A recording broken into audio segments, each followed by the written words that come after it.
Hello everyone, happy Friday. Welcome to the Friday stream. If you don't already know who I am, my name is Sustainy. I'm a variety streamer, art streamer, voice actress, and sometimes VTuber. And today we are checking out a new game. I'm gonna go ahead and put our promo command in the chat so y'all can check it out too if you'd like to. It's called Citizen Sleeper. It's by Jump Over the Age and Fellow Traveler. It's a new RPG. It's got a cool dice mechanic from what I can see. And you play as an escaped artificial intelligence worker in the ruins of interplanetary capitalism. So there's the Steam link if you want to check it out on Steam, throw it on your wish list, or if you watch this and feel like buying it, there you go. Full disclosure, we did get we got a free key for it. So, but I'm not compelled to mitigate my opinion, I don't think. So let's play this game. I'm really looking forward to this one. I love the art style in the promo art. It looks really good. And I'm really intrigued by this dice mechanic. Hey, Lost, by the way, how are you? I hope you're doing well.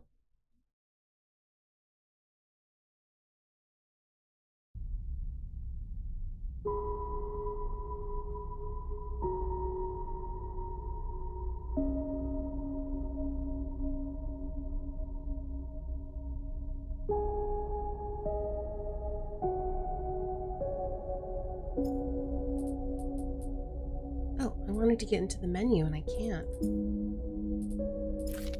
Ooh. We get to start with character. Look at this art, by the way. Look at this good art. I love it so much. Hope you had a restful night and day. I did. It was pretty good.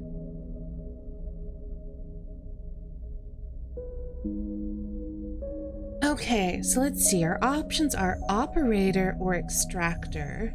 Ooh, or machinist. Okay. Look at this good art. I love it so much.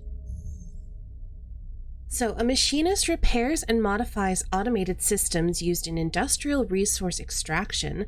Sleepers, which I assume is the AI, assigned to machinist work, are usually diligent, careful, and structured people.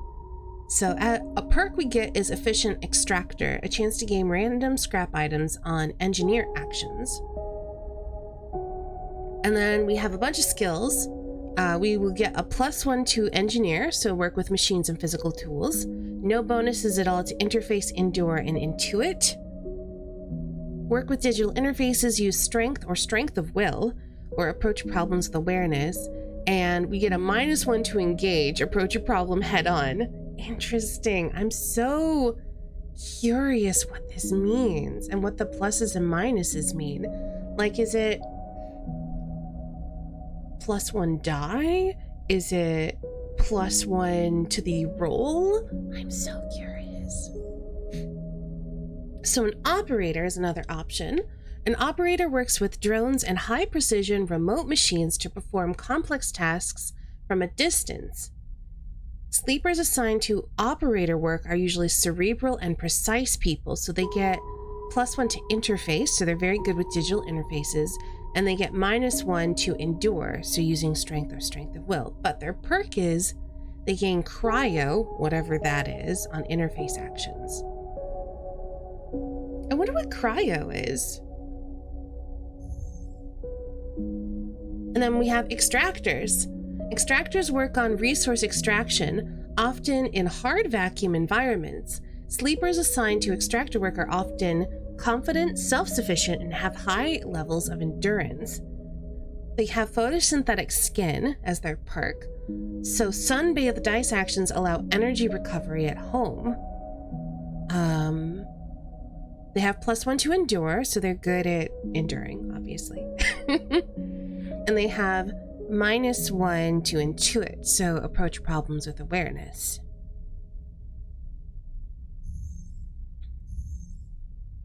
I think I want to be an operator.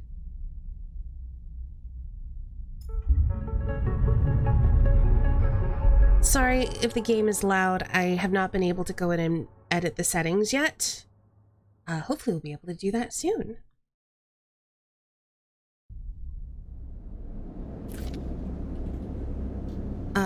I don't see any settings, so we're gonna tab out of the game. I'm gonna pull up our volume mixer and hopefully we'll just edit it there because it's still quite loud.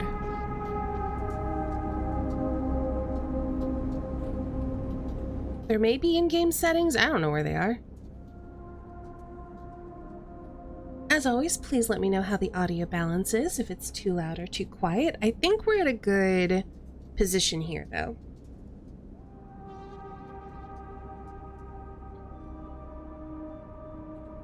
Unknown, where are you? The first thing you become aware of on waking is the disconnect. The delay between thinking and feeling, between wanting to act and acting. Minor, almost imperceptible, but always present. It's at its worst when waking, when yourself has spent many dark hours recalling what it felt like to be real, to be a person, to be in a body that was indisputably yours. I'm curious about that body. A leap into a cold lake on a hot day. The sting of blood welling from a fresh wound. The friction of a fingertip. All of a sudden, the memories are closer than you thought, blurring as you approach, until you can't tell one from the other. The cold slips in, behind and around you, and the sensations fade out of reach. Perhaps you should be thankful for the dulled nature this new body has given you. Of this new body, given your current circumstances.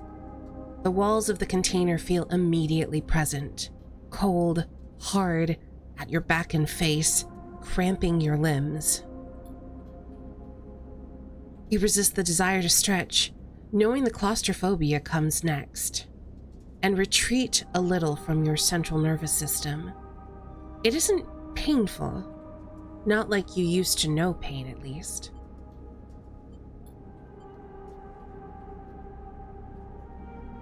In emergency mode, pain is a message delivered with efficiency and ease, a reminder that harm is imminent. There's no insistent throb, no trembling nerves, just a warning delivered with the banal quality of a digital notification. Right now, there are thousands of them. Yeah, they should definitely have the settings right in the main menu.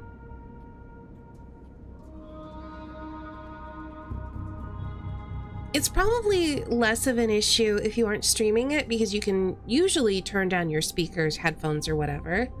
But yeah, those should be accessible right off the bat. Do we want to remember the others or do we want to remember the plan? I want to do both, but I think the plan is possibly more important. You mostly remember that it wasn't a good plan, but then your options were limited. And once you got the itch to get out by any means possible, it was either that plan or something much worse. At least it was simple. Collapse the shaft, drift away in the chaos, slip into cargo processing, seal yourselves into containers, then just hope the freighter left before you were missed. Some were lost in the shaft. Others never found the meeting point. Only a few made it to the containers. But the freighter, as far as you know, left. That feels like enough. Enough to know that you might no longer be on that grim and heartless rock. Even if the airless hold of the freighter, even in the airless hold of the freighter, you might freeze solid long before you reach your destination. But you are restless. It has been a long time since you left. Surely weeks, maybe months. You are dully aware of damage to your legs, to your right arm. You've been reserving energy as much as possible, but even then your body has shut many of its systems down to protect you. You have spent much of that time asleep, knowing that anything else would be impossible to endure. You feel the weight of that impossibility begin to gather. It is time to sleep again, to nudge this false body into inducing delta waves in your emulated mind, and once again, recoil into a dream of when you were once a person. I am so intrigued already by this backstory. Like, I thought we were gonna just be AI, but it feels like, and this is a little bit spoilery for Soma, it feels a little bit more like Soma in that they brain mapped a person and turned the, and then like imported that brain into an AI. Like they used, it seems like they've used the brain mapping of real people as their template for AI. And I'm very curious, like, where did this come from? What was the plan? Clearly they don't treat AI as if they are real people with rights. Rest. Time passes. The cold creeps further in. You feel something. Warmth. Not true warmth, but the indication of its presence. Your joints release from their rigor. Sound, too, everywhere. Screeching and shimmering so loud that your body ducks your hearing to protect its sensors. Then light, white as the cold. Then softer and softer, until in a haze of dirty yellow, a figure appears. You are out.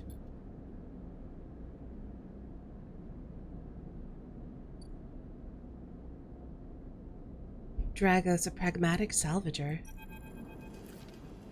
Ooh, hello. It's been a few hours since Dragos pulled you from the container. You sit huddled in a corner of his scrapyard, swaddled in the reflective folds of a mylar blanket. You're slowly coming back to consciousness, back to life, and you stare at the ornately curving element of an improvised heater. You are surrounded by angular, incoherent lumps of ships, some corroded beyond recognition, others still carrying glassy wounds along their edges where a plasma arc sliced them apart. As you trace their shapes with fogged eyes, you hear a voice. So, Sleeper, y'all thawed yet? Almost. Never seen one of you come in like this. New frames must have better perseverance in sub-zero vac. Seen more than a few of you frozen solid to whole plates or inside-outer locks in my time. They weren't so lucky. Dragos comes into focus, shrouded in makeshift tech, his headset with its glinting eyes and the mark of a drone operator. On his shoulder, one of his symbolically linked drones perches, its irising eye locking you with an unflinching stare. Last living sleeper that came through this yard was a while ago, and they didn't last long. You struggle to read his expression beneath the tech, but he seems lost in memory for a moment. Or perhaps he's just figuring out what to do with you. What happened to them? He ignores your question. I won't ask what led you to do it, to sell yourself to a corporation. And I suppose you know you can't go back. Your old body, that's theirs now, and you were just software. A rogue emulation illegally possessing corporate property. You nod along. You remember biometrically signing the forms, the cold floor on your feet as you padded to the sleeper cells, the promise of a life off-world. But as you do, you get the now familiar sensation that these aren't your memories. These are things you know, but not things you feel. You are no longer that person. You are an offshoot, a copy. What you won't know is what's ahead. At least that last one didn't. There's no easy way to put it. That body of yours is falling apart. It's the same for any sleeper who makes it out. SNRP wants to protect their property, but if they can't keep hold of you, well, then no one can. You remember that too. Or at least the rumors of it from the other sleepers. Planned obsolescence. A built-in dependence on the regularly administered supplements that were part of your routine.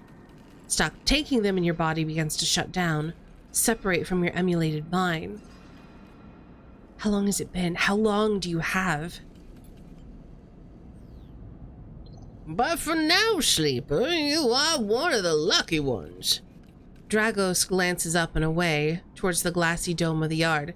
The Eye's the best place you could be right now. The Eye? The station, you'll see soon enough. Dragos impatiently shifts his weight. Look, I got things to be getting on with. He trails off. There's an old freight container I've been using as storage out in the stacks. We haven't been pulling in much valuable scrap these days, so you are welcome to it. Something wells up inside of you. Emotion. Fatigue. You shakily get to your feet. All right, you head on up there. You look like you need some rest. And with that, Dragos stalks back into the Rex, his drones already converging on a rusting hulk. Plasma flashes silhouetting his spindly figure as he returns to work. Alright, we got a tutorial. Welcome to Erlin's Eye. Life on the Eye runs in cycles during which you can talk to characters, explore areas of the station, and perform actions. At the end of each cycle, you need to head to your current home to rest. Resting will move time forward on the station. Head to the empty container location to rest and end the cycle now. You select locations by clicking on their icon. We can view our character here. Oh, interesting.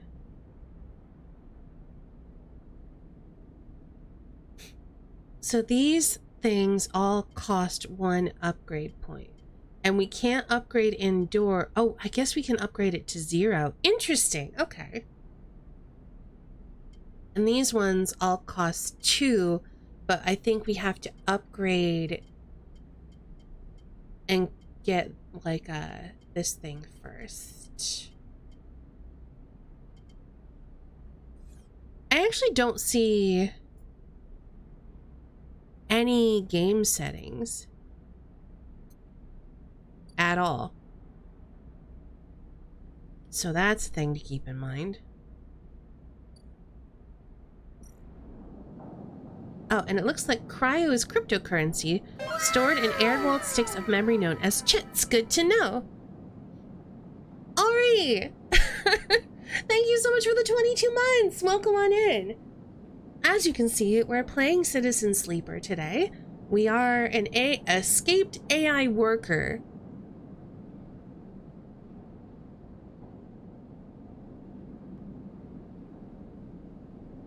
Let's find out. Okay, now we have options. Good to know. Music. These are our options.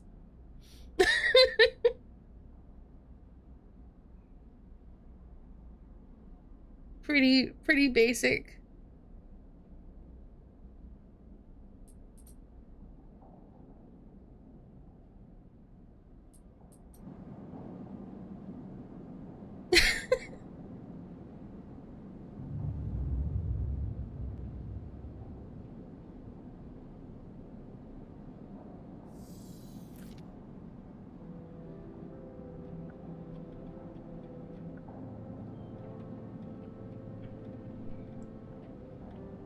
You wait curled up in the corner of a container and slowly begin assembling the world around you.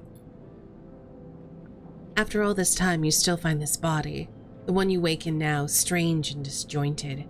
Its message is readable, but somehow wrong. You sit up, pulling the mylar blanket close against the cold. Here you are, on this ruined station, millions of miles from anyone you know. Are you still in the system? Did any of the others make it out? It is impossible to know. After all this, what matters? I think building a life. What's the point of escape if there's nothing at the other end? Maybe you did get lucky finding yourself here. Maybe here, on the edge of everything, there's a life for you to build. But before you can build anything, you'll need to learn to survive. Maybe if you can do that, you can make a life for yourself. Dragos has left a few comforts in the container. The mylar blanket, the bedroll you slept on, a canister of water, a makeshift electric stove, and some faded sachets of some desiccated powder. So wait, do we still need to, like, eat and drink? What are we?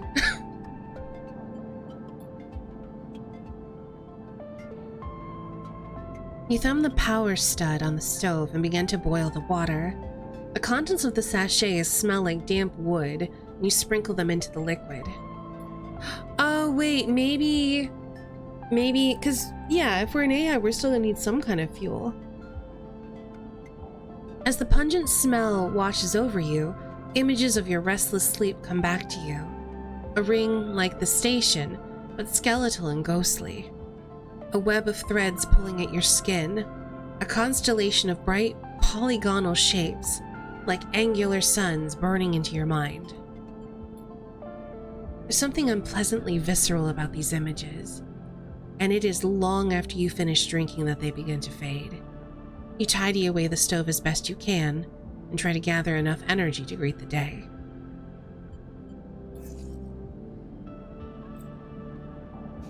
Okay.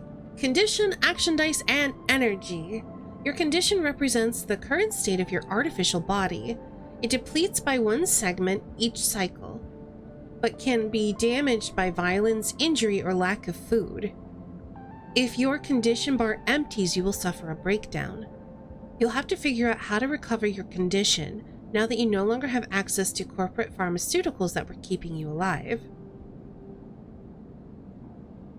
At the start of each cycle, you roll your action dice. These dice can be used to perform actions on the station. The number of dice rolled is based on your current condition. The worse your condition, the less dice you have. Once you have used your dice, you cannot take any further actions and must rest to recover them, ending the current cycle. You also need to eat to survive. This is represented by your energy bar. You can refill your energy bar by eating, but first you'll have to find somewhere to get food and currency to buy it. Your energy depletes by 2 segments each cycle. If it becomes empty, you will be starving, and your condition will deplete at double rate per cycle. Okay. So this is our current condition, these are our action dice, and this is our energy. So I think the main thing right now should be trying to get a source of food. Maybe find a job.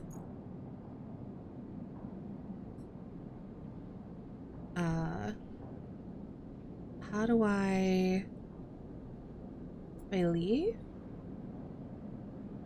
Oh, is this the container? Let's leave the container. Dragos has stood in the corner when you close up the container. He's still wearing his headset, and in the harsh light of the corridor, you realize it's implanted. A drone sits on his shoulder, its cache of sensor eyes rapidly irising. How you feeling? Not great, honestly. I'm not going to sugarcoat it. The drone chirps. Dragos nods. You notice that beneath the operator's rig, his skin is marked by burns and blotches. I know the container isn't much, but it'll keep you safe. He pauses. So I'm not gonna chit-chat too long. You well enough to work? Sure. All right, then, he nods. At the yard, it's simple stuff. We hack these old hulls down, sell them off to the shipyards or the bright market dealers for cryo. Occasionally, we pull out some tech, some worth a bit more value, but most of what comes up is scrap. It's hard to find good hands here, but I figure as a sleeper you'll be used to the manual labor, and obviously I'll slip you a few chits commission, based on what you turn up. Got it. He shuffles his feet nervously. Look, I wouldn't usually do this. In my opinion, you'd be best suited moving on as quick as you can, and sleepers, well... He trails off. But things being the way they are for me at the yard... He pauses. I need the help. Why? Things are a little tight, that's all. I owe a little cryo to a client here or there. He pauses, thinking of something else to add. Look, just come down to the yard when you're feeling fresher. There's plenty to do. Will do. He nods distractedly and turns and walks away, the drone hopping along ahead of him. See you later, he calls back. Looks like it's time to get to work.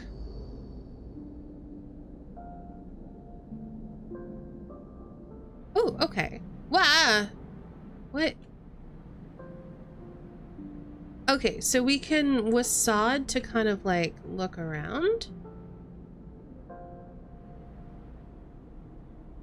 So, W and S move us forward and back, and then A and D rotate. So, we've got the low end gate. We can't go past that until we encounter that. We've got Dragos's yard, or we've got the empty container. So let's go to the yard.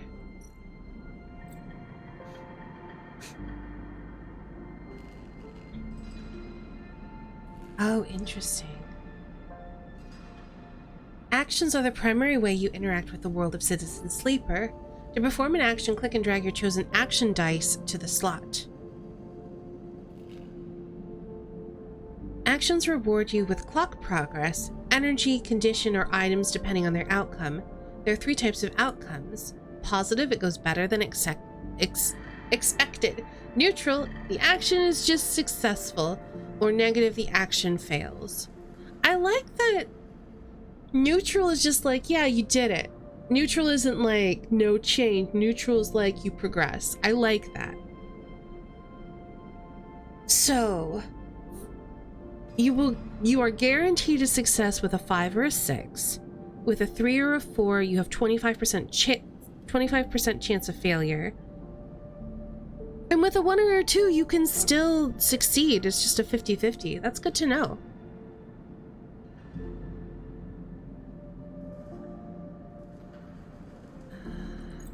Okay, good. It's going to explain what the positives and negatives are.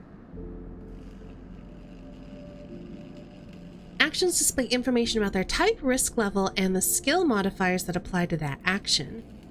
So it's either critical or repeatable. Critical actions can only be performed once. Risk is either safe, risky, or danger.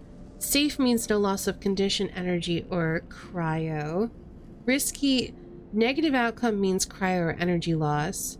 And then danger means negative outcome means condition loss, and a neutral outcome can mean cryo or energy loss. Okay. So risky's not too bad. Danger's the one we have to worry about. Skill is the skill that this action requires. Either engineer, interface, endure, intuit, or engage. And then the modifier, this is added to the action die when slotted and improves its value. Okay.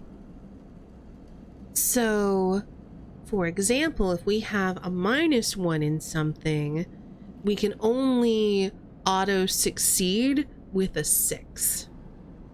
Whereas if we have a +1 to something, we can auto succeed with a 4, 5, or 6. Good to know.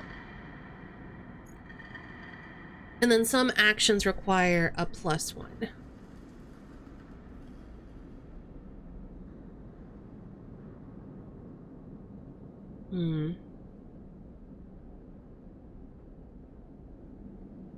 Dragos is tied up in something ugly, and if he misses payment, a payment or 2, things get messy. Every salvager knows that they are always just one lucky haul away from their next payday. They're both repeatable.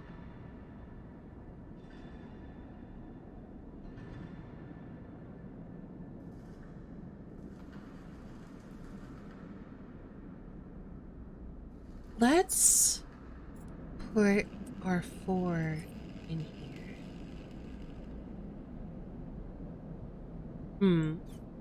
Or we could put our 5 in here. Let's do that.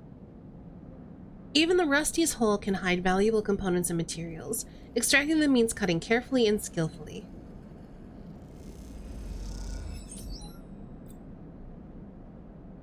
actions often progress clocks. Okay, didn't realize we were playing Blades in the Dark here. Clocks are displayed below the actions that fill them, and they track your actions and how they affect the world. Filling a clock means something good or bad is about to happen. Some clocks, such as the one tracking Drago's death, are cycle clocks. These clocks tick themselves once each cycle and can complete without player input. My plus... Oh gosh, I'd have to look. I can tell you in just a minute.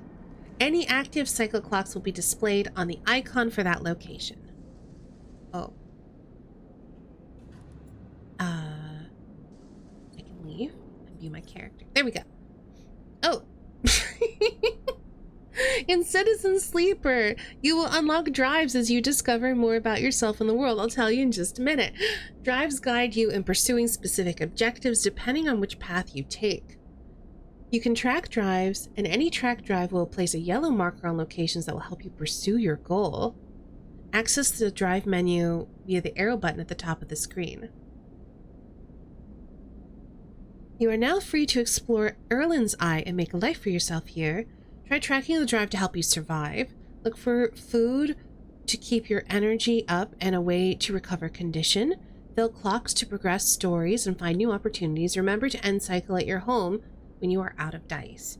Use the mouse wheel or W or S to scroll along the station and rotate the U with A and D. Good luck. Okay. So our +1 is on interface and our -1 is in endure.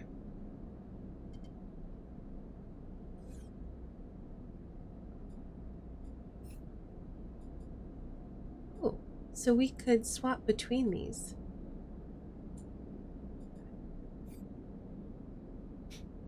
Hey, Milkian! Okay. We could check out the wet dock. There's an old dock terminal, another wet dock,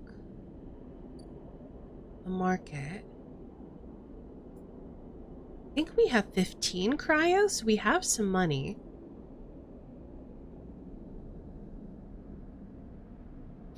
And I like that they have, oh, there's a clock here too. Why is this one red and this one's yellow?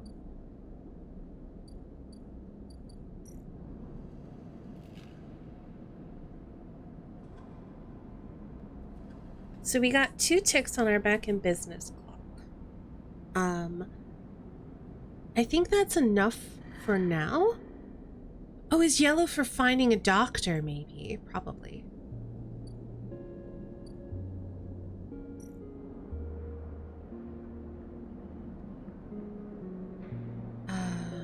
No, it's just a cycle clock, okay. Merchants willing to run the gauntlet of the Hellion system are rare, but those that do always return eventually. There's nothing to do here right now.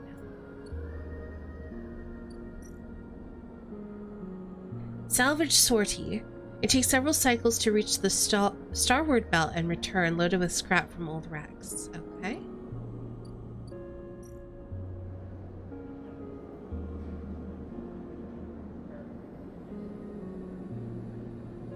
So we could explore the rotunda. It's risky.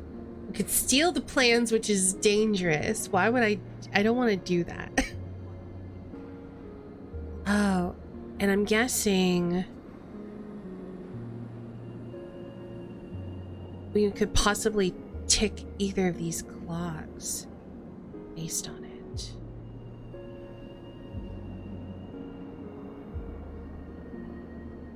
So we could get to know the rotunda, which doesn't mean new places to visit. It also means keeping your eye on new arrivals, but we could also get on the Havenage watch list. The Havenage run the rotunda and the security watch the docks. Better to avoid attracting their attention. Okay, what are our other options? We can ask for directions or explore the market. We're not good at either of those, but it could increase our local knowledge.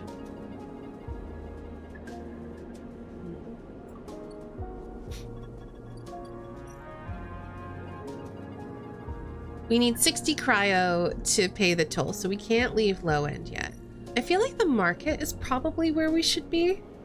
And I kind of want to just explore it.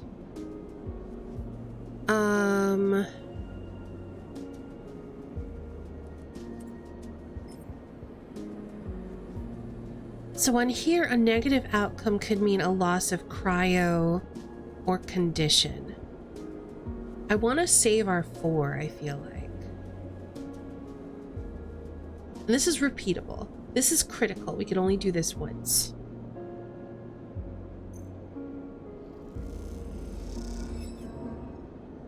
So we lost 1 energy. That's a problem.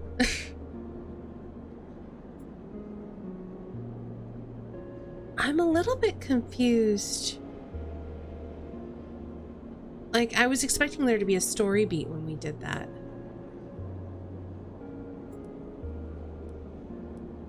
Should we put our 4 in here?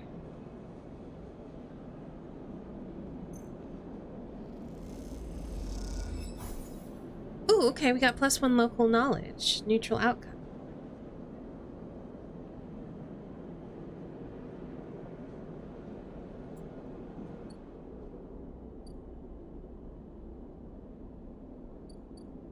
Ooh, we found a doctor. Next comes the call from the enforcer at the door.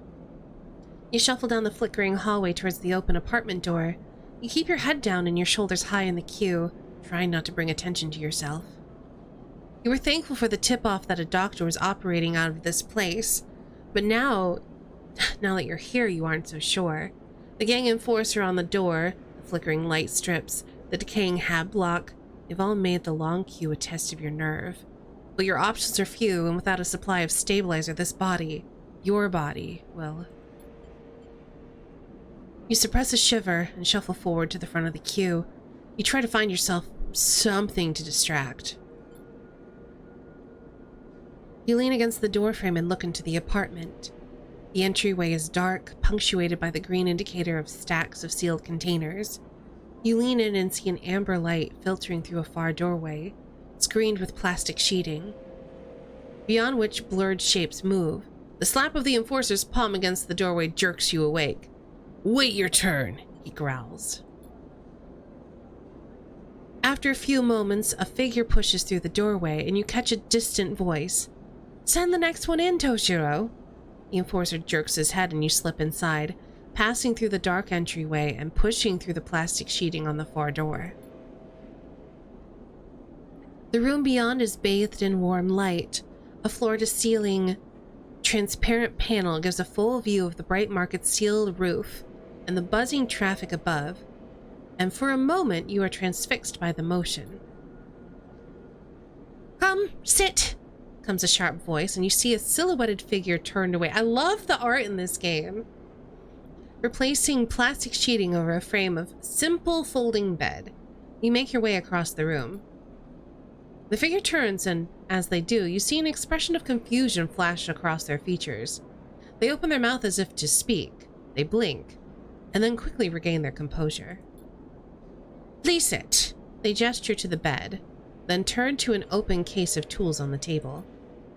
You sit. Sabine turns, a compact diagnostic scanner of some kind in their hand. They hold it to their eye. "Remain still, please." The tone is clipped and businesslike. You stare ahead, still dazed from their expression when you entered. Fear, recognition, sadness unmistakably etched across their face. "How long have you been on the station?" they ask, the scanner still to their eye. A few cycles. They nod. "It's good you came to me." They set the diagnostic scanner on the table. "I'm going to start by assuming you don't know anything." They take your arm and roll up your sleeve, inspecting your synthetic skin. "Your body is dying." They say it without ceremony, without drama, but not without empathy. SNOP doesn't like to see its proprietary technology let loose, to prevent bodies like yours, frames as they call them, from being stolen, repurposed, or, in your case, escaping. They built in a process of so-called planned obsolescence. Frames decay rapidly when not regularly injected with stabilizer, one which SNOP remains the sole producer of. They look up. Sound familiar? Yes. Good. That may help. They swap to your other arm, running some thin metal device over your skin. You feel your forearm tremble. I'm sorry, Sabine says, and you aren't sure if they mean it for the cold touch of the metal or for everything else. Emulations like you, sleepers as most people know you, aren't classified as people in any of the surrogate systems. You have no rights, no status. They focus hard on the inspection of your arm. And S&OP has no reason to release stabilizer into the market. Sabine looks up as if to apologize again, but they stop themselves. I know little of this is of use to you. They turn away, disassembling the metal instrument and cleaning it. Silence fills the room as Sabine works, and then silence gives way to tension. You stare at their back, willing them to say something, anything. Sabine turns to face you. I may be able to help. They sigh, and you see the darkness under their eyes, hear the fatigue in their voice. They gesture to the door. You saw Toshiro outside. You nod. Hey, Critwitch, I think it's a different kind of tension. He works for my benefactor, Yatagan. They're influential in the low end. They gave me this space to work, run the door, take up the profits. At the same time, I have to fix up their enforcers, tend to their implants, sew their wounds. They look away. But Yatagan has connections. Smugglers from the Starwood Belt, mercenaries working for the corporations on Ember. If they can source the stabilizer, maybe you'll have a better chance. Sabine sets down their slate. Their notes complete. This is dangerous. And it'll be expensive, but I think we can do it. Why are you helping me? Sabine walks away to the window, her face dappled by the shadows of passing drones. Let's just see if this works first. I'll let you know when I have a lead. You nod and leave, Sabine still staring out, unmoving. When you reach the lower level of the market, you look back up through the panels of the roof to see if you can see their face. The room looks dark against the lights of the market. You duck your head and walk off into the crowd.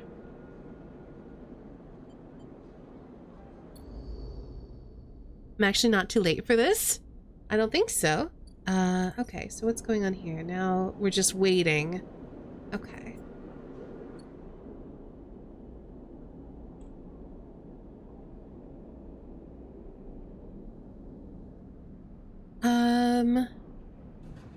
So this one's safe, which means, oh.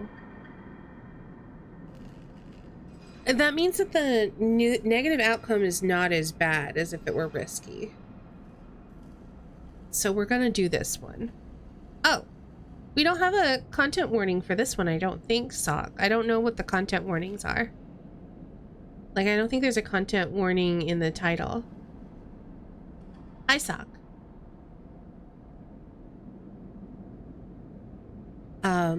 There may be content warnings in the game. I don't know what they are. This is distinctly not the content warning for this. No, it says Spiritfarer. If anybody knows any content warnings for this game, I would very much appreciate to know. Content warning capitalism. How are you doing, Sock? I hope you're doing well. Sort of decided I wanted sleep and passed out for 2 hours. I hope you slept well.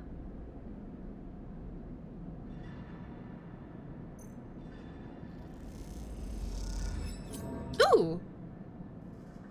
It was a negative outcome, but we still got +5 cryo. You call it a day early before you injure yourself. Okay, so we're out of dice. Which means we should go home and end the cycle.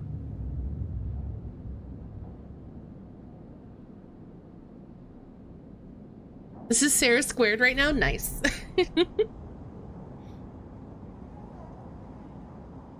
Got Sarah holding on to me right now. Heck yeah. This time you don't wake up. Uh-oh. How do we get food? I don't understand. I didn't see an option for that. Instead, the ghost of the station, that shifting skeletal ring surrounds you. For a moment, you are gone, absent from your own body, stretched out across a colorless void. Then the connections begin to establish themselves, threads tugging on the edge of your mind. I didn't see an option to buy food. I would have if it had presented itself. These threads become vectors of exchange, and then extensions as you feel your thoughts slipping away down them, dissolving into millions of distributed nodes. They connect to you. You see the station. No, you feel the station, like a web of texture in a smooth black liquid. Even though you have no eyes, no sight, you see and feel the map of the station.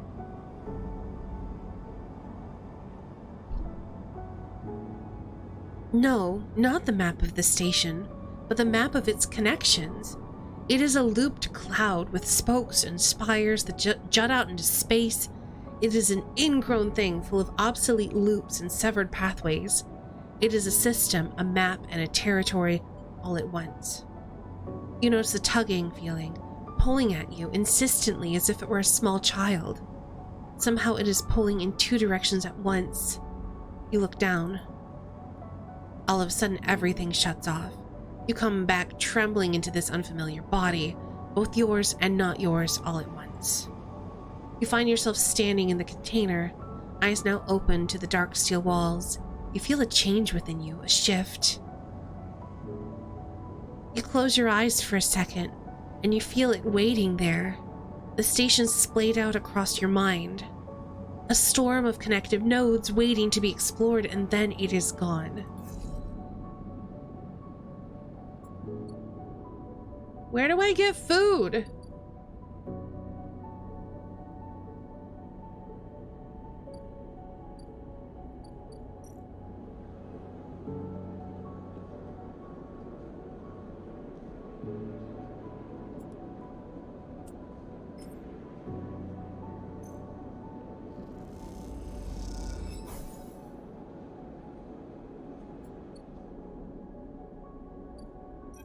A food vendor! We found one! Ugh. Thanks for the hydration reminder, Crit. I might get my hands on an NVIDIA RTX 3080 FE. That sounds awesome.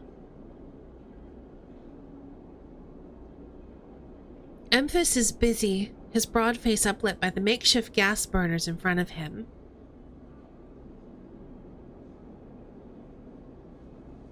Also, be prepared to AFK a lot. I'm going to try to do that more this session because voice, yeah, it is a lot of reading. At least it's not a lot of voice acting, it's just a lot of reading, which is easier on my voice. But yeah, there's a lot of text. With precise, delicate movements, he lays thick chunks of marinated fungus into a dented wok, his other hand idly tossing a metal bowl of sliced vegetables in some red-flecked dressing. The smell is incredible.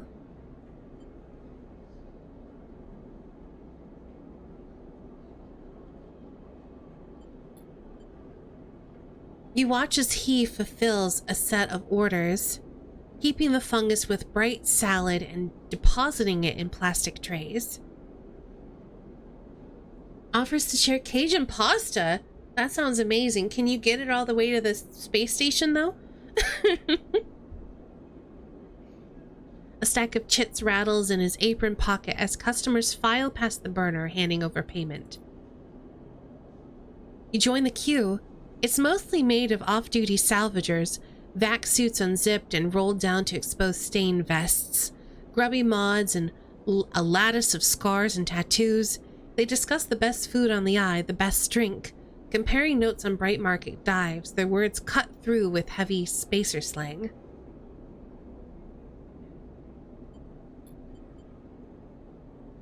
Eventually, it's your turn, and you shuffle front. Emphas speaks in a deep, even tone without looking up. First try is free. Thank him. Good effort, Ori.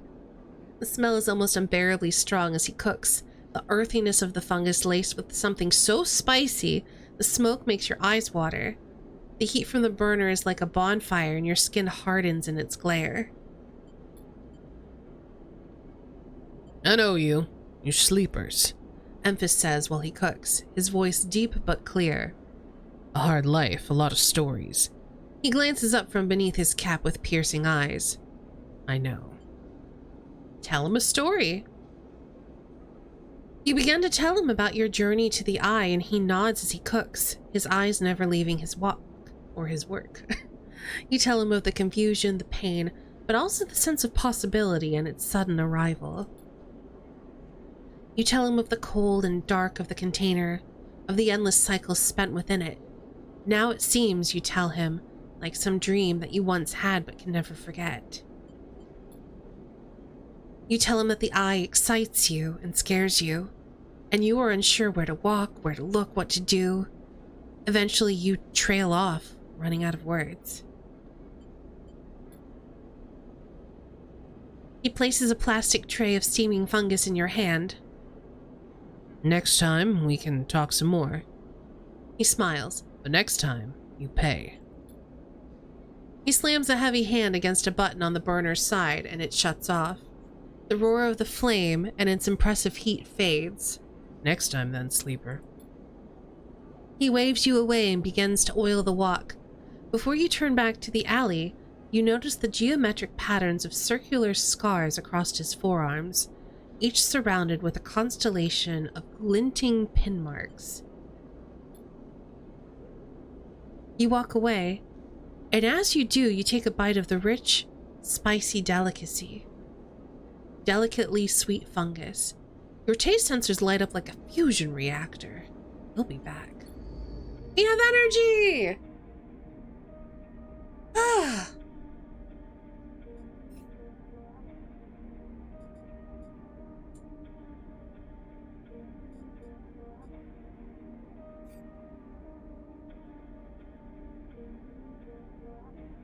All right, let's I guess earn some more money.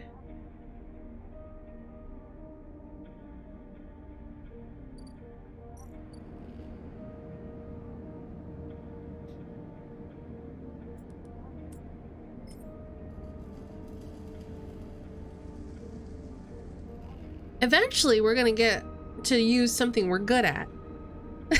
Hey, Jonah. Yay for not starving on day 2. Oh, we got lucky.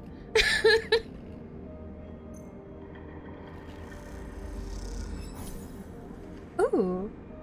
+1 to back in business and 15 cryo.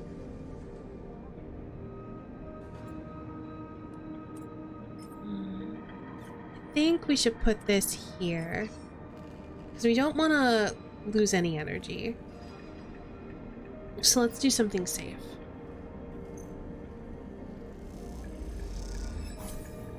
Heck yeah!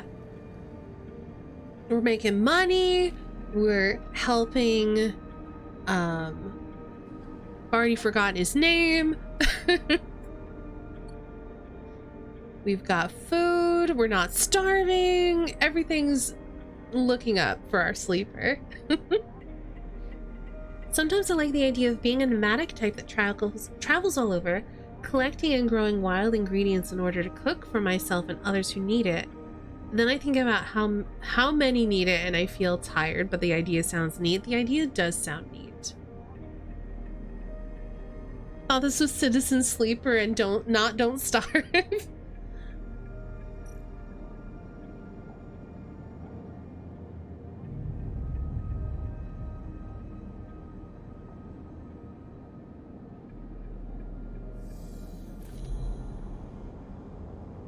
Interesting. So sleeping takes 2 energy. At least right now. Again, the skeletal ring of the station fills your mind. It sparks with glittering lights, like stars reflected in a winter lake. It is clearer, crisper than before. The threads still pull, but you remain in place, flickering in the flow. Between the threads you see bright shapes. caches of shimmering light beneath your transparent crystal forms. You follow the path of a thread across the ring, through these forms, then leaping off into the void. You begin to understand these are nodes and connections, a map of information, of communication. There are so many layers, so many loops that it seems almost impossible to parse. You begin to try. The nodes are glassy, bright, but in all this flow, the only solid and fixed points. You approach one, a pyramid or a triangle, dimensions are difficult here, and lean close to it. Inside, shifting layers conceal a tangle of threads, a meeting point of exchange.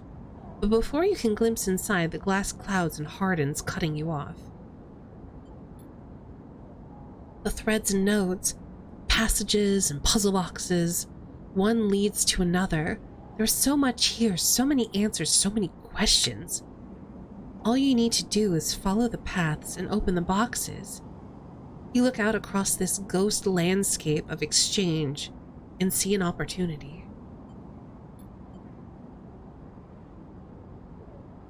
But then that insistent tugging again, pulling at you.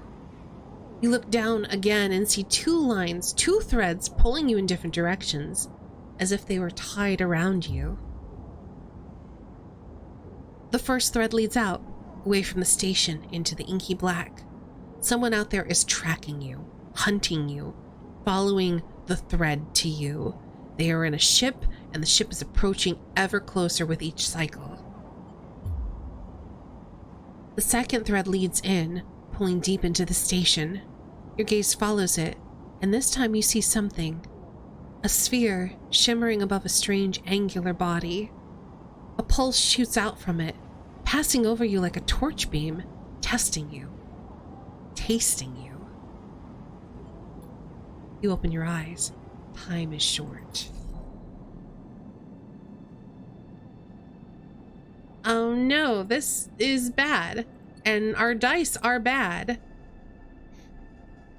Something has changed inside you. You can now access the data cloud of the Eye, the network of decaying protocols and data caches.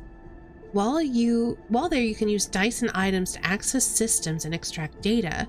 But be careful, these networks are old and strange. Click the I button at the top of the screen to toggle this view on and off.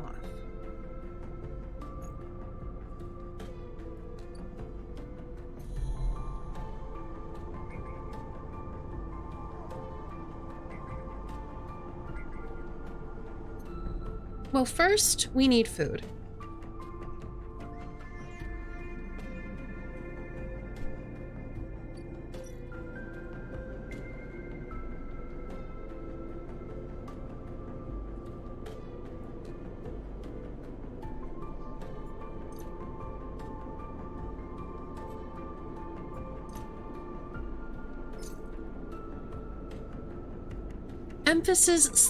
Spiced fungus is one of the few things potent enough to stimulate your limited taste sensors. It's incredible stuff.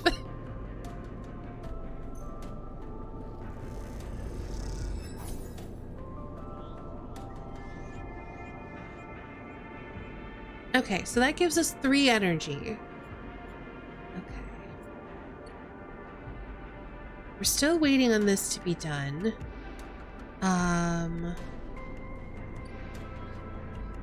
I feel like I want to keep working on this. Especially because manual salvage is safe, so we can dump our ones into that.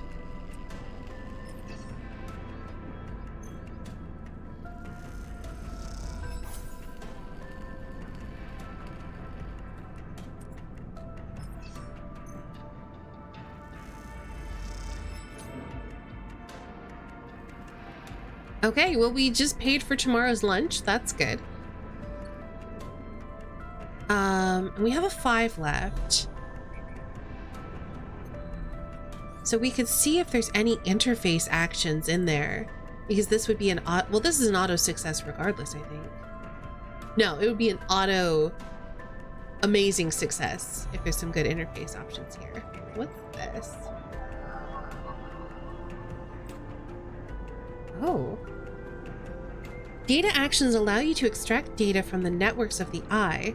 They work like dice actions, but in order to unlock them, you must match your dice to one of the displays on the right of the action. If you have a +1 or +2 modifier in the interface skill, you'll be given more possible dice to match. You can use any dice that matches the dice displayed. Okay. Once unlocked, the data can be extracted. Interesting.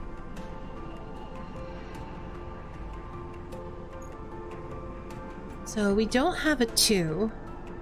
And we could match it also with a 3 because it's an interface move, but we didn't have either of those, so that wasn't even an option. This we could match with a 1 or a 3. So we could have used one of our 1s there. ForgeBots, thanks for hosting. Welcome on in.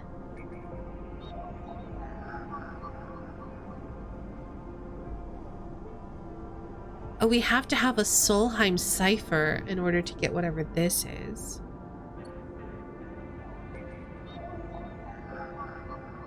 If we had a 3 or a 2, we could access this node.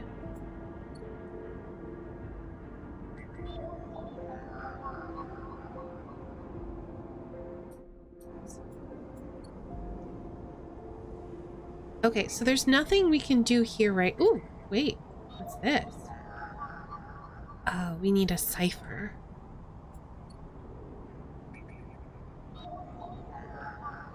Okay, so 2s or 3s are our helpful thing here. So we can't really do anything with them right now.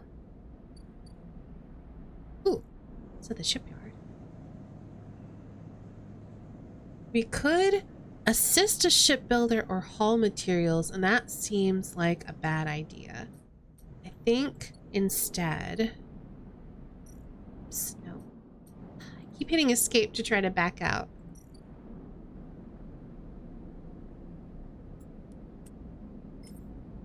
I think we're gonna do hold a section.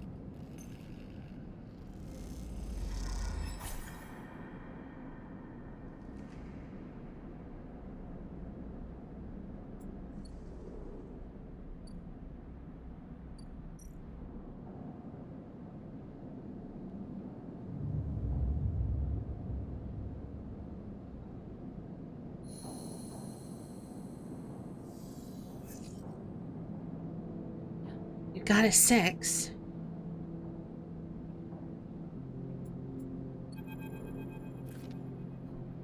As you close up, a voice echoes down the corridor towards you. Sleeper, wait up.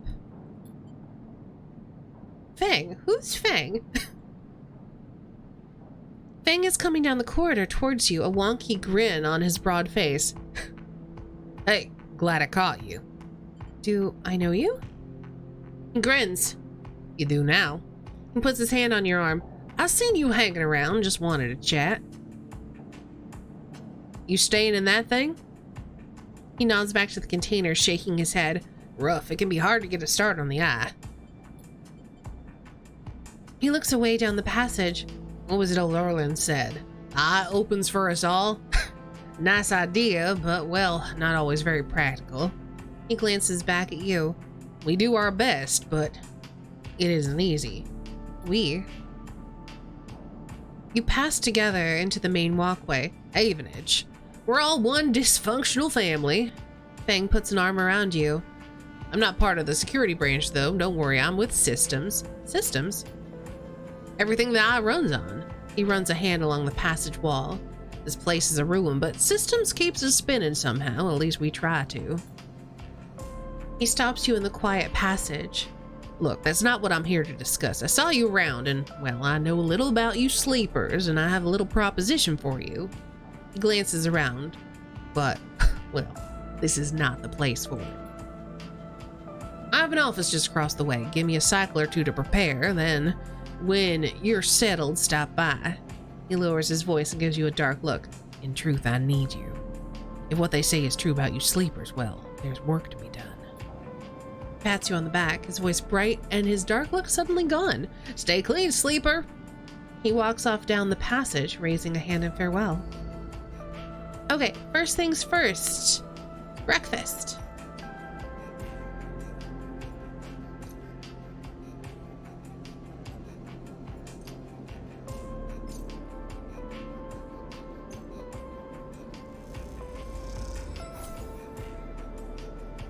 Your mouth stings as your sensorium sends warning signals over and over. This is the good stuff. All right, we're full on energy. I need to talk to Sabine. So let's do that next. The first thing you see on entering is the glint of Toshiro's implants like a cat's eyes in the dark of the corridor. He nods you in as you arrive at Sabine's door. The entryway is still dark and you push through the sheeting into the surgery. I have it. Sabine stands with a case open in front of them, a set of vials lined up inside separated by foam inserts. They pick one up, rotating it in the warm light. I have no idea how yet again. They trail off. We should treat this with caution. It looks authentic, but I have no idea what it is or what it appear. I have no idea if it really is what it appears to be, you know? I'm the test case.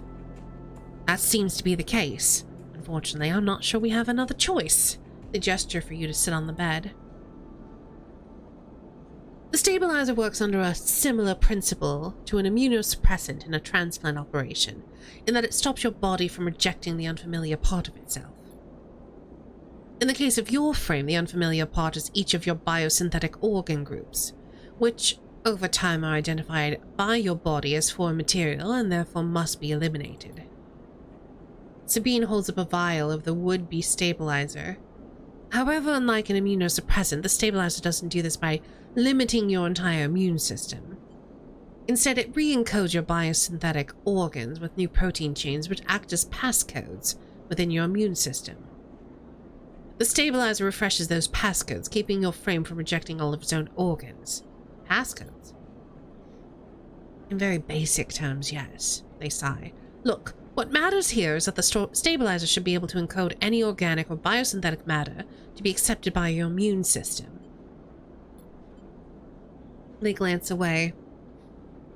At least if the stabilizer is genuine, only one way to know for sure is to inject the vial. They began readying the syringe. I will start with a small dose to limit the risk. Alright, let's do it. Sabine cracks the glass neck of the stabilizer vial and uses a syringe to extract a fraction of the liquid. They tap the syringe and you watch as if any sign might emerge from the clear liquid. You barely feel the needle, your frame registering the initial injection, but with little response. A sensation begins to spread from the site, a fizzing, trembling wave that disperses through your arm with incredible speed. Your vision goes white, and when it returns, Sabine appears encased in shards of sparkling light that slowly fade into darkness as you settle back against the bed. This is reminding me a lot of Star Trek Deep Space Nine and I can't remember the name of that race, but basically they're like a slave race.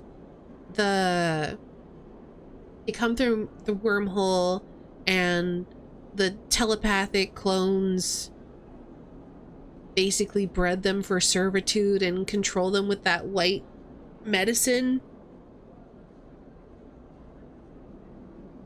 This is reminding me a lot of that.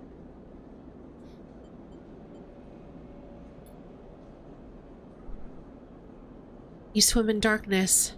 Muffled noises like an argument heard from underwater, prickling waves of cold.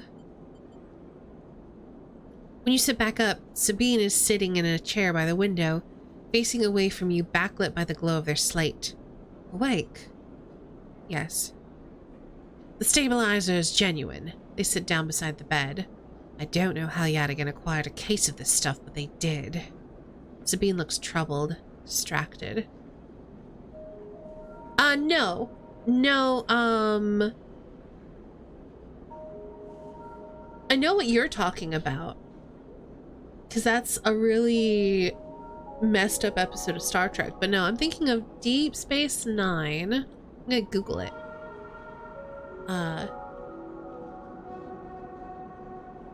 Delta Quadrant, or what were they called?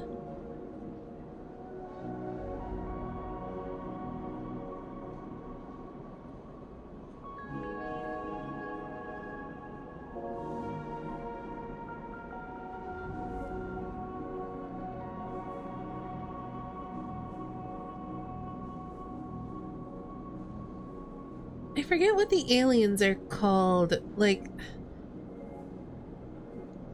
the rival thing from the words are hard. The Dominion. Okay. They're the Jem'Hadar. That's who I'm thinking of.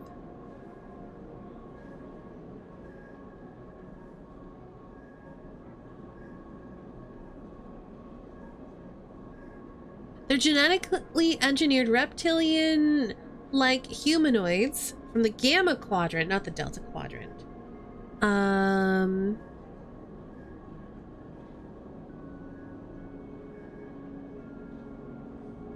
They like mature within like a day or two. And what is the thing that they white? It's just called white.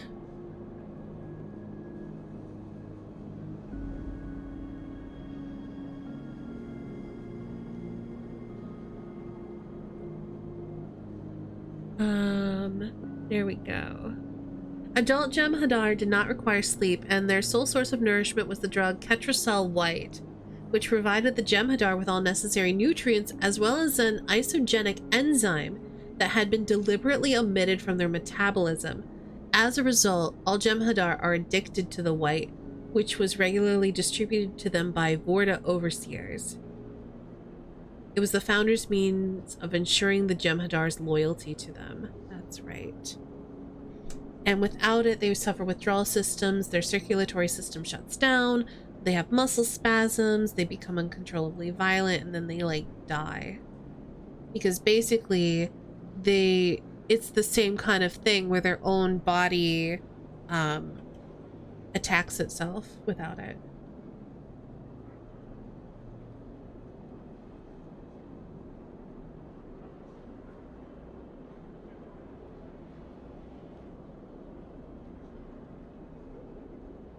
I am a huge fan of TNG. I'm a moderate fan of Deep Space Nine. I've only watched it through once.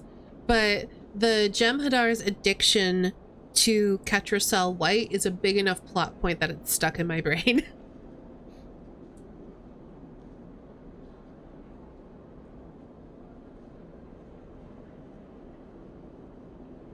Because I remember there was an episode where like a whole bunch of them were stranded on a planet and they had like a whole case of white because their Vorta died and they were running out of it. And they were basically what's the word? Rationing the Ketracel White to keep everyone alive. And they decided that they were going to stay on the planet and die rather than go back. Which was really interesting.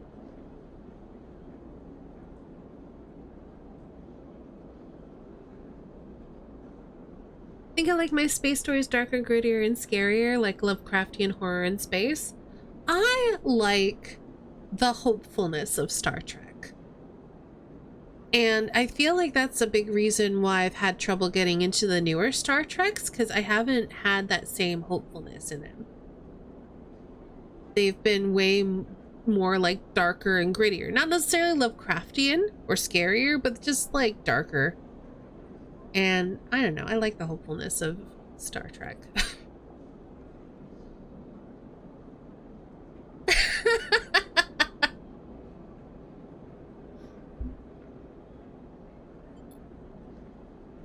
You should rest some more, but you are going to have to do that somewhere else. They gestured to the door. I have other patients, sorry. Sabine nods towards the case. I'm afraid I can't offer you any more doses yet. You're going to need to pay for your next dose. Silence fills the room, and they return to their glowing slate. Looking around the room, it seems different somehow, as if things have moved or shifted. You wonder how long you've been out. Sabine. Nothing comes free, sleeper. Remember that. I didn't expect it to be free, but I'd like to know how much I need to make. You manage to get to your feet and wander out into the hallway. The queue stretches down the flickering corridor. Toshiro stands impatiently by the door and fixes you with a glare as you leave. You lower your eyes as you stumble past, somehow faintly aware of the station spinning beneath you. Let's find out. 100! Oof. Okay.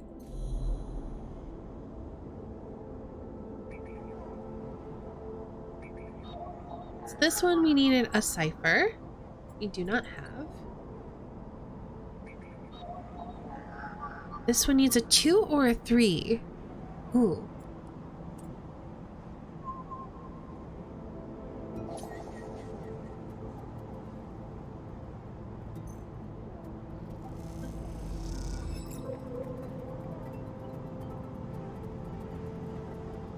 We got an encrypted key. Okay. Interesting.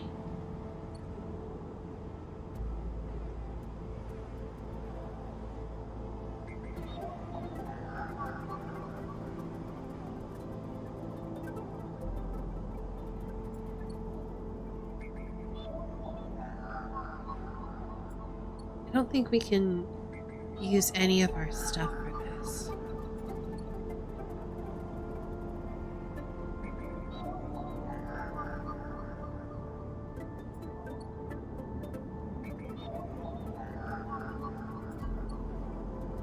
I think it's mostly 2s and 3s we can use.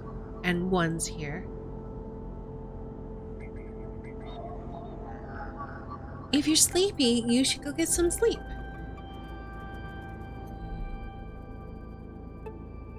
So... Oh, we only made 5 cryo from that, too.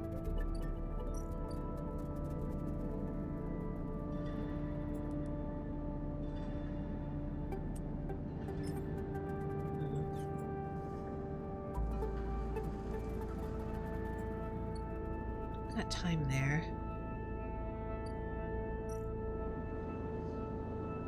So we could use our 6 in this dangerous thing and ask for directions and get a critical success. Let's do that.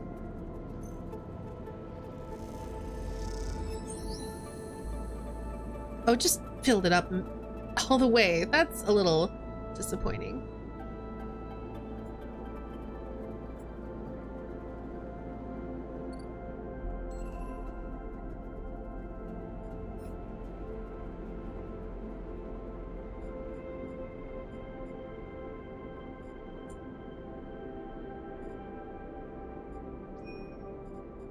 Build a ship mind.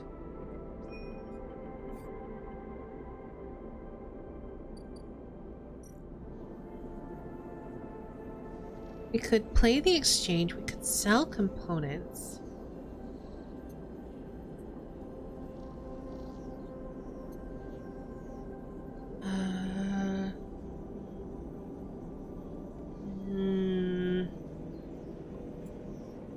I'd rather not. And we don't have any scrap components at the moment.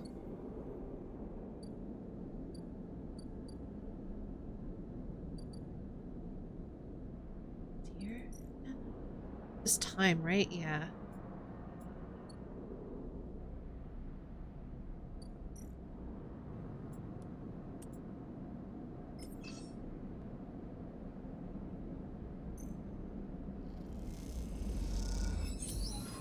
Nice! We completed Backwin business! Heck yeah!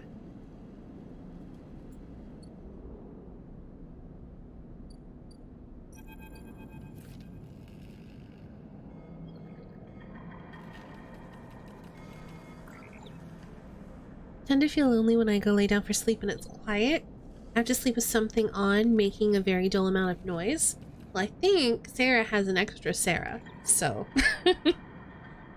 she should be good.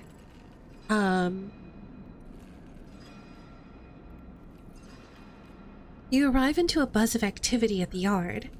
Red blinking lights flash across a vast dark shape. Suspended below the dome, they flicker across scorched hull plates and bent structures, spilling from holes in the twisted shape. The cutter is huge and has been torn apart in some violent encounter. She's a beauty, isn't she? Drago stands to the side, focused on hulking ships as it is lowered into the yard. What is it?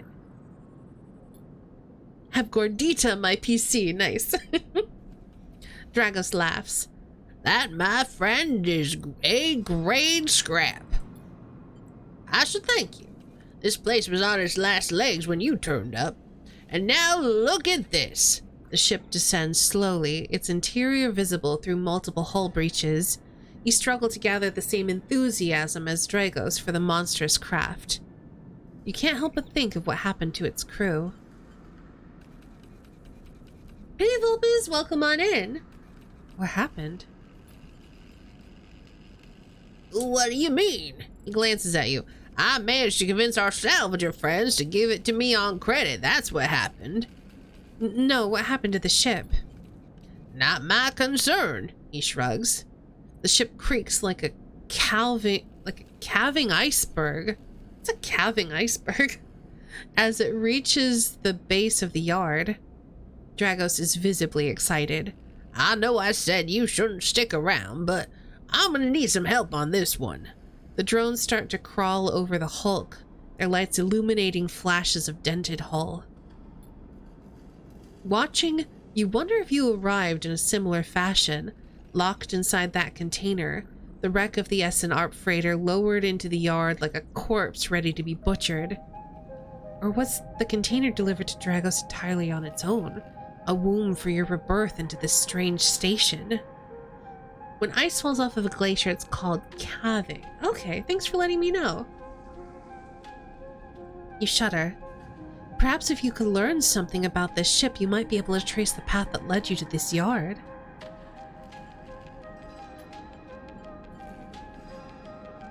Dragos squeezes your shoulder. After these past cycles, I think we're up to it. What do you think? You see the fading name on the ship emblazoned on the side. Winter Light. Let's do it. He claps you on the back. Glad to hear it. Come back in a few and we can make a start. A real beauty, Dragos repeats, perhaps just to himself. You take one last look at the shattered ship as the drones start cutting, and then slip out of the yard, feeling suddenly cold in the empty passage.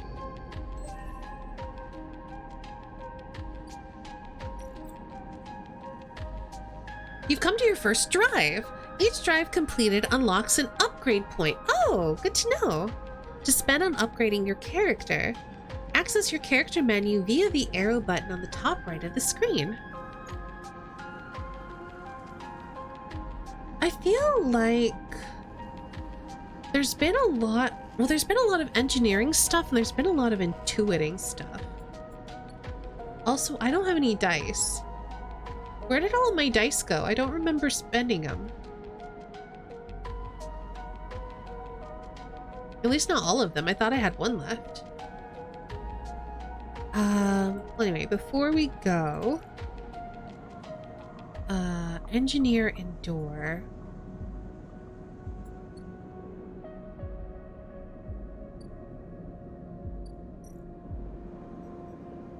Engage or intuit. I'm leaning towards putting it in intuit. That would make playing the exchange safer.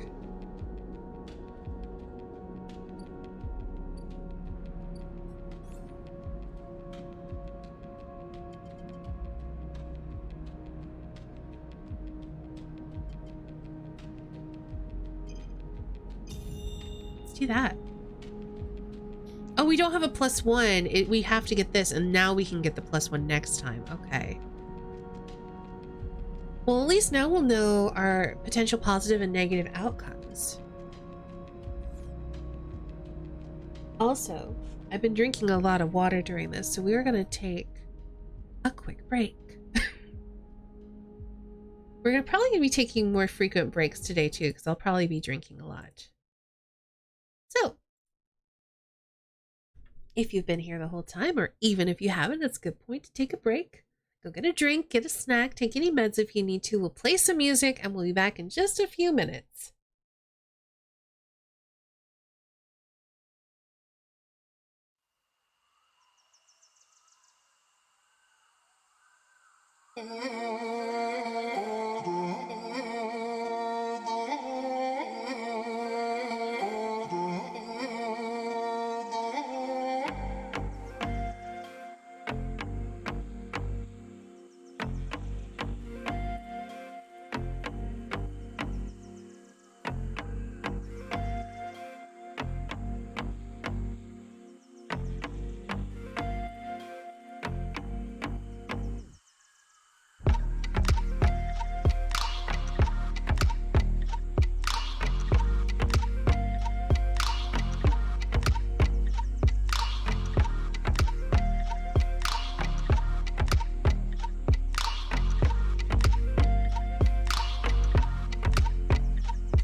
we're back. I hope y'all had a nice break.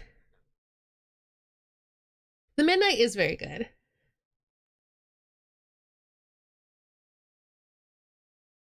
Take another sip because I was going to send it in a bit.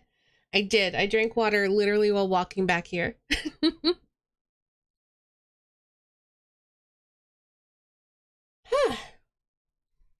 Let's get back to the game. I'm going to go ahead and put our music command in chat. You've been listening to the sounds of the midnight, but we listen to the sounds of the midnight and drummer boy during our breaks at the beginning and end of the stream, usually. Also, if you're liking what you're seeing, you can check out Citizen Sleeper on Steam. It's currently out now. You can go wishlist it, or if you want to, you can go buy it. Yes, Crit, you should also drink.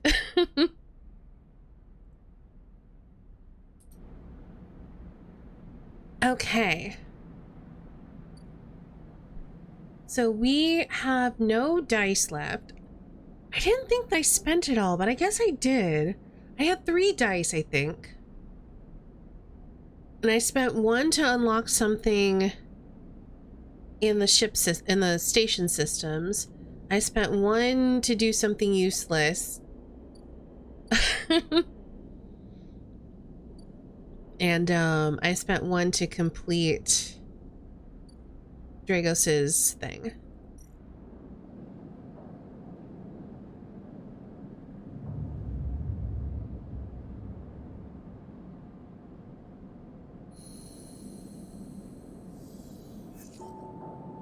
We have a lot of 2s, which means we're going to be doing a lot of stuff in the ship systems today.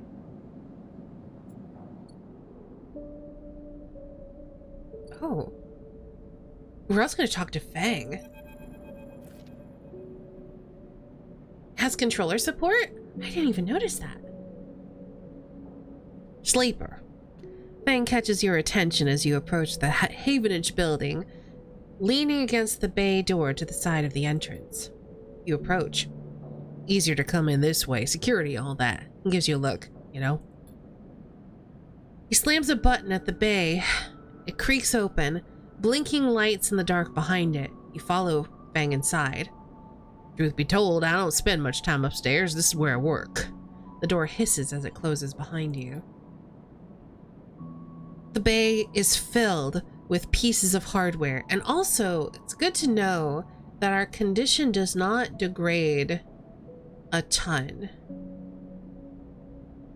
Like we lost like a little segment. So I think every time we end a cycle, we'll probably lose 1 segment of our condition. The bay is filled with pieces of hardware, all rigged up to generators and diagnostic slates, and things you don't recognize that glow with blue screen light. There's a chorus of hums that blends into a single wave of static, filling the dark corners of the room. Fang leans on a service stack and gestures around. You like it? It's incredible. He smiles widely. I thought you'd say that. He taps a nearby service stack, which beeps in response. This is my treasure trove, all dredged up from this sea of systems we call the Eye. You wouldn't believe what this place runs on. He steps over to a towering block speckled with vents. Some of these are systems from the original station, A1. One of the Solheim built. We had to invent new components, repair things we never built, reverse engineer entire subsystems into existence. Residents here look up the Eye and think that they're seeing a concrete reality. But this place is a system in constant flux, decaying and growing, collapsing into new configurations. He walks down between the hardware stacks and you follow. We're keeping this place alive. But also, we're making it into something new, dragging it away from all those corporate origins. He stops. At least that's what I'm trying to do. He turns back to face you among the flickering machines. They hum all around you. I know you can see this too, Sleeper. All these systems and sections. You can, can't you? I can see it. It makes sense, right? You are between here and there. between the people and their system. You light this place up like a beacon. That's what I need.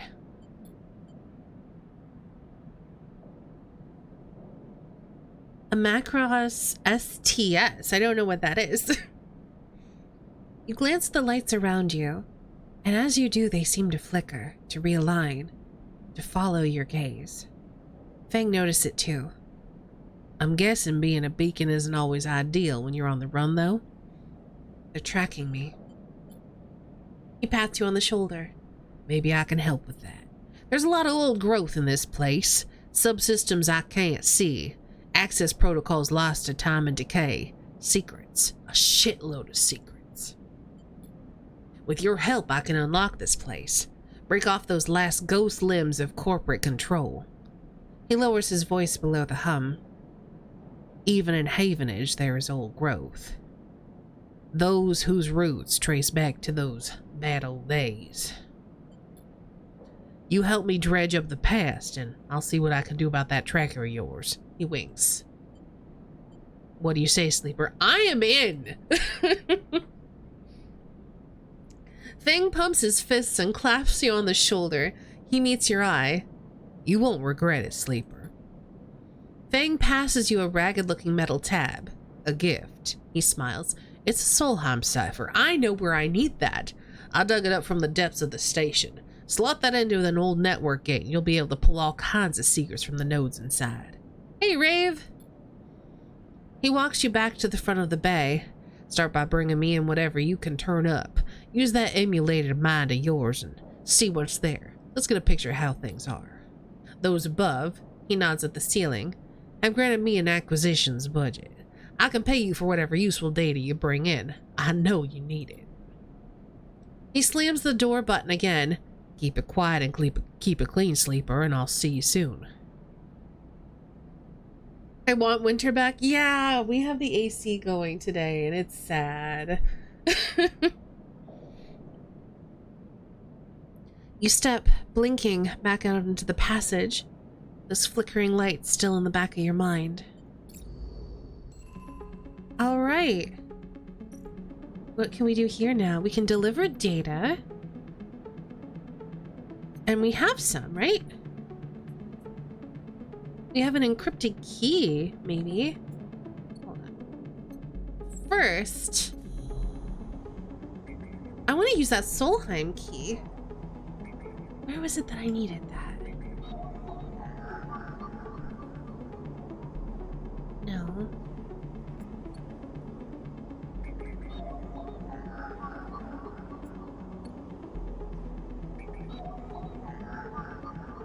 Where was it? So it's not any of these three things. Here? Here, okay. This gate conceals a network of systems that have been untouched since the Solheim collapse.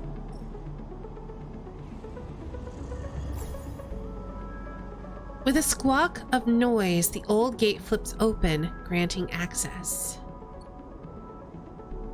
Ooh, it's given us more nodes around it. Cool. Okay. I don't want to use our 3 yet. I want to try to use up our 2s if we can.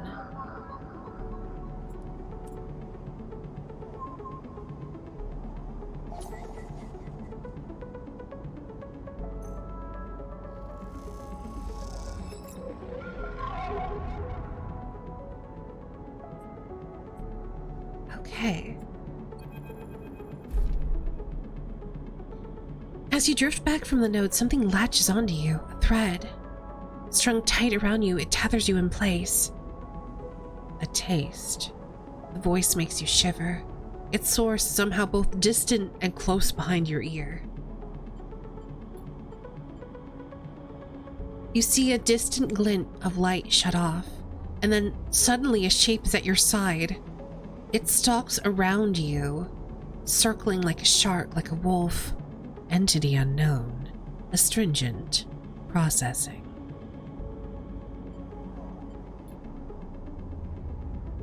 Please hold. Okay. thread around you thickens until it is a ring, a cylinder, a tunnel of light circled around you. It is blinding for a moment, and then it is gone. As it fades, you see a figure, a creature in front of you. Its strange head flickers between different angles, reading you. What did you do? The shape paces around you on lithe legs, though there is no ground here to pace on. Entity, identify. Origin, serial, cadence. The figure fades, faces you expectantly. Sleeper, as an ARP. Unknown, known. The figure's strange head rotates. Brackish signature. Of and not of. Attempting interface. As the figure speaks, more threads begin to spiral from its head. Thick, snaking vine-like ribbons that flex and wave. They approach with intent. Stop. The figure halts its threads, its head twitching. Entity, your identity is unknown. We only seek to correct illegalities. Can you confirm your legal right to sentience? I am a person. Incorrect. You are an entity. All at once, Hunter's head is directly in front of yours, blocking your vision. You stink of their taste. The one from the sealed dock. Hunter shimmers with fury. I will find access. I will interface. Sealed dock? An entity hides in the rotunda. You are its puppet. Hunter extends a razor-edged thread. I will not be diverted from my task. It glows with murderous intent. You lash out with all your force, not a physical strike, but a spike of interference leaping out like the tip of a spear. Hunter stumbles, shifts, separates. You open your eyes, blinking back into the station light, shaking with fear.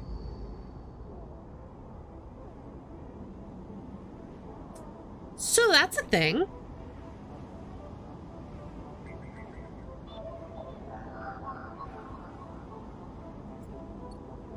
Wait, what was the other thing we could use? We could use a 2 here. I'm sure it's fine. It's fine. Everything's fine.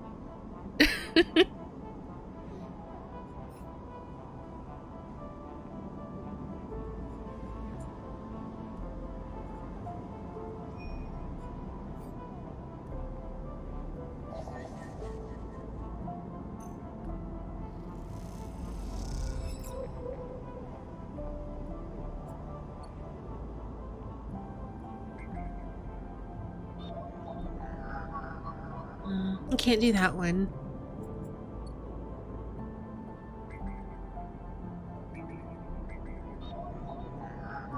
Oh, we could do this Havenage agent one. Let's do that. We're completely safe.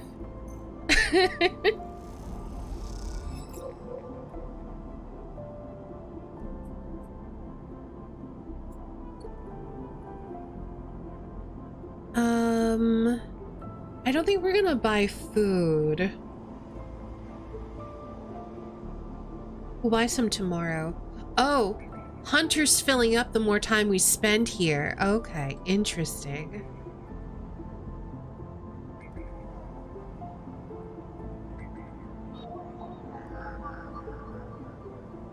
Okay, I think we're done here for now. Actually, you know what? We could spend that 3. Then we could use the 6 on something important in the real world. Let's actually... We'll wake up. Yeah, there's like an Overwatch. Yeah.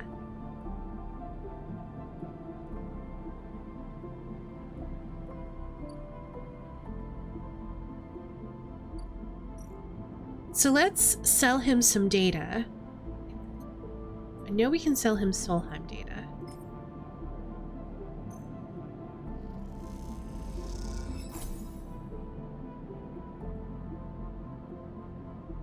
Fang's eyes light up as the data is transferred over. He hands you a stack of chits and waves you off.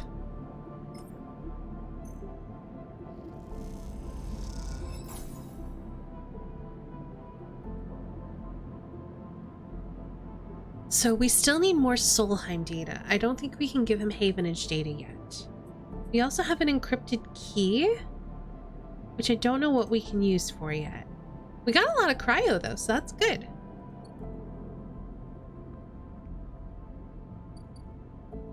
We could do something with Dragos's yard.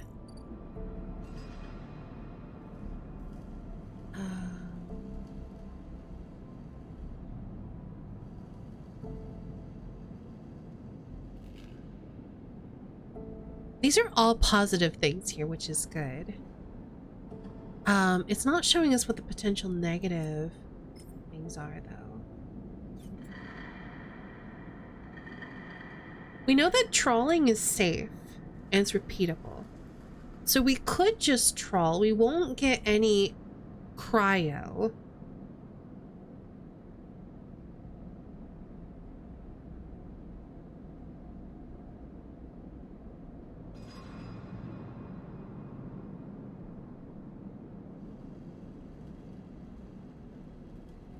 Whereas, so this is the thing that will give us money, but this will let us learn more about it. At the moment, I don't care. It's not my priority. There's nothing going on here. Something here, though. What's going on here?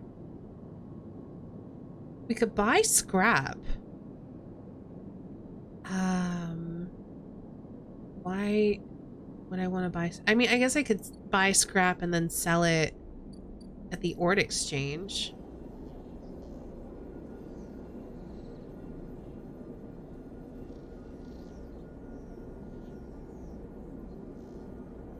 I think I'm gonna do this.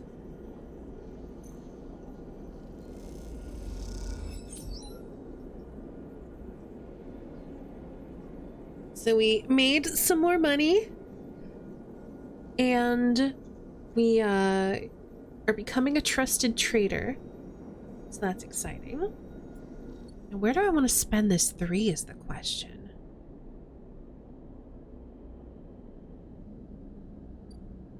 Preferably doing something safe.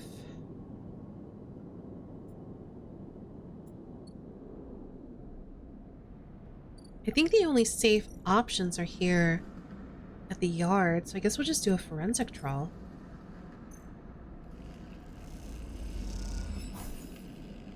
Okay.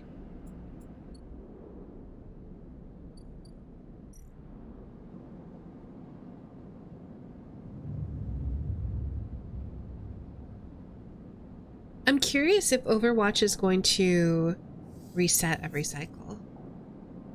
Ooh, and we get dice not based on the energy we have during the day, but the energy we had the previous day. That's good to know. Let's get breakfast.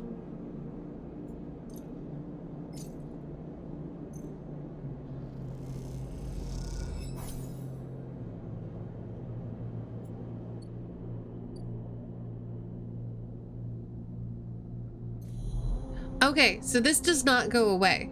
Interesting. All right.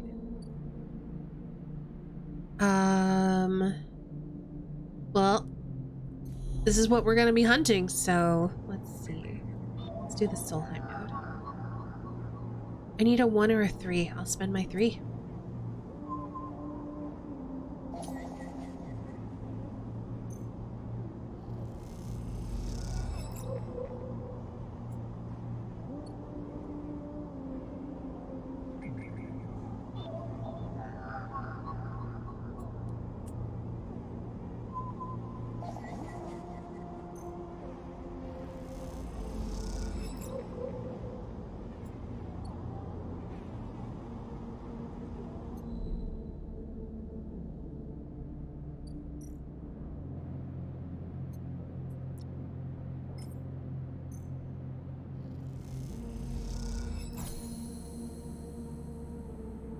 Okay, so now we're gonna leave, and yeah, we have an encounter here now.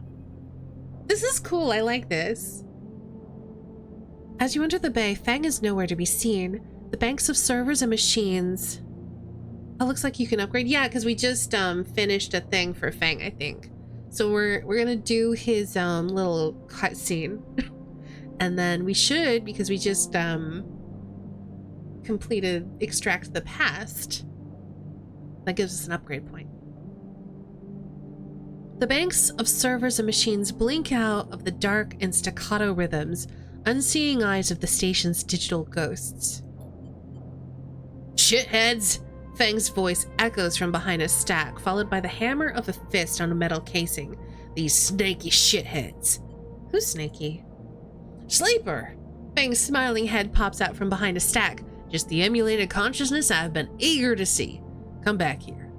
Pick your way between the thrumming stacks, trying not to trip on the loose bundles of cables that blanket the dark floor. So I was definitely wrong, like the Trek combo, I don't remember things. So I said my Macross thing wrong earlier. Okay. I'm curious what you were thinking of then. Fang is sat in front of a set of monitors, mounted to a stack. Tell me, Sleeper, what do you see here? Fang waves at a monitor to his side, glowing with pale lists of information. You lean in closer, looking at the links of data. The tables seem to be filled with personal information, names, genders, dates, ID numbers, all the makers of institutional records. Shitheads? Fang laughs. Maybe not all of them, but what kind of shitheads?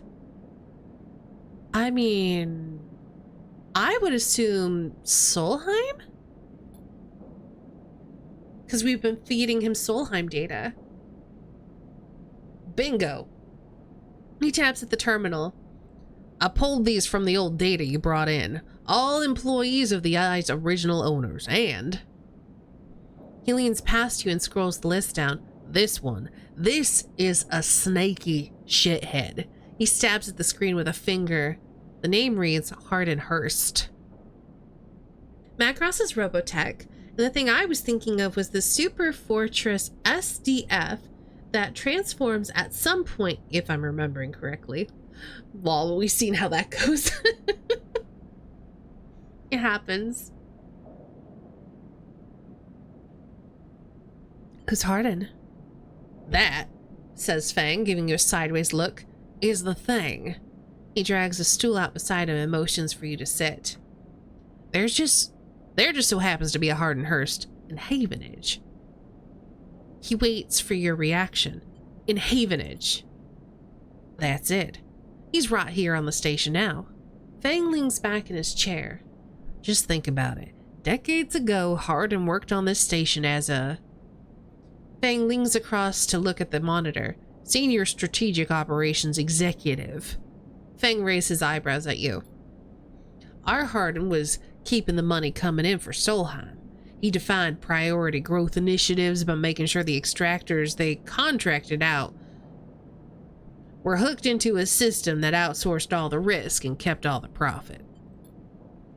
Good old Hardin shoved thousands of Palladium Rush workers into an infrastructure which meant their cut of the work they did went straight back to Solheim. How do you know this? I grew up here, Sleeper. This is my history. I'm a child of the collapse. Fang turns back to his screen, staring hard at the strings of code flickering by. Before I was born, my parents were Solheim contractors. They ate in Solheim canteens, worked on Solheim ships. They breathed Solheim air and slept in Solheim beds.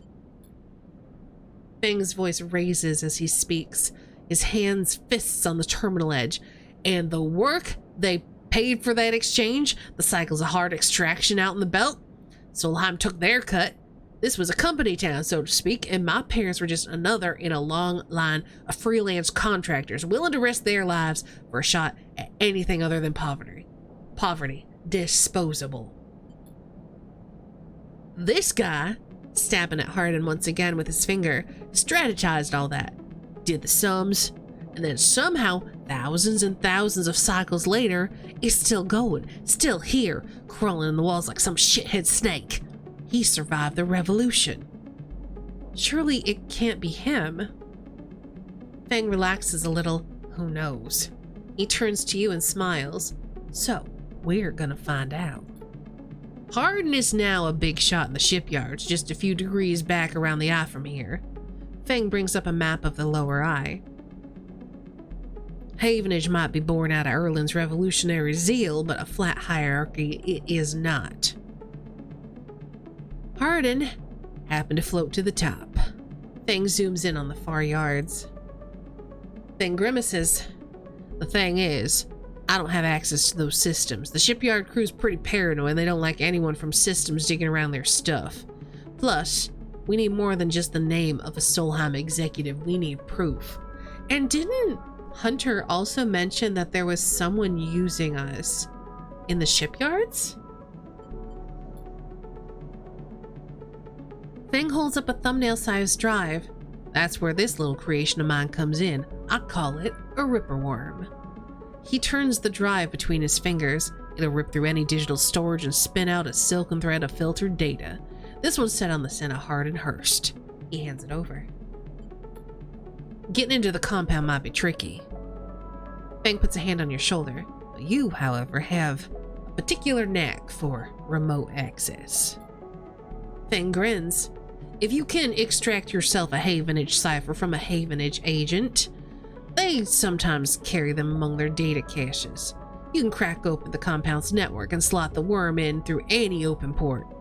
You never even need to go near them shipyards. So what do you say? Up for it? Yeah, I'll do it. I knew it! And I knew you'd be happy to catch the snake.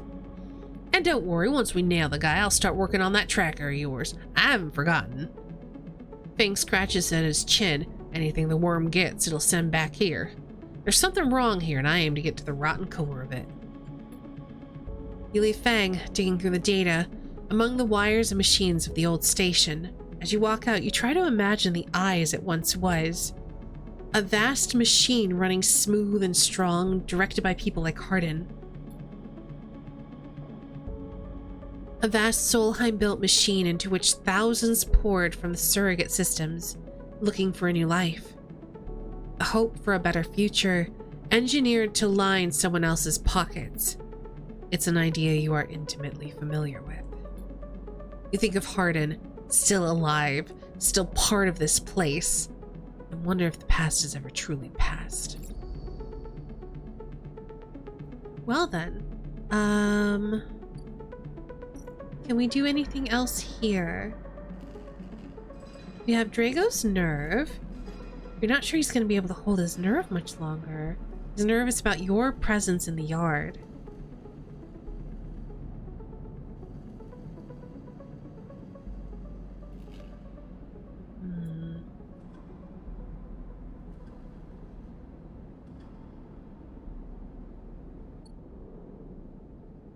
I mean, steady, safe work.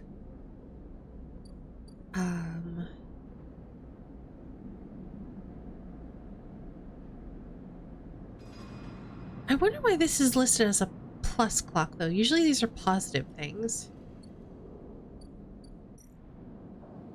Whereas a negative clock... Oh gosh, we need to do this much more quickly. If we get hunted down, everything falls apart. I think we have to keep doing this and deal with Hunter.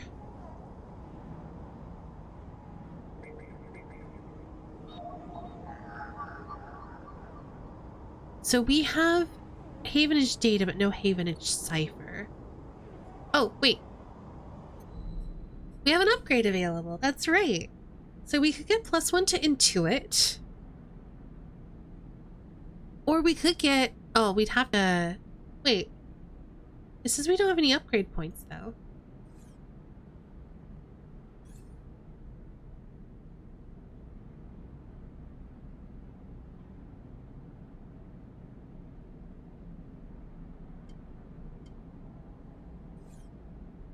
Huh.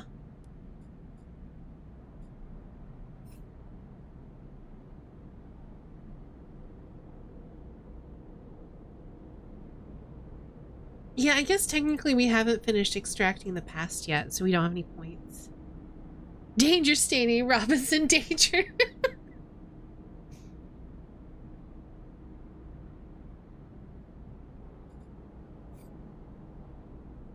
Well, we need to hack a Havenage agent. And look for a cipher. What do we need here? 2 or 3? We can use our 3.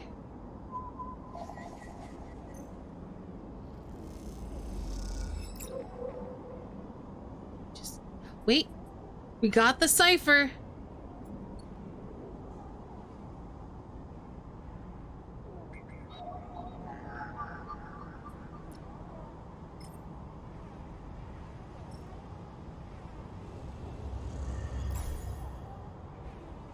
The gate flips. You're in.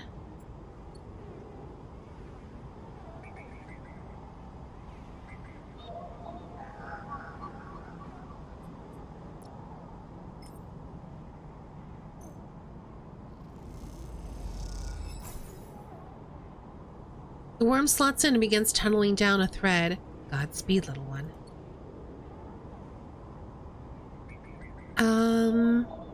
Yeah, I think we're done here, right? We've done that. We've hacked the shipyard and slaughtered the Ripper Worm, so...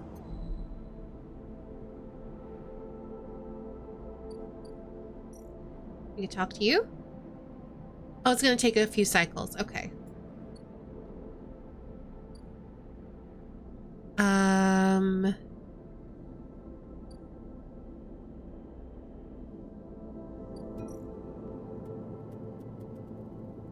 So we could get 15 cryo by working there.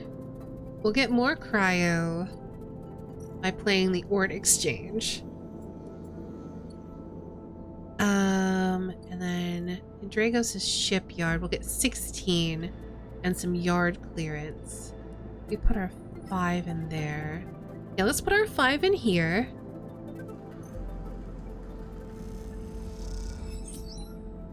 Nice.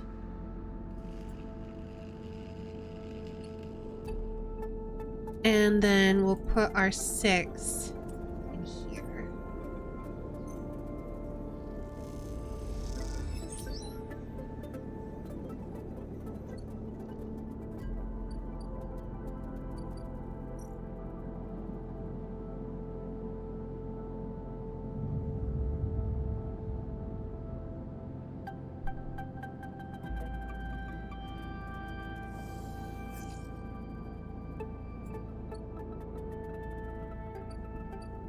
Okay, so we're just kind of waiting on this. We can't even sell him data.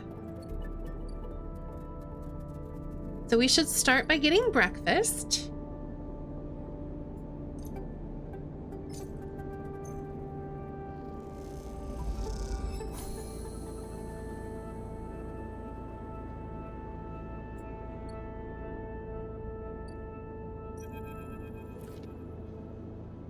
Sleeper.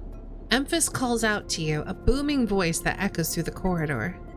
Tell me a story. He throws a handful of chopped mushrooms into his wok, the fire leaping up to meet the oil. I see you. Cycle in, cycle out, but we never speak. Tell me a story. What kind? Any kind. He pauses to drizzle something from a plastic bottle into the wok. But one of yours. He looks up at you. Nothing's stolen. You pause, the spice is rich in your nostrils, and think about the kind of story you'd like to tell Emphas.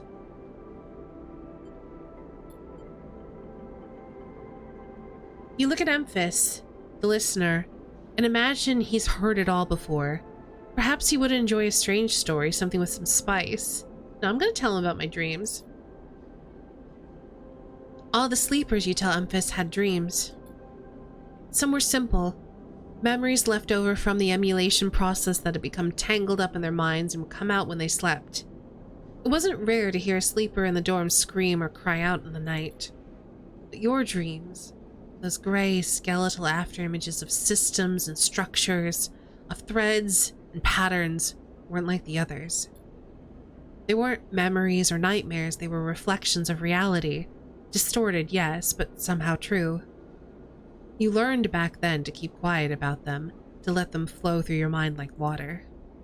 That was until now, until you arrived in this place. Now your dreams colonize your waking life. They slip beneath your eyelids with every blink. And now you understand they aren't dreams at all, but some process of interfacing, of speaking, of living in another world that flows through this one like smoke through air. You tell him that you do not know if there is a reason for your dreams. Perhaps, you reason, it is just some side effect or particular quality of the frame you inhabit. But whatever it is a gift, and you hope to make use of it. Emphas finishes cooking and squints at you a little. Sleeper, he smiles. You are quite the storyteller.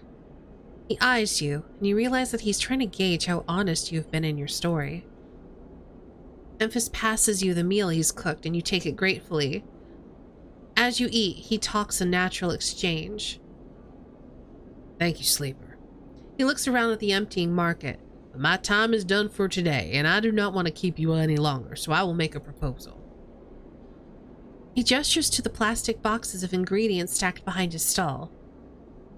These are good for most, but someone told me a story that made me think a couple of cycles ago. They said that across the gap, in the Greenway, fresh mushrooms go. Have you heard this? No. Neither had I, but I trust the one who told me. Emphas begins packing up his things. Can you bring me some? I cannot cross the gap, and I worry about leaving my things behind. Why did I make him Southern? He wasn't before.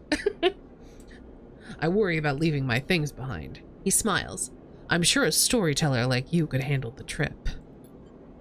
I will prepare them for you, and if you wish to tell it, be the audience for another story.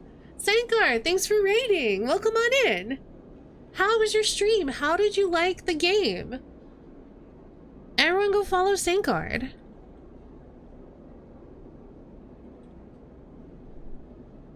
That's right, you were playing Cantata. How was it? I'm not much of a strategy gamer, but if you like strategy games, you should go check out Sankard's VOD. Maybe you'll find a new strategy game you like.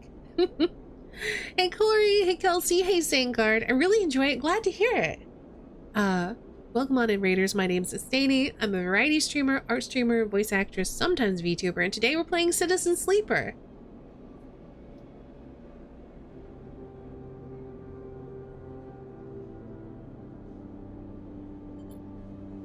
Good, booms Emphas. Then I will wait for you to bring them. Emphas slides his walk away and straightens up. I will prepare a recipe then, Sleeper. Good luck with your foraging.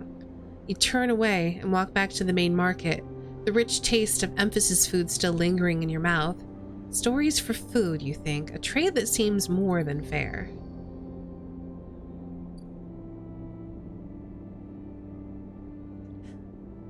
Yeah, it's new. It just came out, right? Thanks for putting that promo command in chat, Lost. Yeah, so we did get a free key to check out Citizen Sleeper. It's an RPG, and it has a really cool dice mechanic that I like.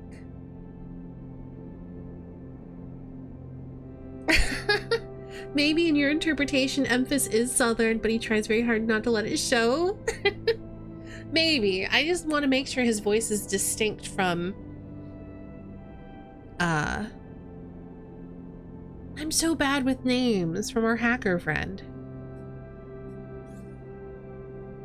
Wait, why do we still not have any upgrade points?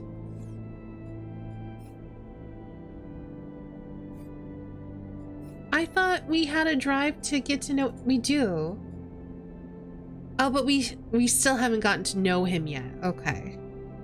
Darn.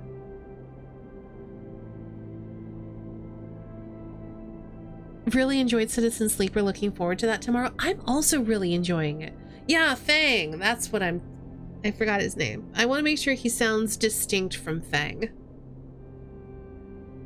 Have fun getting new scroll caps. We'll see. Because I have a feeling. Let's track this.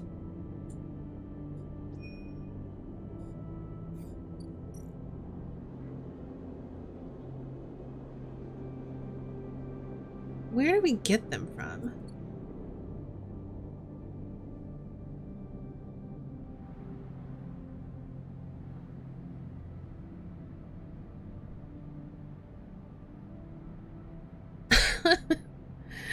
Sure, Ori, let's go with that. You don't have access to the place to get them yet. Seems like I don't. So I'm mostly just waiting on a bunch of stuff to happen. If I do anything here, Hunter is gonna be all over me. And there's really no point in extracting data right now.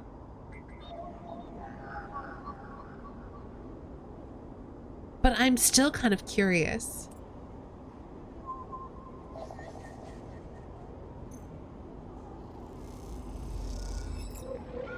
Oh, what is this? Oh, it's just Yatagan data. Okay.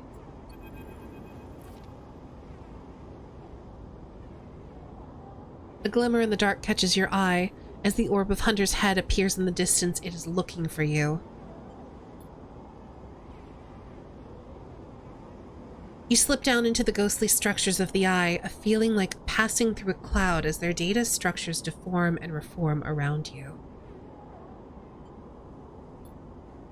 Another glimmer catches your eye closer now, that roving orb wreathed in tentacles. It flickers, jumps once, twice, then it is here. Hunter is here. Entity, submit to inquiry. The Hunter reaches for you in that unpleasantly familiar way, its weaving threads creating a cage. You push against the threads as they close in. Becoming frenzied as you push them aside, you are caught by whipping tendrils and feel them pulling you away from the anchor of your body. You push through, clearing the threads. Entity, hold for processing, comes the scream from behind, but you are already gliding away back to the anchor of your body. You awake, dizzy, distorted, but safe. Oh, you lose condition for that. Okay.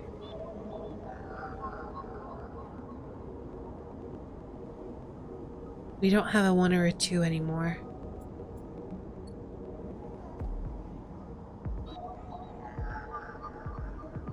We can put our 3 in here.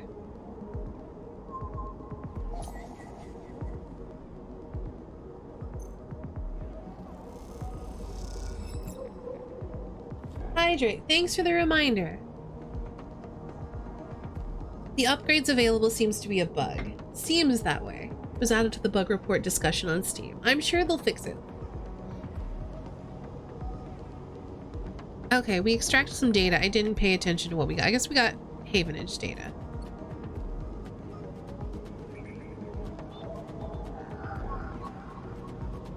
We use our other 3 here.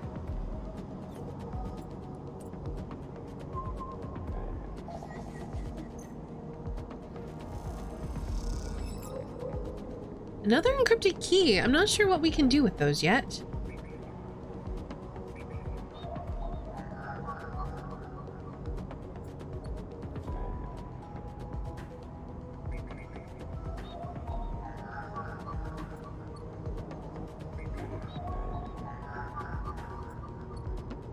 Okay, I think we can leave that for now. We have 2 5s, and I'll probably spend them doing some work in Dragos's shipyard, because everything else I'm just kind of waiting around for.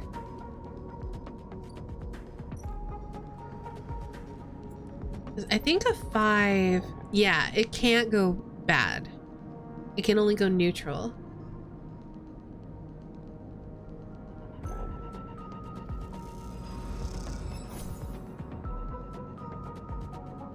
How do you like the characters in this so far? I think they're all really interesting.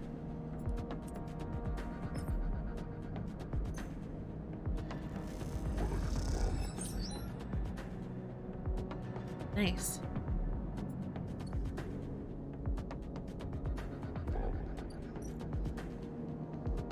Oh, and it's only 60 to pay the toll. Do I have to do it every time I get through, though? I think I'm gonna wait on that. Because if I have to do it every time I go through... I also love the art stylus. You don't have to pay it every time, it's just a one-time pass to unlock. Well, we can't do anything past it anyway, so we may as well sleep for now.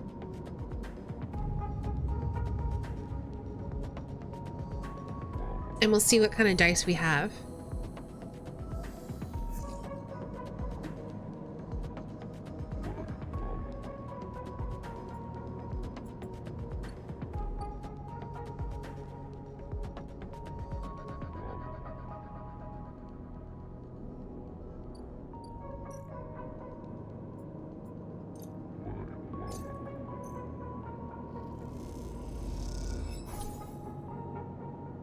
Okay, cool. So now we have low end. Or we could do block maintenance to make friends. Or we could play Tavla.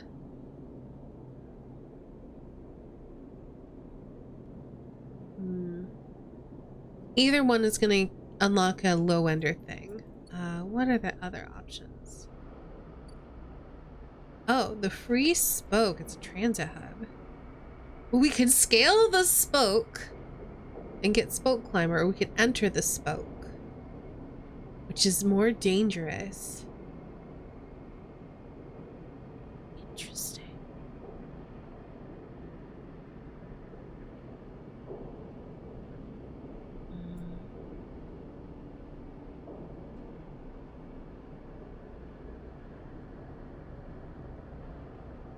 I don't want to lose condition. Losing some energy wouldn't be the worst, because then we could just go eat mushrooms.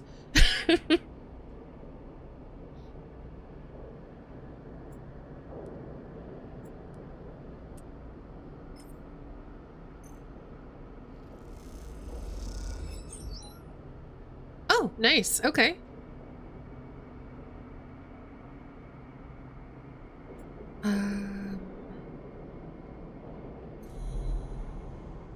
Ooh, it also gives us more data points.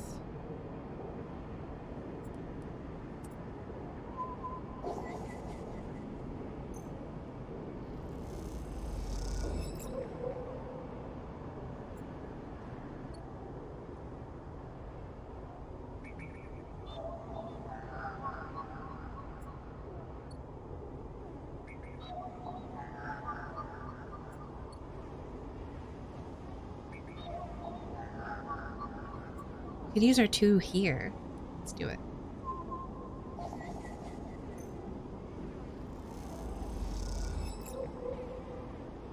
So many encrypted keys, I have no idea what we're doing with them yet. And then, where do I want to use my 5? On the Ord Exchange, maybe? No.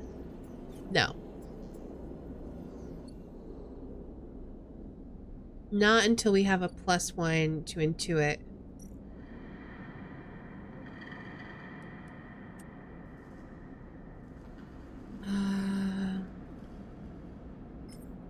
Okay, this can't go negative. So yeah, let's do this. Get some more money. Now, the next time we do this, we'll complete this, which means we probably won't be able to do in Winter Light. So we'll have to keep that in mind if we want to figure out what that's about.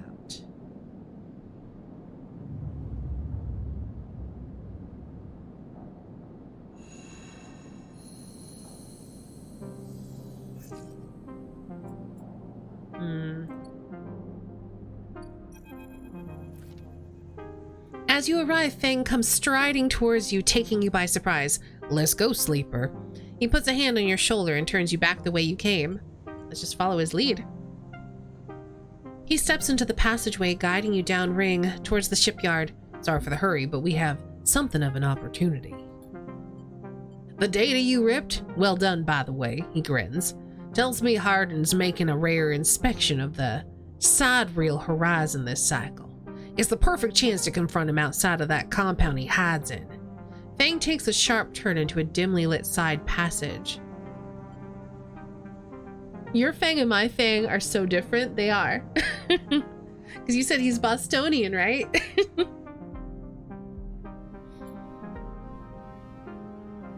Sidereal Horizon? Still catching up?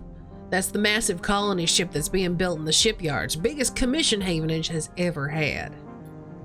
Fang slows and slips into a dark service tunnel where somewhere a water pipe drips in the black. It's him, sleeper. The same Hardin Hurst. Our worm ripped out decades of records that mentioned him by name, an entire trail of documentation from the first days of the Solheim collapse until now. He wrote out the whole thing, slipped into Havenage when it first broke off from the Union. He paces in the tunnel, a hand rubbing at the back of his head. I need you to understand something about Solheim, Sleeper. I don't know what you know about the collapse, but it wasn't as instant as it sounds. It wasn't like Solheim was here running the station one day and the next Erland's Union took power. Back then, Solheim knew its place was slipping away from him. As the palladium market collapsed, they tried to keep contractors here working. The pay got smaller, the costs higher. People like my parents were forced to work nonstop just to keep a berth on the station and water in their tanks. Solheim squeezed every last worker until the mistakes, the accidents, were coming in nonstop. And as new waves of contractors came in desperate for work, Solheim welcomed them in, taking bribes instead of checking pilot licenses. The whole time, Solheim was folding up, dragged into court cases in the central system, while this severed limb of a station still desperately tried to take all it could. The riots came after the collision at Dock 2. A young pilot, his MAV overloaded with palladium, miscalculated his trajectory and took out a section of the ring. Hundreds died. Thousands panicked. My parents told me people were terrified and the blame fell squarely on Solheim. People like to tell stories about Erland, how he brought the factions together, spoke to the crowds, turfed out Solheim. Maybe that's true, but my mother, pregnant with me, locked herself in their MEV and welded it to the dock while my father joined the improvised crews trying to seal up the ragged edges of the gap. He never came back. Fang pauses in the dark. They sealed it up, though. And by the time they did, Solheim was gone, abandoning every one of us to the black, apart. Fang finally turns back to you now, his eyes burning from shits like Hardin. Shits who held their place, rode it out, and slipped into the new structure like nothing had changed, standing shoulder to shoulder with those they had exploited at every step. Fang starts walking again. That's why I can't let him strut about the shipyard. This time, his past catches up with him. How is he alive? Clearly you don't know much about executives. That kind of power comes with certain benefits. Oh, so this is like altered carbon. Gotcha. Fang rejoins the main passageway, which is now wide and glass-roofed. Through the ceiling, you can see ships in mid-construction, their flanks lit by the flashes of plasma torches. The vast bulk of the sidereal horizon comes into view like the ruins of a toppled skyscraper lying across the ring. The entrance to the shipyard is ahead. Let's go. Fang grins. Let's go show this shithead some consequences.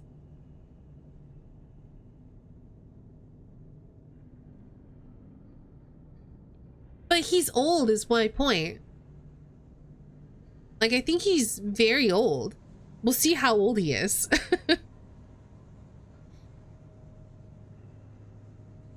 There's no transhumanism involved in the guy you're going after. I guess we'll find out. He strides to the shipyard entrance and pushes through the doors. A web of corridors lead through the complex. Snatches of the side hill... words. My brain is not focused. Snatches of the sidereal horizon always appearing through the windows. It looks like the corpse of a whale, suspended, skeletal, imposing. Fang seems to know exactly where he's going, and before long you cross into a huge dry dock locked to one side of the sidereal horizon. A network of platforms and scaffolding cling to the ship's hull, filled with workers and equipment. The sound is stretched out by the vast space so that the welding, cutting, and sealing seems to come from everywhere at once. Both you and Fang spot them at the same time, a group walking slowly across the gantry. And at the front, two men, one gesturing towards the ship, and the other, stick-thin, cleanly dressed with a shock of gray hair. Hardin. You and Fang say his name in unison, and Fang sets off up the staircase to the gantry with you following behind. As you come to the same level, the group is passing closer, the foreman gesturing to the work being done on the sidereal horizon's hull, and Hardin nodding along. "Hardin Hurst!" Fang shouts across the noise, taking you by surprise. His voice bounces and comes back in a rippling echo. The figures turn. "Yes." Let's make him just the smarmiest of bastards. Hardin asks quizzically, raising an eyebrow. He glances between you and Fang, and you see his gaze linger on your body, unsure of why a sleeper might be in this place. "You are a traitor, Hardin. A Solheim executive who tried to hide here among its victims." Fang's voice is steady, strong. "You stand for everything that I was rebuilt in the shadow of. Everything Erlin stood for. Everything Havenage stands for. You have no place on this station." For a moment, stillness descends on the group, as if everyone was held in place by the rattle of construction. Hardin laughs. "Well, good to meet you, too." He glances around at those around him. Some are smiling, others nervous. "You are from the system branch, are you not?" asks Hardin, inspecting Fang's clothing. Fang turns to the foreman. "You need to call your security. This man is a corporate agent." The foreman glances between Fang and Hardin, his hands drumming at his sides. Hardin leans toward him and says something inaudible. The foreman nods. "It's true." As you begin speaking, Hardin turns his attention to you. "And what would a sleeper know about that? You accuse me of being a corporate agent. What are you, if not exactly that?" He looks around at the group, who are already eyeing you with suspicion. "You are a product of Essen-Arp, and you have no place on a Havenage shipyard. Who knows what signals you are sending back to your makers?" A murmur of approval runs through the group. Fang holds up a stick of memory. "You guessed right, I am systems, and I have records that link you directly to Solheim right here." He turns to the foreman again. "So once again, I'm asking you to take this man into custody of the shipyard." The foreman remains still. Hardin's voice is calm, measured, and smarmy as all get out. "If you have such data, why hasn't it been submitted at a members' meeting for proper review?" He shakes his head. "I have nothing to hide. Unlike a man who does not announce his name, who enters my shipyard with corporate property in tow, and tries to turn my own men against me." You hear it now, the echoing sound of boots on walkways, coming from all angles at once and then settling behind you. "Please," says Hardin, "submit the data through the correct channels, and then we can talk. For now, however, you must leave." He gestures behind you to the security detail, their hands on boxy black sidearms at their sides. Fang spits. "Hardin, you shithead. You can't wriggle out of this one." A security officer draws their weapon and levels it. Fang turns and stares him down. I don't think going for the weapon is a good idea. I think it's going to get him shot.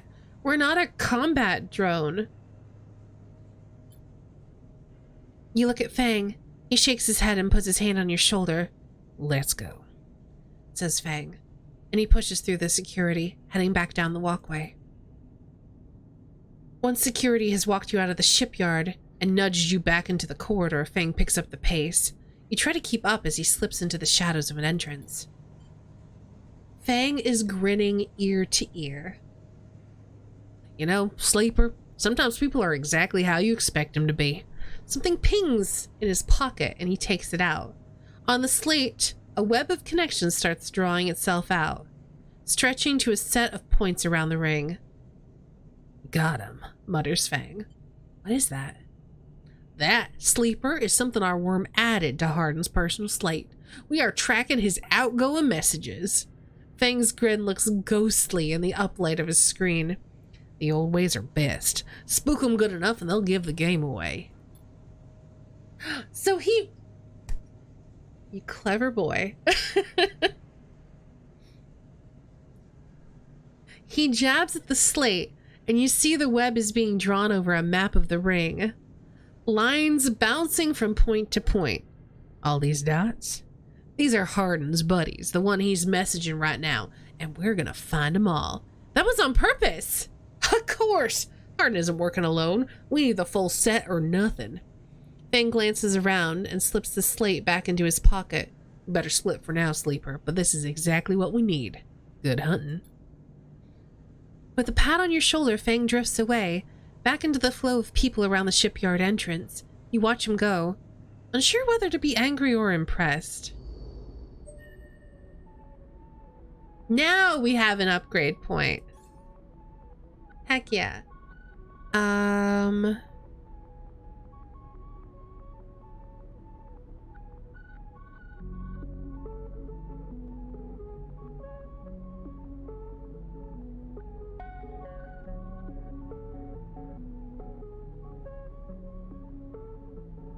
I think I want that +1 to Intuit.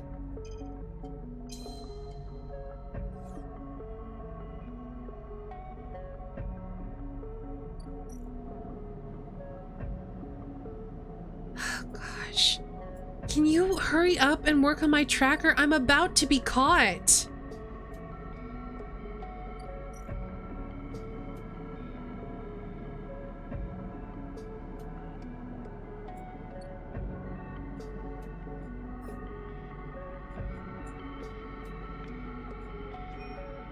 Yeah, I don't think there's anything I can do here. Oh no.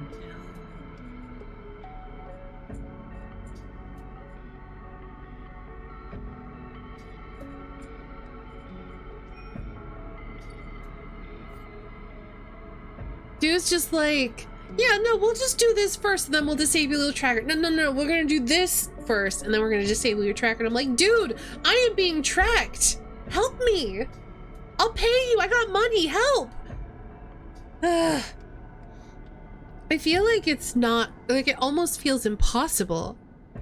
Because once you get all the data to him, you have to wait 3 days and then you have to wait 4 days. And there's what, how many segments on this clock? 1, 2, 3, 4, 5, 6, 7. There's 8 segments on this clock.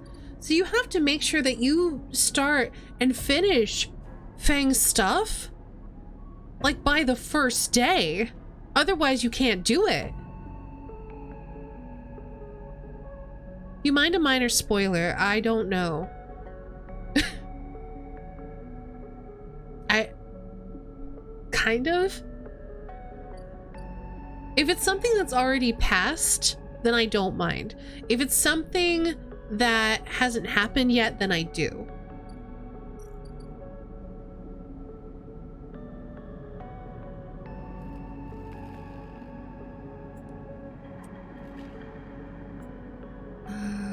Do we want to?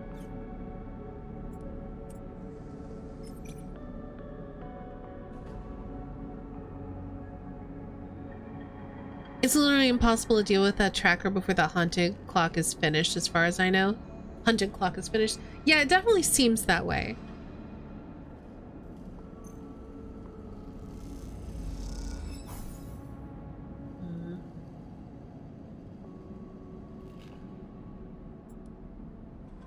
Oh, we need to buy food.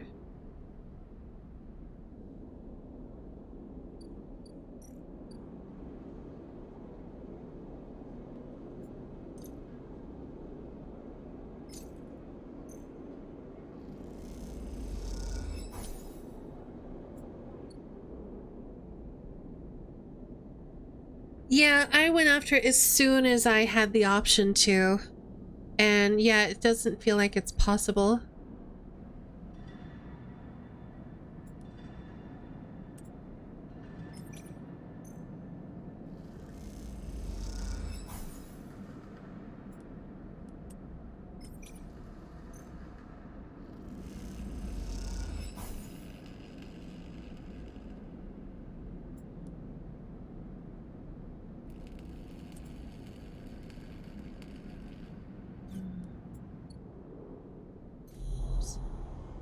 Okay, so we could still do something with a 2 in it. I think there are a couple of options.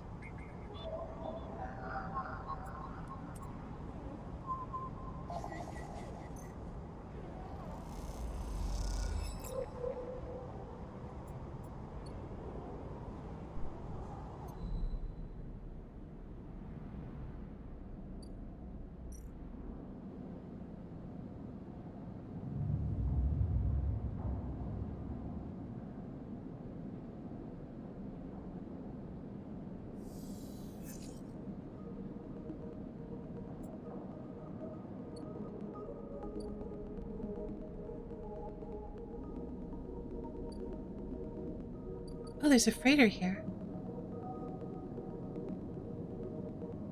Oh, we need a +1, I think, to be able to do this haggle over prices. Or we could buy a ship mine fragment. Hold up.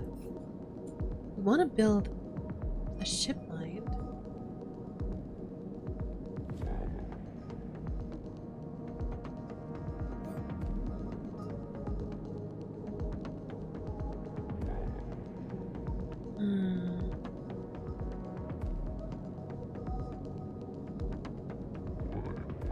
I don't even know. What is a ship mine?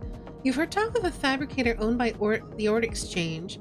And with that, you could, and a few fragments, you could build a ship mine core. So we are going to need fragments. Let's go ahead and do that. We'll buy one.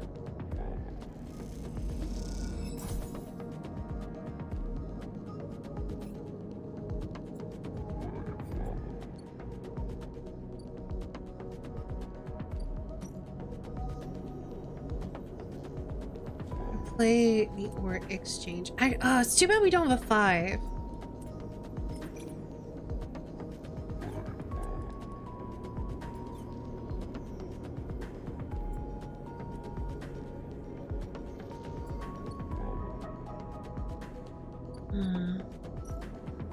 Let's throw our 6 in there.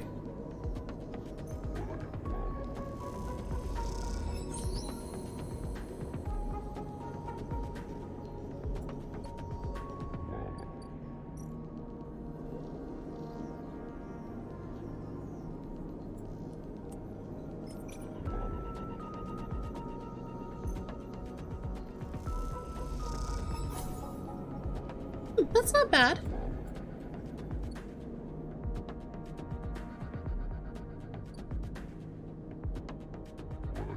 Oh, Ord Fabricator. I need 3 fragments to make a ship mine. Okay.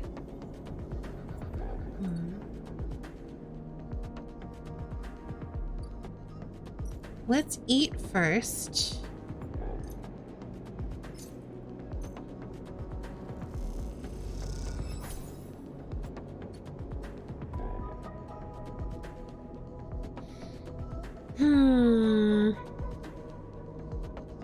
I just spent all my money on...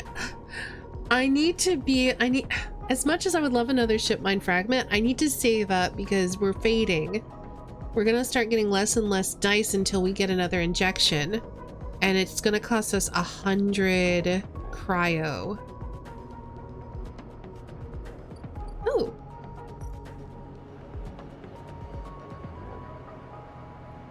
Oh, we could work as a freight operator.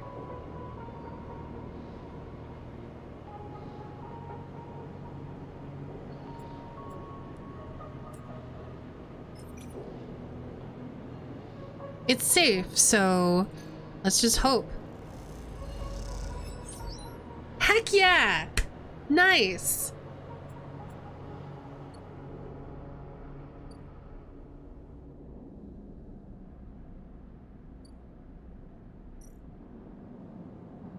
Alright. There's nothing we can do.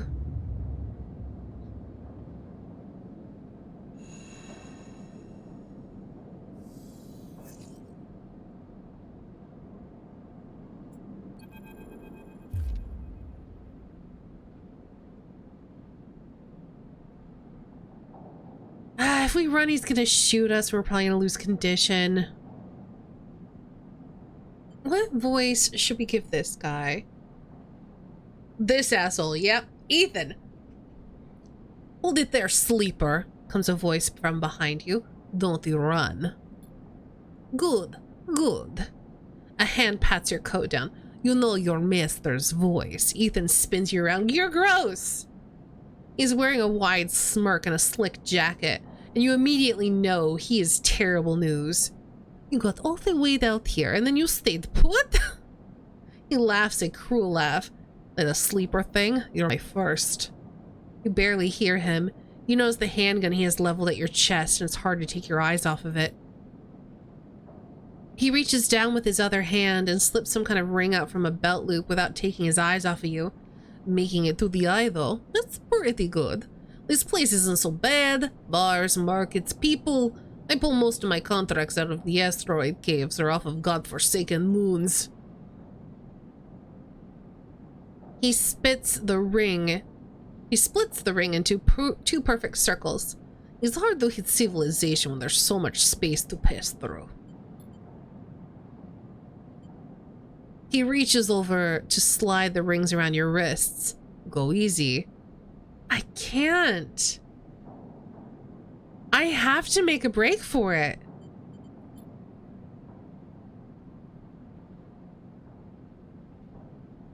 You see a chance the moment his eyes leave you to watch the rings. You spin, knocking him away, and sprinting down the corridor. Yep. Then the shot rings out, echoing off the metal so loud it hurts your ears. A bullet hole smokes in the wall beside your head. You freeze, and Ethan closes the gap. This is a very boring routine. Trust me, I've seen it all before. He slips the rings over your trembling wrists. God damn it. Ethan nudges you to start walking. Through the ship and home, he whistles. Going easy.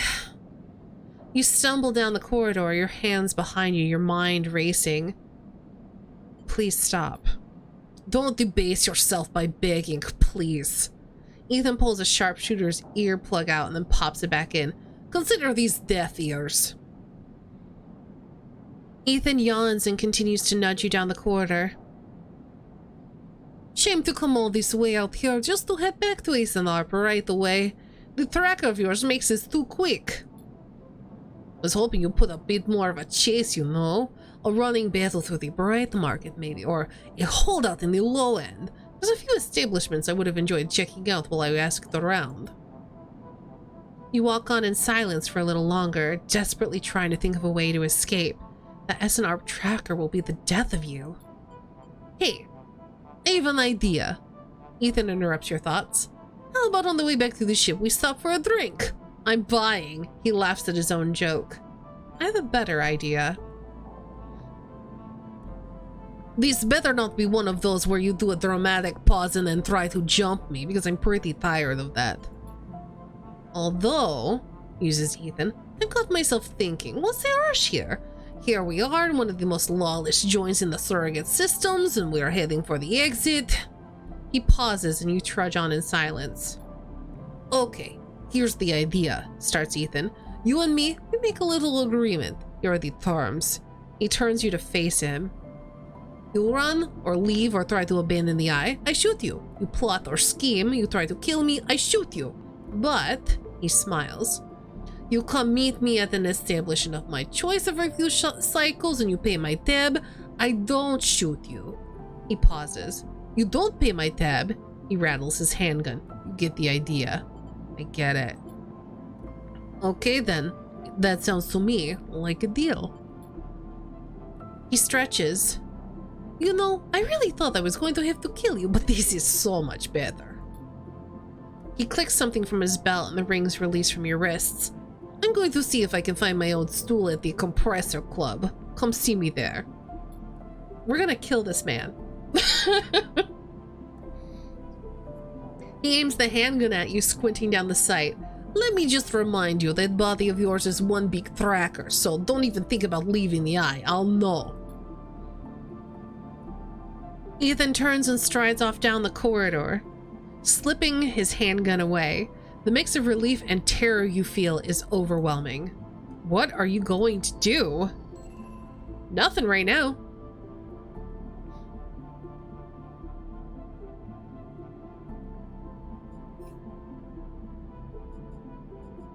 You wait for Ethan to run up a tab. Gross. I'm gonna play the stock market. Oh, that's the compressor club. Oh, it's 4 days at least. I hope the bill isn't gonna be small, is it? Oh no. Oh no. I hate it. I hate this. I hate everything about this.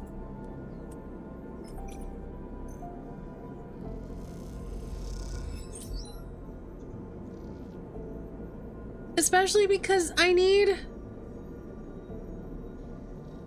my money to live. I feel like there's no way to avoid having to deal with this asshole.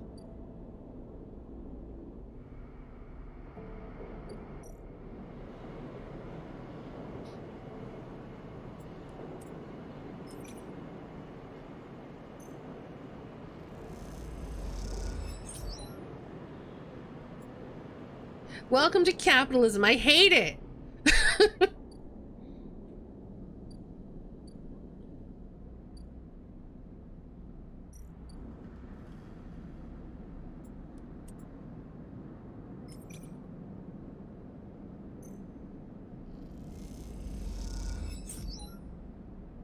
Ooh. We got a ship mine fragment. Heck yes.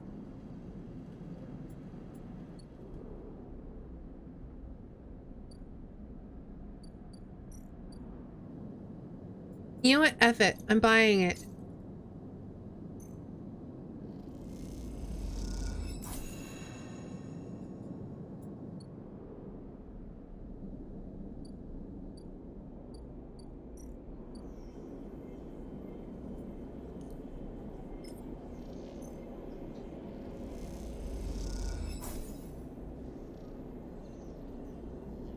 The fabricator whirs and crackles as it assembles the ship mine. It opens to reveal a completed but heavily dented unit. I did it. I don't know what I can do with a ship mine, but I have it. The core of a ship AI amputated and in hibernation. Okay, we got an upgrade point.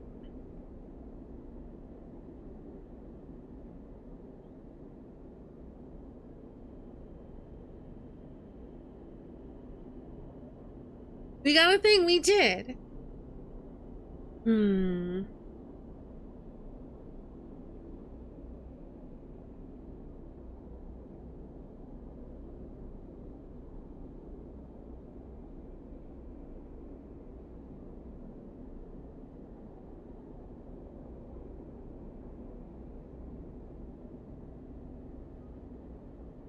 I'm trying to decide if I want to save up for instant karma, or if I think I want to try to,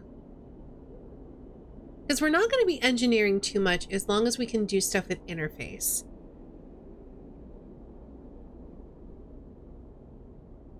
But I feel like hard to kill would be a really good thing to build towards. Obsessive Haggler would also be good, but that's going to take 4 upgrade points. And this one's going to take 5.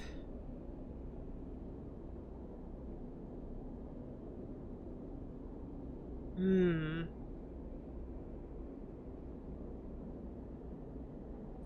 think I'm going to hold on to it for now.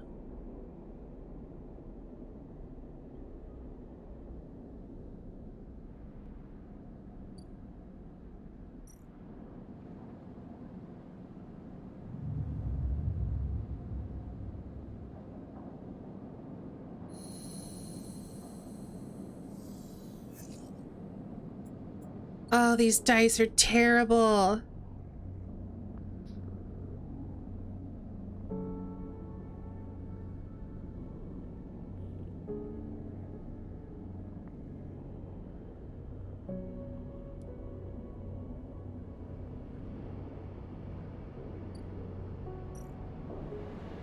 I could maybe turn this into a 3.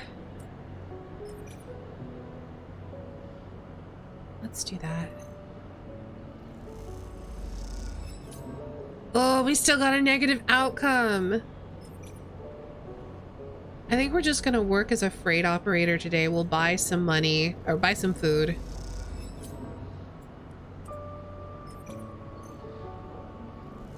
Because at least it's safe. Okay. That's not the worst. We're gonna buy some food.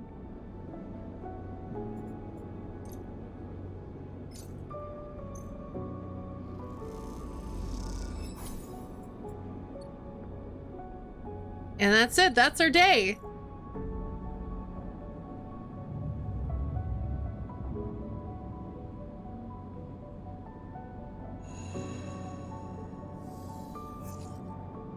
Okay, at least we got a 6. But these dice are not having it. Oh. Pardon? I don't want... Wait.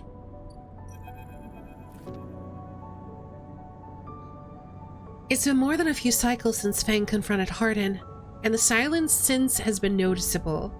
In your time with Fang, you haven't exactly found him to be reliable, but you did expect to hear the end of whatever plan he put into action. There's an interesting action economy. I find it really interesting.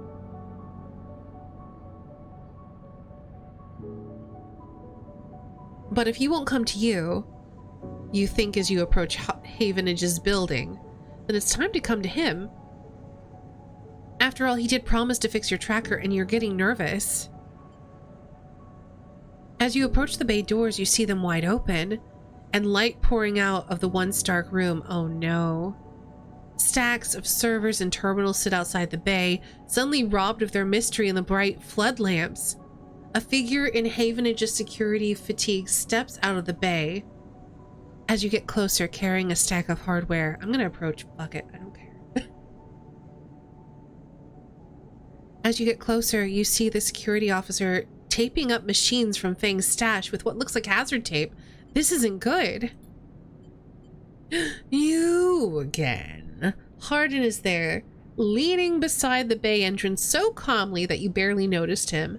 He has a slate in his hand, an inventory of seizures scrawled across it. Predictable. Further evidence of Fang's collusions. You see another security officer come out of the bay and take notice of you. Hardin. Hardin pushes away from the wall and comes closer. Don't worry, Sleeper. We have all the evidence we need. A confession won't be necessary. He gestures around the stacks of hardware, spying on fellow Havenage members, hoarding Solheim materials, and obsession with corporate data. It speaks for itself, does it not? It tells you nothing. Or, that was his job, you know what? That was his job. And what would you know about jobs, Sleeper? He looks up at the glass roof above, and the stars beyond. We are the ones that provide oxygen you're breathing, the light you're seeing, the systems you use every day to live out your cycles.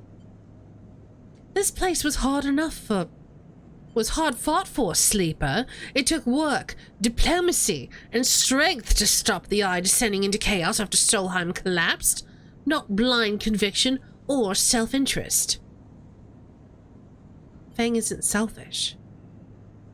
I know all about the background of our mutual friend, Sleeper. Don't you worry about that.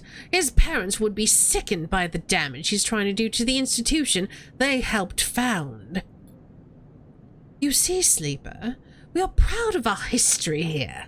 Andre Erlin and the First Union founded this place, and Havenage has welded his values into the very walls of this place. We will never turn away the hard-working, the just, the true citizens of the Eye. Then why are you seizing all of his stuff? Havenage aren't like a gang like Yadigan. We aren't pirates like half the spaces you'll meet in the hub, or esoterics like those hypha radicals in the Greenway. We are the true backbone of this place, proud and true. We named Erlen's Eye Sleeper. This is our station. He meets your eye. So please take your false accusations elsewhere, before I decide I need that confession after all.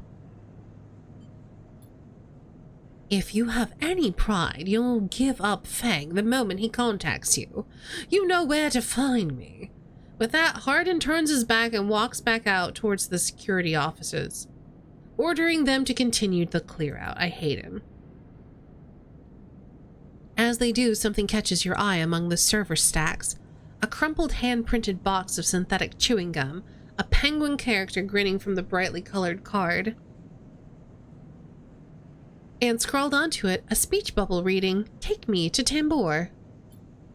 You carefully pocket the box, making sure no one is watching, and then turn away, just as another stack of servers is wheeled out for the bay.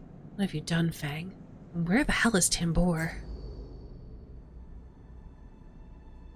Don't know. What I do know is I need money. Oh, there's something here. What is this? Founder's Cap. To reach the Greenway, you need to pay for a pass. I can't afford it.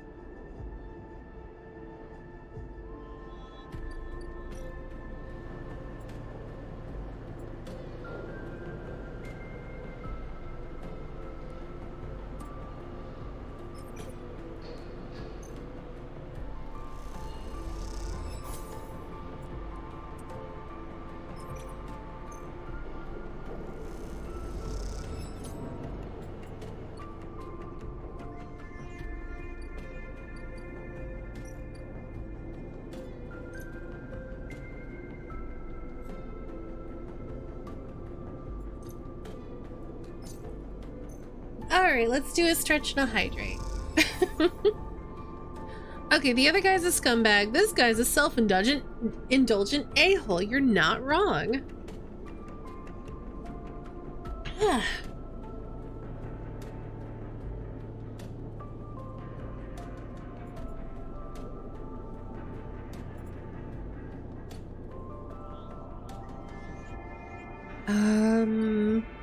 We just play the Ord Exchange? Or do I want to try to finish this?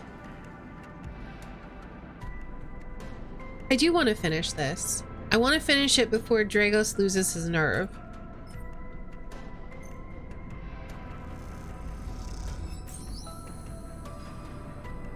Ooh, we got another ship mine fragment.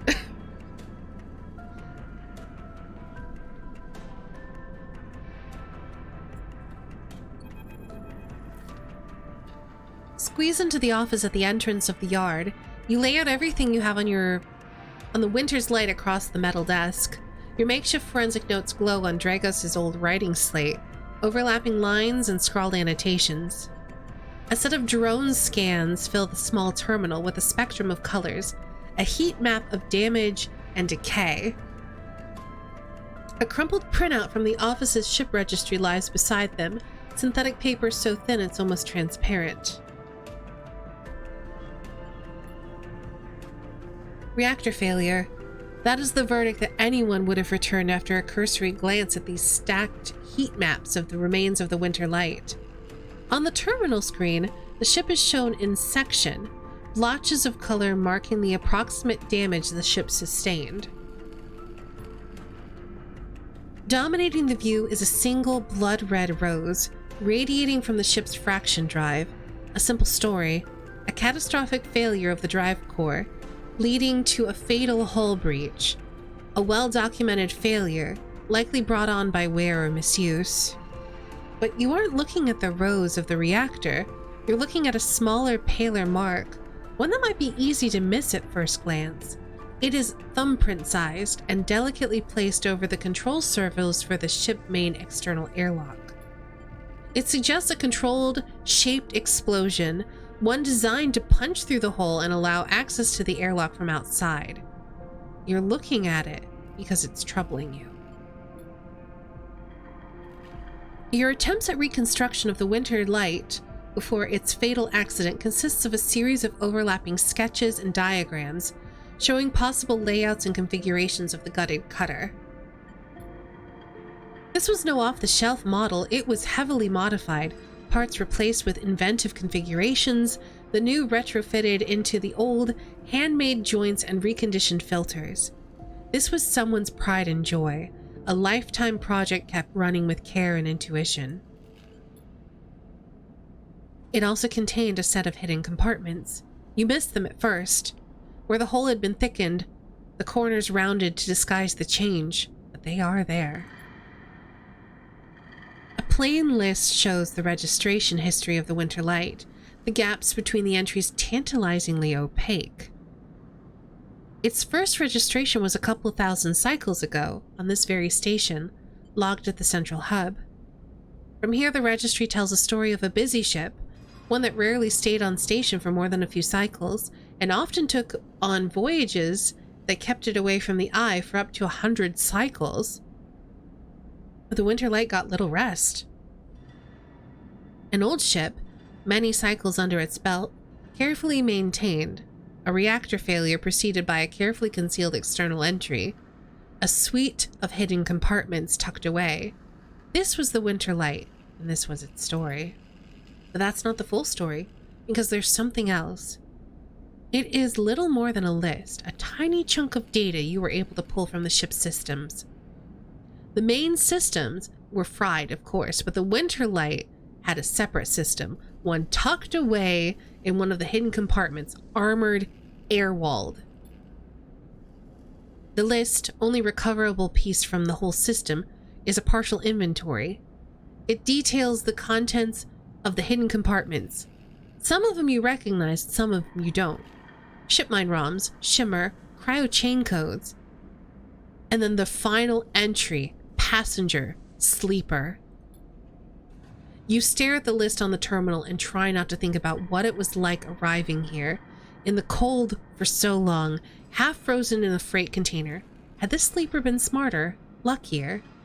How had they convinced the Winter Light, a smuggler ship if you ever saw one, to extract them from SNARP? Luckier, you laugh. There have been no remains found on any of the Winter Light's compartments. You checked. They weren't so lucky, you guess, not in the end. You hold up a vial of stabilizer to the light. Free stabilizer? This was all you find in their compartment. A parting gift from SNARP. Well, it won't go to waste now. Put it back in your pocket. The thought still bothers you, though. 2 ships carrying sleepers, coming into the same yard. 2, one after the other. That feels wrong. You flick back and forth between data sets on the terminal, thinking. And you see that thumbprint again. The mark of someone trying to get in. Someone who entered the Winter Light with precision and speed, and when they were done, left the reactor to clean up the rest. The thought of that person makes you shiver. Suddenly, the office door creaks open. Drago stands in the doorway, staring at the equipment and notes you have assembled. What's all this? He snatches the slate from the desk faster than you realized he can move. You running an investigation here? What am I paying you for? You're not paying me for this. This is on my own time, my dude. The drone on his shoulder starts whining shrilly, his anger passing to it through his implants. Where's this ship from? Leave this alone. He starts shaking his head. I know you have a lot of questions, but this isn't the way. He turns away, muttering to himself, This is the last thing I need. This ship had a sleeper on it. Dragos freezes, suddenly angry. What did you say? He pushes past you to look at the terminal at the list. He shakes his head. So what? Aren't all you trying to escape? You're lucky it was you that made it out alive, not them. He folds his arms indignantly. Drago seems to steady himself, then turns back to you, the heat map of the reactor failure reflected in the headset glassy eyes. I've given you a place to stay. I've given you work. He stumbles over the words, unsure what to say. There's plenty others who would have sold you on, turned you in, but not me, no. I know. He softens. Look, you've helped me too. He quiets the drone.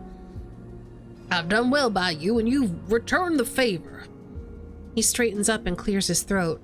But this obsession you have with this ship isn't gonna work for me. I can't have you making my clients nervous. I can't have you digging up what it is that you're after. You can't work here anymore. Fine.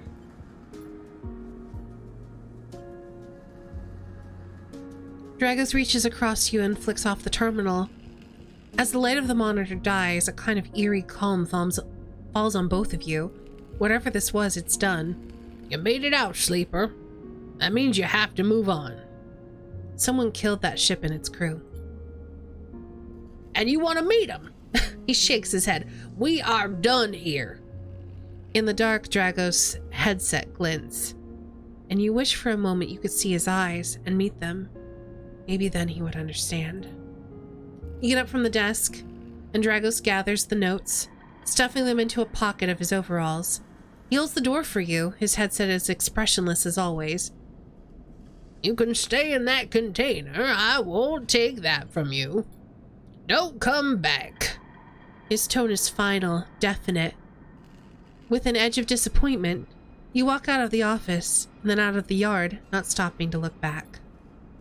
You leave the yard, thumbing the vial in your pocket, knowing that this, at least, guarantees you a little more time. And as you walk, your mind once again drifts to that person who killed the Winter Light, and whether or not that person will come for you.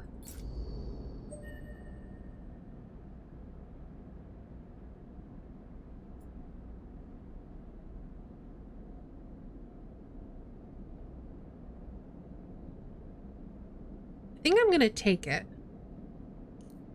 Can I take it? Do I have to like go to the... Do I have to go get it injected maybe?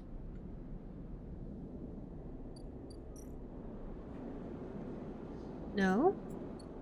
How do I take it then?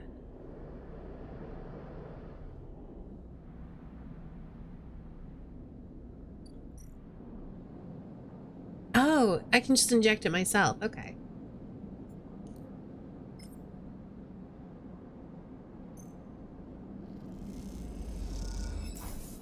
And we're fully stable. We're fully fed. Life is good.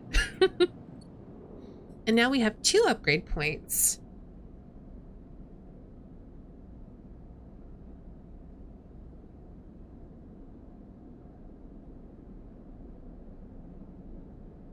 We can't really do much with data right now. So getting Icebreaker now does not feel super useful.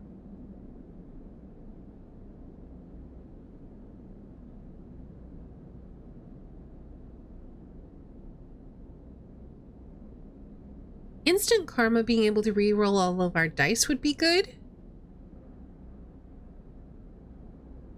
Especially if we get another really bad roll. Like if we get like all 1s and 2s, being able to re-roll that would be great. And it would be even better if we can re-roll them after spending our good ones. I think I'm gonna grab Instant Karma.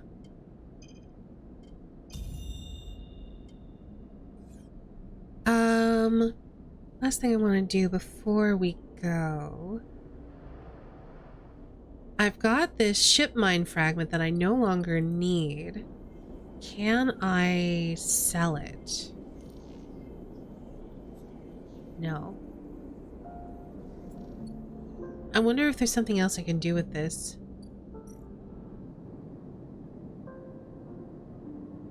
I can buy scrap. I can unload containers.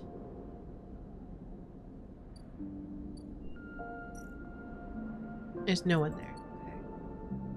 Yeah, I don't know what I'm going to do with this ship mine fragment. Hold on to it for now, I guess.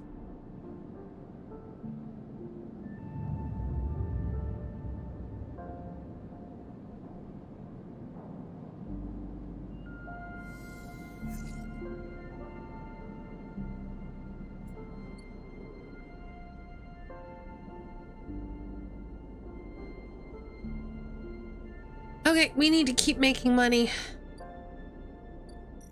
Can I do anything here?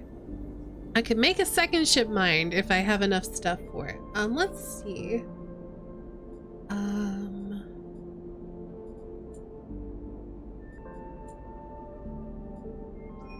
I guess that's really all we're doing. We have a lot of... We're mostly just making money.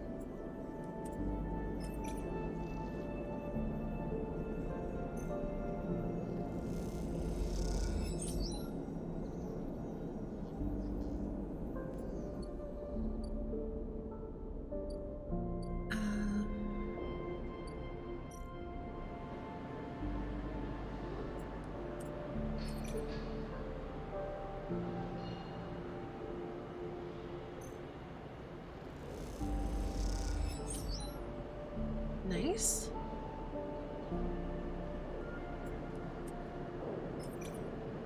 I think I'm just probably gonna pump all my dice into being like doing freight operations.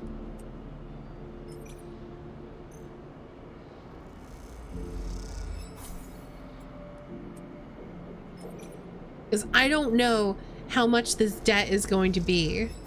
So I want to try to have as much money as possible for when he racks up his debt. No, we're gonna leave because we don't need to buy food right now.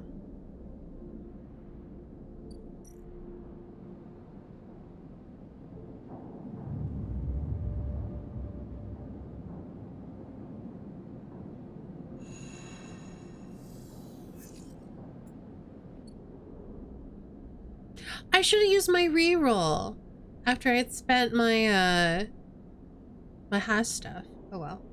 All right. Oh, it's only 58. That's not that bad. For now. Oh, I don't even have to pay it today. Yeah, I'm gonna wait.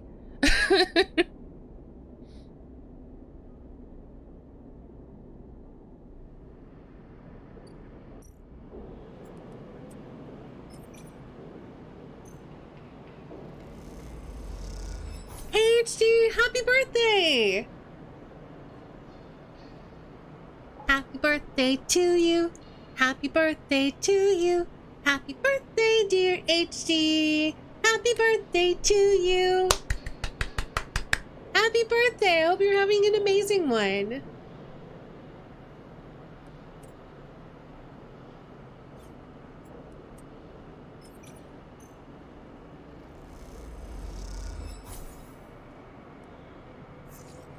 Much better.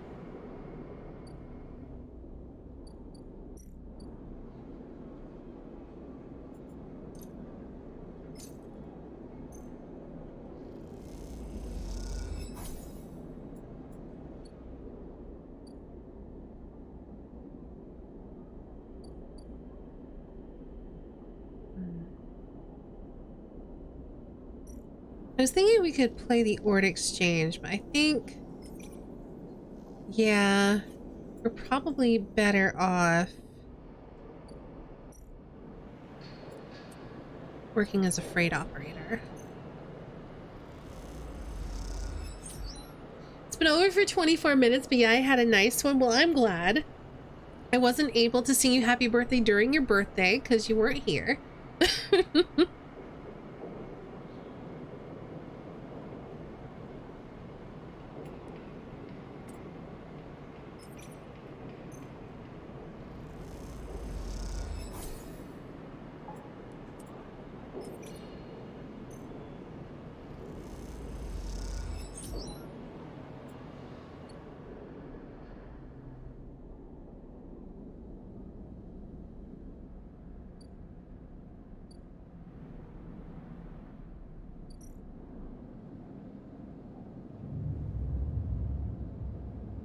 It's okay. I hope you had a good birthday.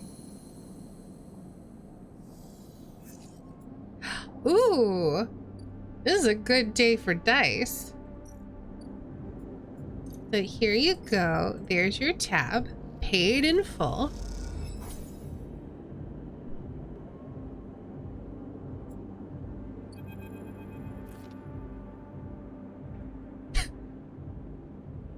I can't believe you just did that. Ethan's mocking laugh comes from across the bar. You look across to see him leaning across it in a pool of light, empty glasses and spilled liquids glinting around him. It's always dark in the compressor, but this cycle the place is packed, a load of spacers mixing with the locals. Usually they run. Ethan spins the glass on the bar, or they go and spend their savings on some local heavy I have to put down. They don't pay. Ethan gets on his feet. The glass falls and smashes, but he doesn't seem to notice. You think that's it? One round of drinks and we're even? Sleeper, come on. His hand comes to rest on the butt of his handgun dangling from his chest holster. Stop. Ethan laughs hard, and the people around him turn to see what's happening. I told you already about the begging. This isn't begging, this is just telling, but okay. I'm a freelancer sleeper just like you. We both signed a contract with SNARP, didn't we?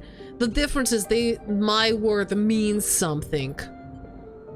He closes the gap, stumbling a little. What did you think? That you could just run away from your contract, from your debt? You could just steal that natty little body of yours and take it for a joyride? Pay a human for a cycle, play human for a cycle or two? I don't understand why I would say I'm nothing like you here. You don't understand. It's you, sleeper, that doesn't understand. Some of us pay our debts, but it's all the harder because of idiots like you. Well, I suppose I should thank you. Ethan nods, his head heavy, for giving me such an easy job. I'm used to outlaws, you know, real bounties. If I knew catching sad little escapees like you was so easy, I would have changed clients ages ago. Someone shouts from the back of the bar for Ethan to shut up. He holds up a finger in that general direction without turning around. Nothing to add? Ethan turns and walks back towards the bar. Good. Lesson learned. Ethan sits heavily back down on the stool and searches through the glasses for one with something left in it. The thing is, sleeper, I can find you anywhere. It's actually wild that you haven't figured it out. That body isn't yours and will always betray you. No matter what. He finds a glass and downs the contents. So please, go. I'll catch up with you whenever I need another. He laughs and taps the bar for a fresh drink. You turn on your heel and are out of the cloying dark and the sweat stench of the compressor. You walk hard and fast down the walkway, anger driving your footfalls into the metal of the rim like hammers. Well, it's done for now. Let's make some money.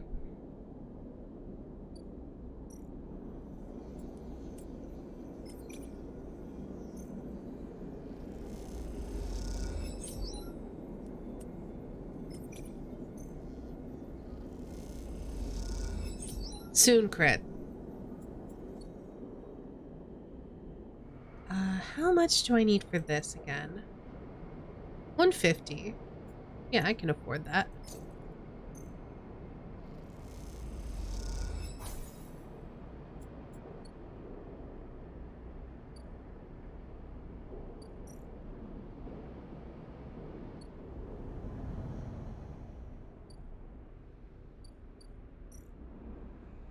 Okay.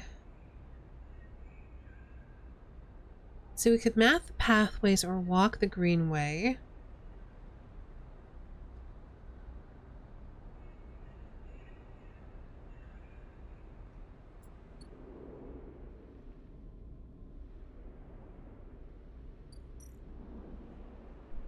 We could work the grow beds or work the canteen here.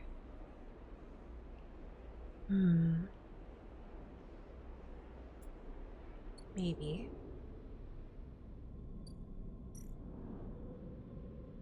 We can't gather scrap because we don't have the endure for it. That's it for now. What was...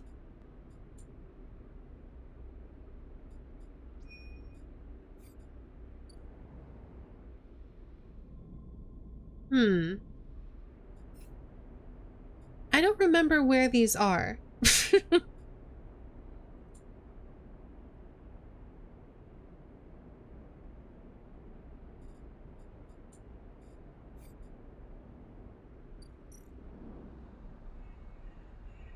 We could spend our 6 in walking the greenway to map it that way. Or we could spend our 4 mapping the pathways because we have a +1 for intuit. Let's do that. Because this is dangerous and this is... Either way, it's going to be a 5.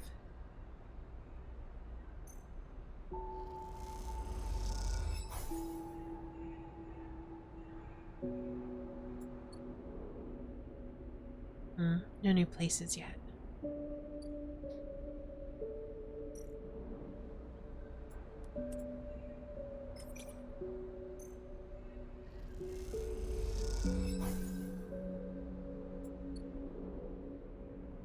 Ooh, got the farm stacks. We could steal the harvest. No, I don't want to be a bad person. I guess sometimes you need to do what you gotta do though, but we could work the stacks, but I don't need to.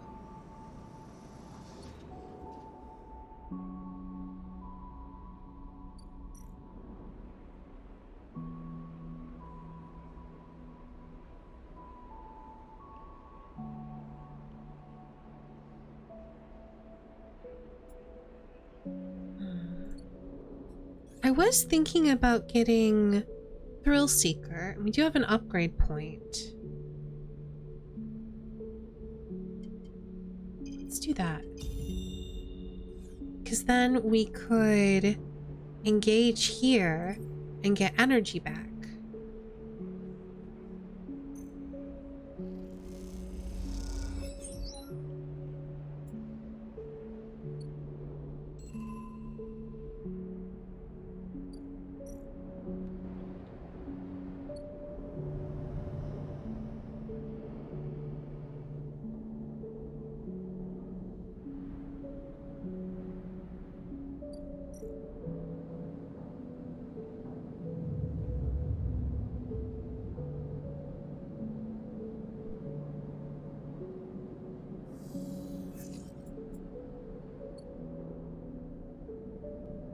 Okay. Yeah, there's nothing really there. Okay.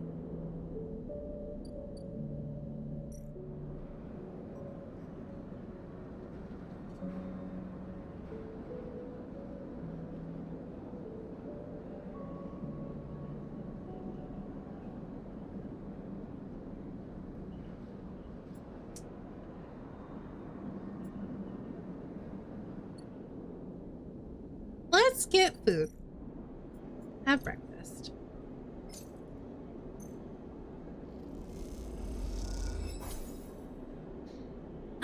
I think the reason why they do that is because there are certain things that you can do here in your empty container if you have like items and stuff for it.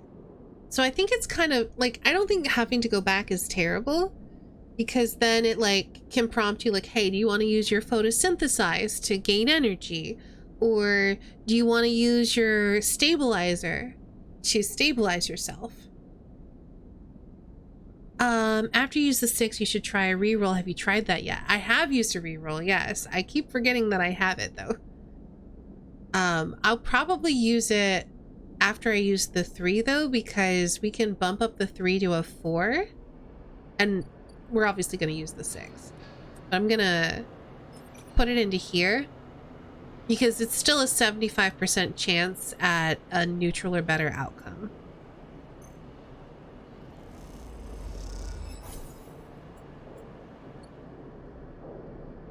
I need to make money.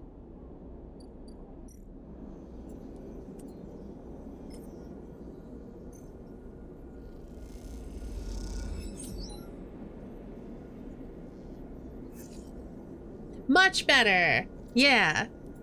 Make some more money.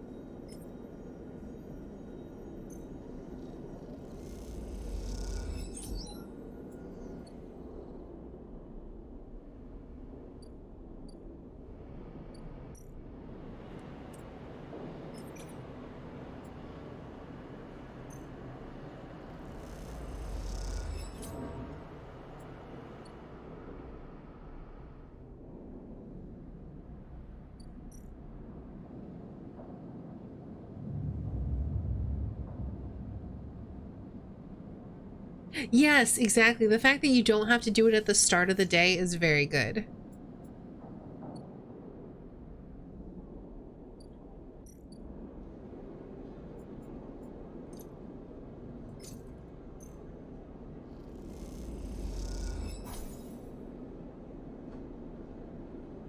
Rerolling threes isn't bad though, since they only have a 33% chance to downgrade, assuming that the dice rolls are perfectly random.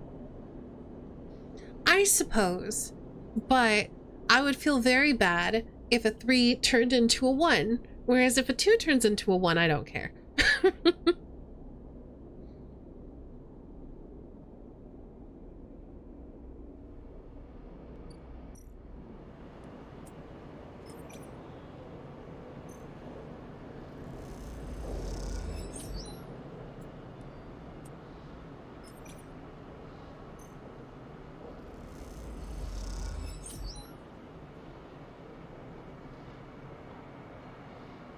I think this is technically making me more cryo than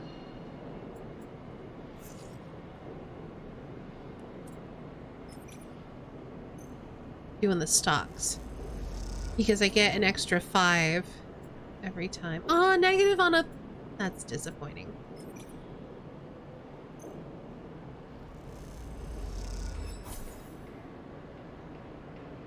So even on a neutral, I still get 15, I think.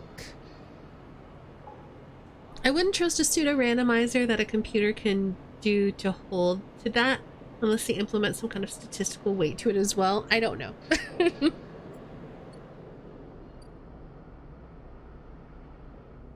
I'm worried that his tab is going to keep getting higher and higher, or that we're going to end up having to confront him in some way.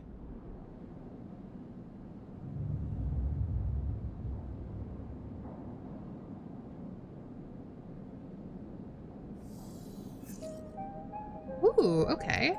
That's a good set of dice.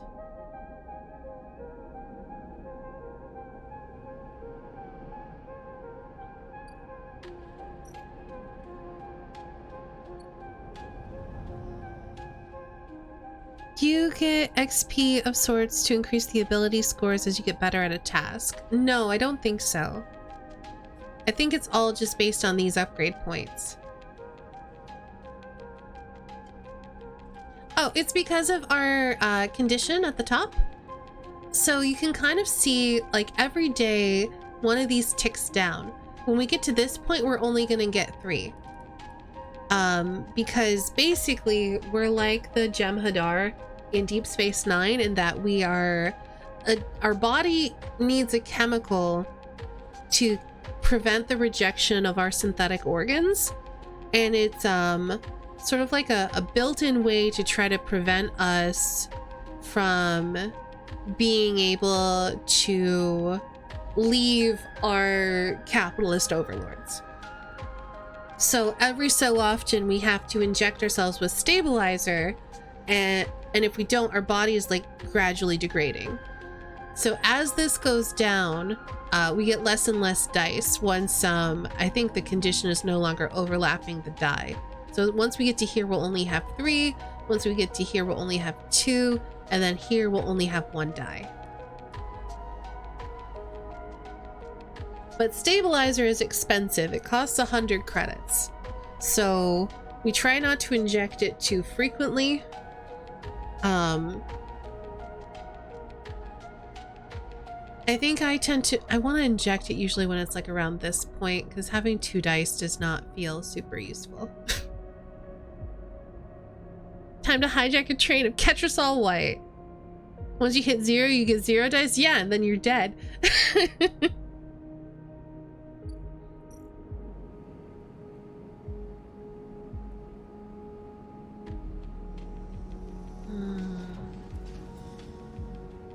I mean...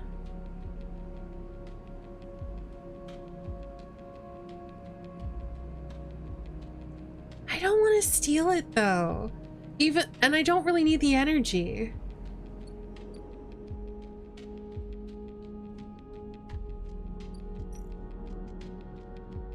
Okay, so we can't do that because we do not have the endurance to do it.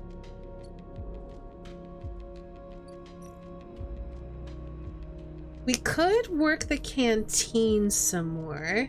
That'll give us energy.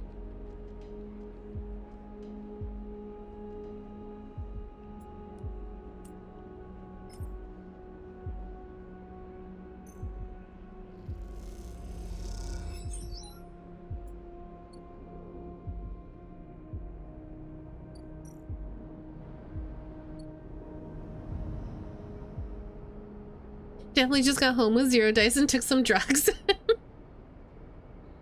Crit bot only partially synthetic. How sad. Let's use this here. Nice. Want a chance using our 3? Let's just use our 3. We still have a 75% chance of getting a neutral or better. Dang, unlucky. And we still got 11 cryo, so it's not terrible.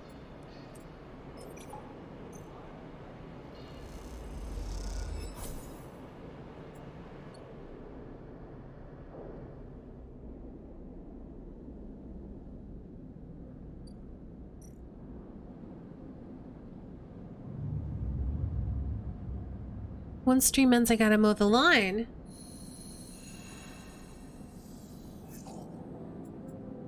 Ooh, we're getting some good dice rolls today. Oh. I will deal with that in a minute.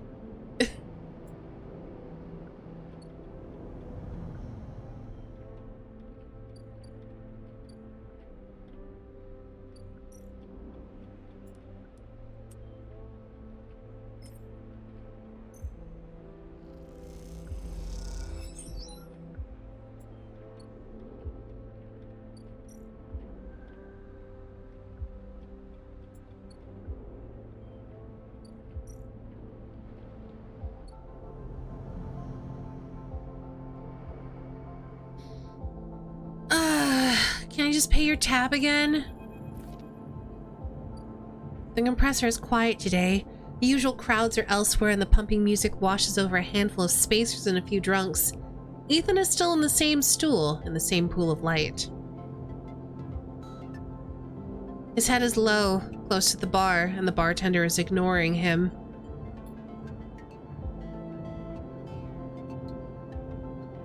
As you get closer, he lifts his head and turns. Sleeper! He turns to look at you. Time to pay up again, is it? He gestures to the bartender. Come here, take their chids. The bartender ignores Ethan. It seems they've cut him off. Hey! He slams a hand on the bar. Come take the chids! The bartender ignores him. Ethan lets out a huge sigh, rubbing his eyes with his palms. He reaches towards his holster. His elbow slips and the gun tumbles out. It clatters on the bar and falls to the floor, bouncing on the ground between you. Both of you and the bartender look at the gun. Stare at it. Butterfingers, says Ethan and puts out a hand, beckoning for you to give him the gun back, if you would. The bartender looks at you warily. You crouch down and pick up the gun. Oh no. I don't know what to do here.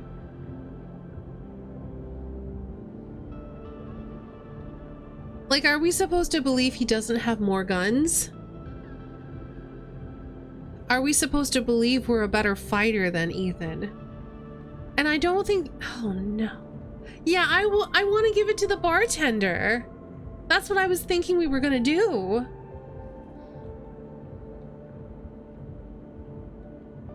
Honestly, I would much rather keep paying him than have to confront him with this gun. Making money is not hard for me. Let's just give him alcohol poisoning until he dies. Yeah, sounds good. You slap the handle of the gun back in Ethan's hand. Thank you, he hisses. It might be a ploy to spice things up because Ethan is clearly bored. I think Ethan has problems. Now where was I?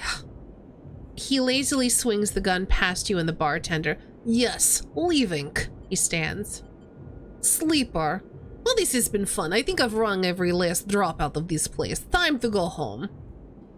He waggles the gun towards the door. Let's go see SNARP. No.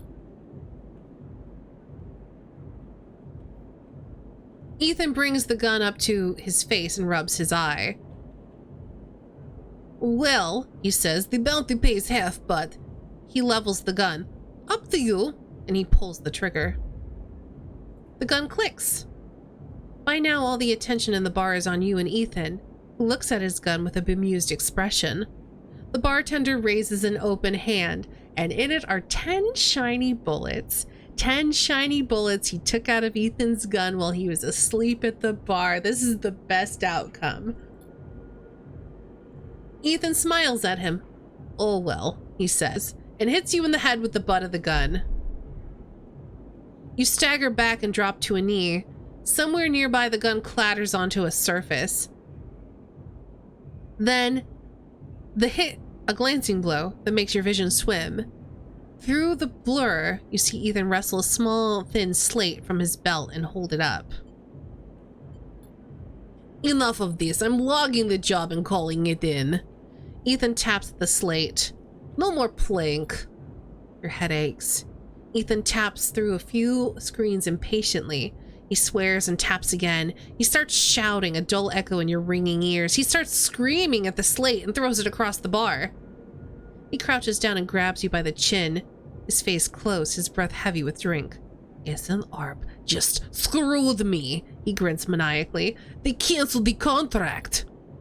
He stands up. They canceled the contract! He shouts at the ceiling of the compressor. You stand up, struggling to your feet, the sting of the hit fading. Ethan is rubbing his temples, his face pale. You hear a clicking sound, like coins being counted, like bullets being loaded into a magazine. When you shake off the last of the blur, the bartender has Ethan's pistol trained on Ethan's head. Ethan stumbles back towards the middle of the room, all eyes trained on him. I'll kill all of you, he screams. He stumbles into the wall, spinning away towards the door. I'll be back for that, he shouts at the bartender and lunges out of the compressor. You steady yourself on the bar and catch your breath. The rumble of conversation returns. The bartender goes to say something, but then thinks better of it and begins to clean the bar. After a while, you wander out into the light of Bright Market, looking for Ethan around every corner. Hey, we didn't have to pay his tab. Yet. Uh-oh. Ethan may be disarmed, but you doubt you've seen the last of him. Okay, but like... they canceled the contract, so what are you gonna do? Critbot. Only human. Jeez. You know what I think I should do? We're gonna cross back to the Greenway. Should have been a way to pay or tip. I totally would have tipped him for that if that had been an option.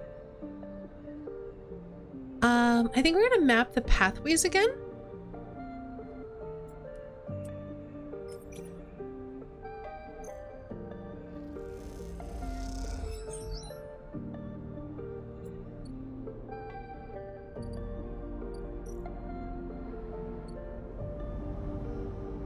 We're gonna use this 4 to work as a freight operator.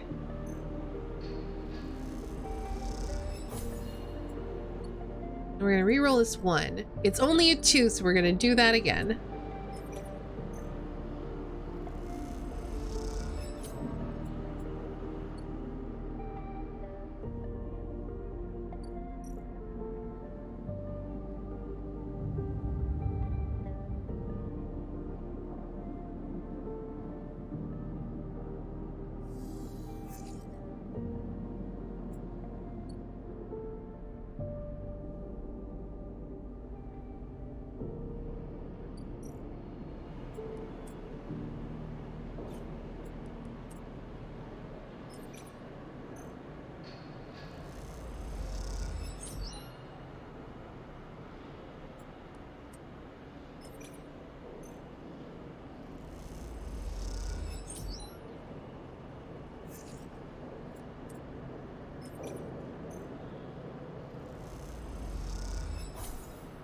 Not bad.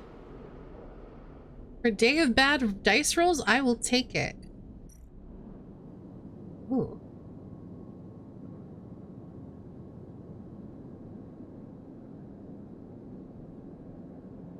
I don't know. I don't even know what I can do with a ship mind. Ooh. We apparently want to join the... Oh.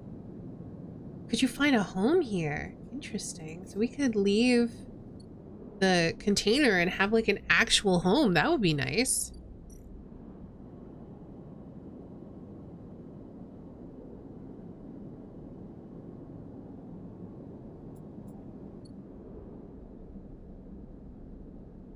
This pays pretty well. It does help that... Oops, I hit the wrong thing.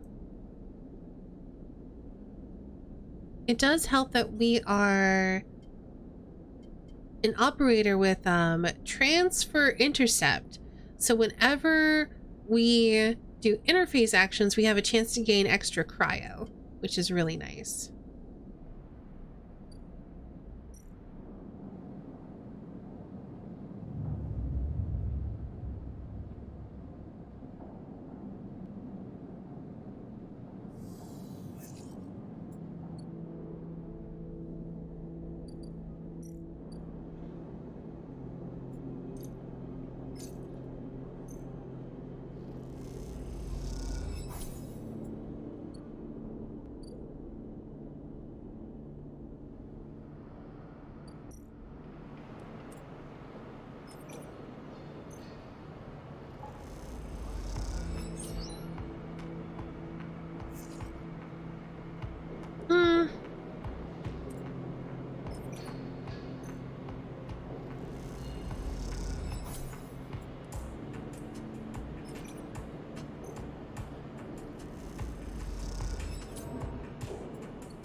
We got a 6. Good.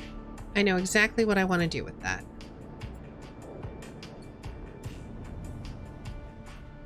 So this is energy and this is condition. So, this depletes by 2 every day. And we have to eat, which is why we keep going to eat mushrooms. But yeah, we have to eat in order to increase our energy. Our condition is basically our body slowly rejecting our synthetic organs. So we need our stabilizer in order to bump that back up. If we run out of energy, we'll start starving, which will basically increase the amount of condition we lose per day.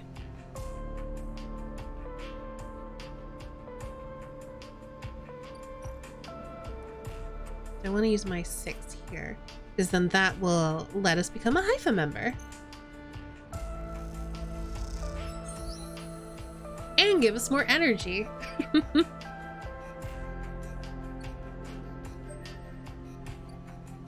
So now we can hang out in the dorms.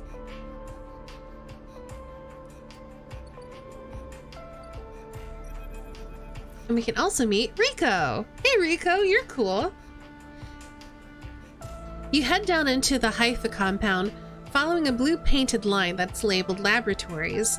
The member you were assigned to work with told you they'd asked to see you, but you still have no idea what about.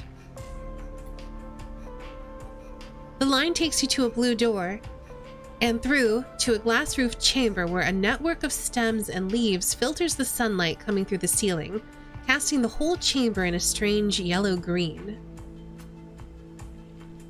I need a voice for you. Peaceful, isn't it?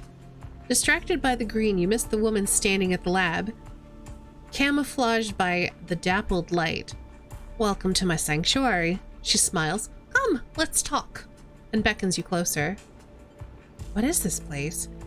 Here, These were processing centers for the agriculture of the old corporate station. She offers a hand to shake. I'm Rico. I run the botany program at Haifa. The botany program?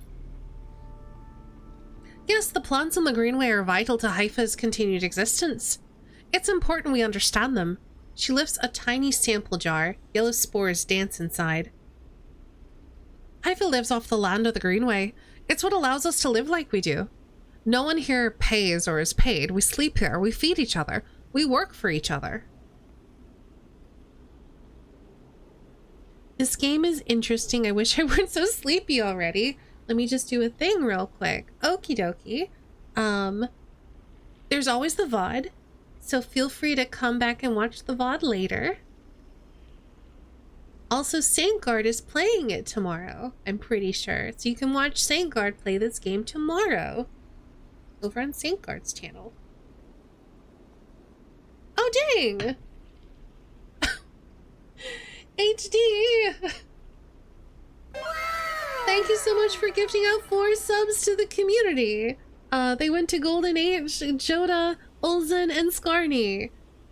Enjoy the subs, everybody. And thank you so much, HD. That's very kind of you. You've given out 50 gift subs. You got the 50 gift sub badge. The heck? That's so many gift subs. Alright, Crit, thanks for the hydration reminder. Everyone drink some water.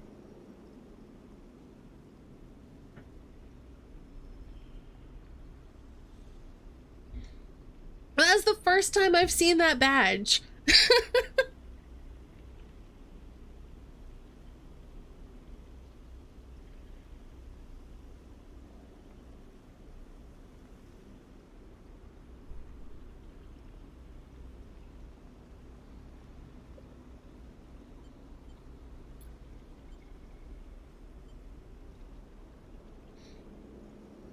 Well, anyway, HT, again, wishing you a happy birthday. I know it's over, but still.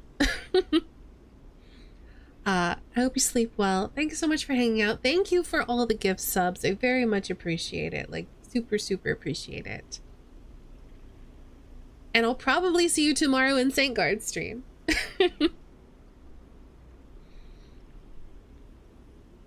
Sleep well. Have a great rest of your night.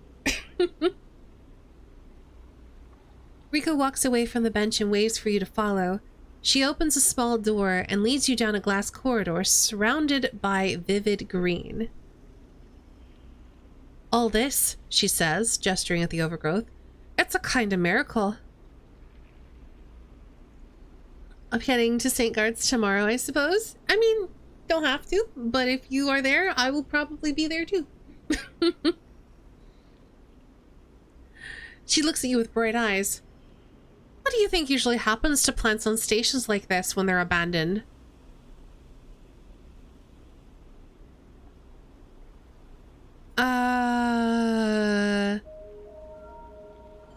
Keep growing?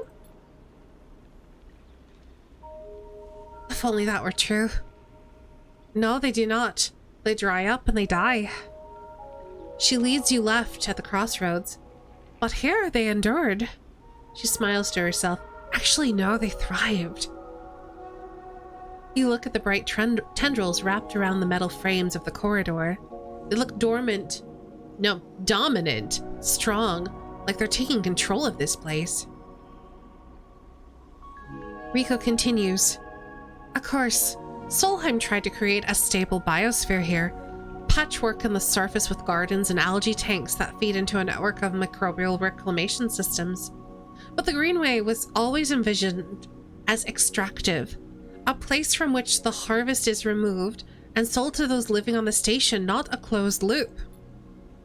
For this reason, when the collapse came, the Greenway should have gone with it.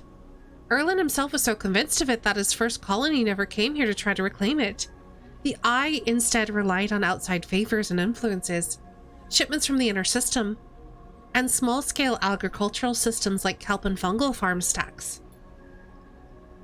And yet, here we are, among growth and decay, a biosphere flourishing. When Haifa came here, we expected to find only vacuum-dried stalks and leaves, and perhaps some fungal colonies hidden in the mulch, but we found a jungle. A lot of bodies. With this, Rico hits a button on the wall and leads you through a large pair of double doors into a huge, impossible chamber. It is every kind of green, from the pale algae tanks to the dark vines that surround them. It's wet too, a rarity on the eye. Condensation clouds the light from the high glass roof and gathers on the shiny, broad leaves of shrubs. How? That is exactly our question. Rico turns to you, visibly excited by the room you both stand in. It doesn't make sense, but in many ways the system has stabilized. Unlike the farm stacks closer to the gap who need input to support their meager output, this place runs itself. Perhaps Solheim managed something new here. Perhaps they tweaked the plants or built new systems buried deep below us, or perhaps their collapse caused some fortunate cascade, an unlikely chemical reaction within the biosphere. That's what I'd like you to help me find out. She turns to you, her forehead wet with dew. Aren't you the botanist? Astutely noticed, but I don't need a botanist. Rico sits on the railing. These halls run deep, sleeper, and I'm getting old. She stamps her foot on the metal grating of the walkway. Whatever's causing this, it's to be found in the groves deep in the Greenway. Haifa won't spare anyone for an expedition. It's too dangerous and unnecessary, they say. I can make the case, but I can't get the votes. But you sleepers are hardy beings. I know that much. And you can speak to the eye, uncover its secrets in ways I never can. She brings out an arm so you can help her stand. Bring me samples, spores, seeds, and blooms. I can grow them in the lab and study them. The deeper they are found, the better. I'll try. Thank you, she smiles, and thank you for listening. Rico leads you back out of the huge chamber and up through the passages. She's a little slower now and stumbles on the steps. You help her where you can. It's good to have new blood in the commune, she says. Many of us have been here a long time and few come through. She settles back at her bench in the lab, stretching her legs. You go to leave. Come back if you find something, sleeper, she calls. There are discoveries to be made. And you follow the blue line back up out of the compound, all the time thinking of that impossible magical green.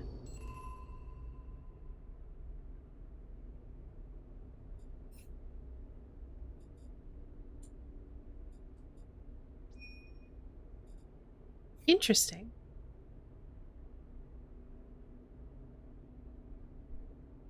I just realized why the jobs you were doing here regenerated energy. They were paying with food. I didn't notice that. Like...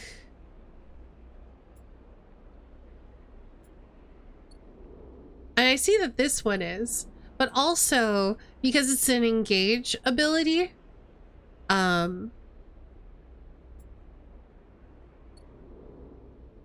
because it's an engage ability, whenever I do those, I get energy because I'm a thrill seeker.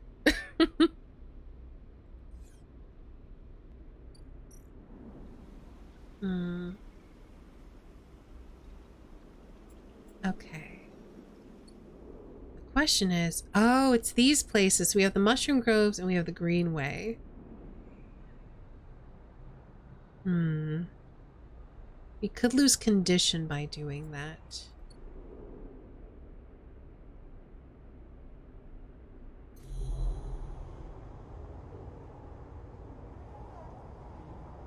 Oh.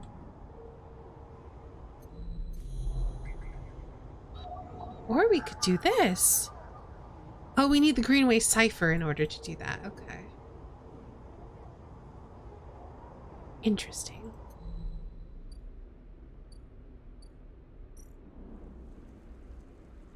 So they're both Intuit.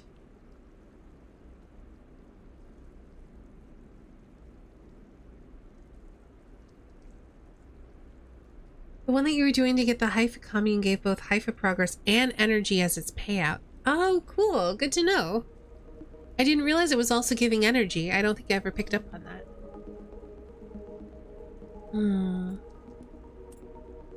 So we could lose energy.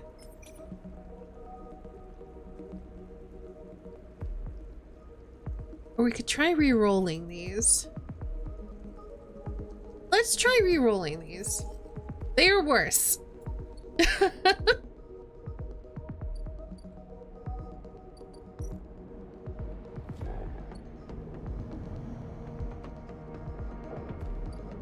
I will probably never do that again. Keep threes.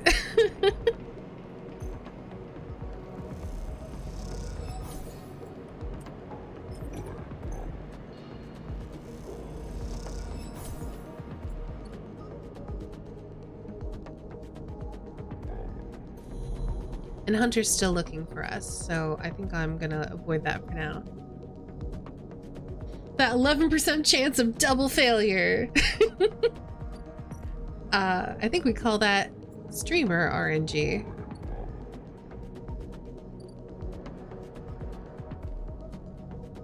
Yeah, I'm gonna sleep here because we're gonna eat mushrooms in the morning, probably.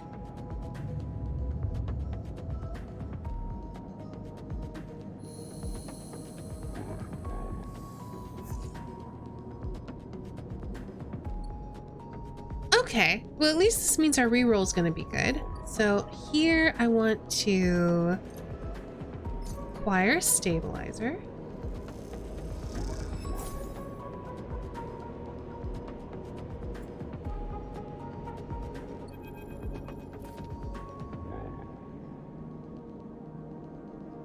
As you quickly leave the surgery, eager to be away from Toshiro's glare, you notice something wrapped around the stabilizer vial, clutched tightly in your hand.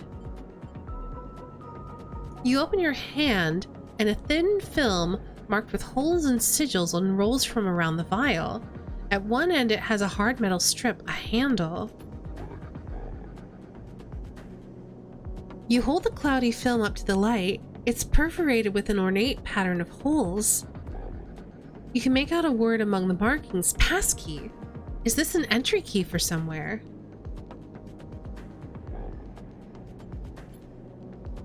The metal handle is worn and pitted, but you can see a set of numbers imprinted into it, 207F, and then crudely scratched into a handle at some later date low end. For a moment you consider going back to the surgery to return the key, then quickly think better of it. Did Sabine want you to have this, or is Toshiro passing on a message? Time to head to the low end to find out.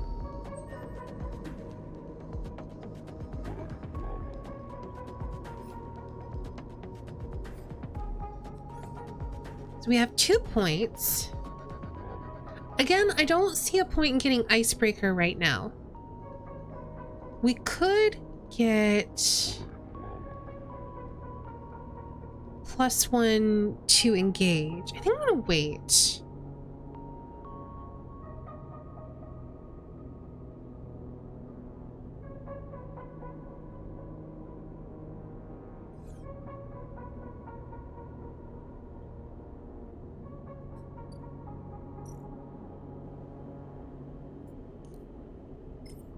We're gonna do this one. You find the entrance to the apartment. Its passkey symbol is obscured beneath layers of graffiti. Who lives here?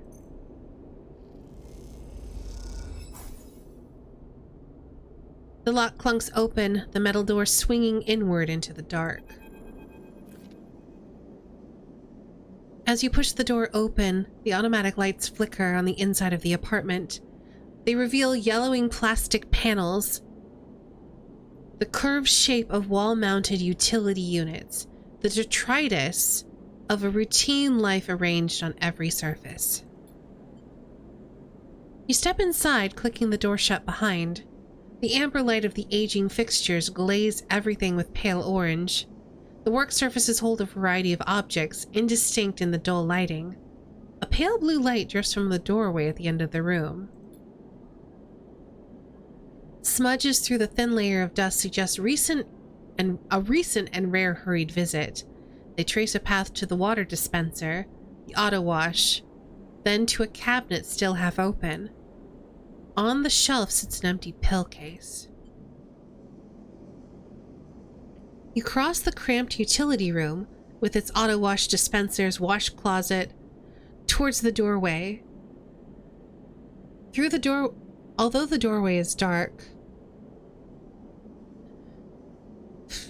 through the doorway is a dark, warm room lit only by the faint glow of a terminal screen. A bunk is tucked into the wall, the blankets ruffled. A wall desk glitters with rows of vials and containers. A briefcase lab sits open, loaded with rows of reagents and compounds you do not recognize. In comparison, this room is clean, ordered, and controlled. As you approach, there is a crackle from somewhere in the dark. Sleeper. Sabine's voice shakily echoes through the apartment. Welcome to my home. I'm sorry I can't be there. I've had to make alternate arrangements. You hear a rattling noise, static. I was able to record this message, but I don't dare show my face. Something is happening within Yadigan. I no longer trust them. Their voice becomes distant, slipping behind the background noise. I have something to ask of you. I want you to get me out. Yadigan was supposed to hide me, protect me. After everything that happened, I was desperate. And then after that, I was too tired to care. A noise like waves over the recording. But I'm done with them now. I want out. Screw the debt. But I need insurance. Something I can hold against them. I have my suspicions, but I can't be sure. I need information, and as you know, you need me. A pause. Something clicking in the dark. This isn't a threat. You have to understand my position here. Another pause. I know sleepers. I've been here before. I can help you, but not with Yadigan's noose around my neck. Get me data. Get me information. Get me something that I could use against Yadigan. Then I can get out and can get you what you need, please. Waves of static cut into Sabine's voice. Bring it here to my terminal. I'll get to it when I can. You look around the tiny room and try to imagine Sabine living here, working at the desk, sleeping in the bunk, blinking into the terminal in the dark. The recording cuts to static, filling the room with a white hiss, then silence. You sit in front of the humming terminal and hit a few keys. Sabine has left an access port open, but the rest is encrypted, locked away behind passcodes. It seems Sabine might not trust you as much as they want you to think. Who does Sabine need to hide from? And what debt do they owe to Yadigan? You try to assemble the pieces, but too many are missing. The only thing you know is that without stabilizer, your body will die. You glance at the briefcase lab on the desk, its glassware glinting in the dark. You turn away and leave, the door clunking shut behind you. Back in the corridor, you notice the scrawled graffiti of a blade on the opposite wall. Yadigan. You feel yourself being drawn into something you don't quite understand.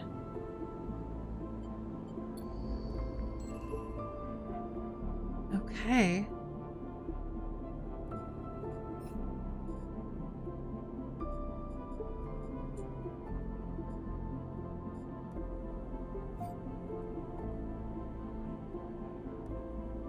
We're gonna take another break. This is a good place for that. Like before, if you've been here the whole time, or even if you haven't, this is a good point to get away from the computer and go stretch, go get a drink. That's what I'm gonna do. Get a snack, take any meds if you need to. We're gonna put some music on and we'll be back in just a couple of minutes for the last hour. It'll probably be about an hour and a half. All right, see you in a bit.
And we are back. I hope you all had a nice break. Let's get into the final bit of today's stream.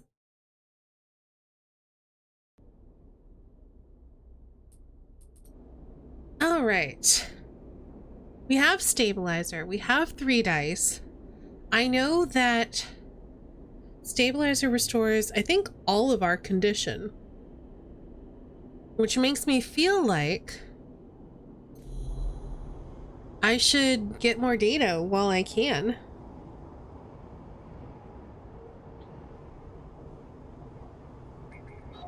Assuming anything takes a 1, and a couple do, so we don't even need that reroll.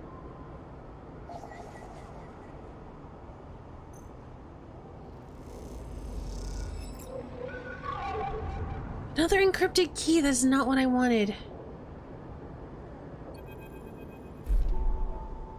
Those familiar threads wrap around you, bind you, test you. Entity, submit. Hunter Strange head bobs in your vision. Your ally in the sealed dock cannot save you. On that globed head you see whirling strings of data. So many spinning there that they threaten to tear through the skin and whip out into the void around. What happened to this creature? The threads squeeze and you lose any sympathy you might have had. You must escape. You lash out once more, pushing Hunter back, severing threads that regrow as fast as they are broken. As you slip away, you realize you have to find a way to deal with Hunter once and for all. This is getting too dangerous.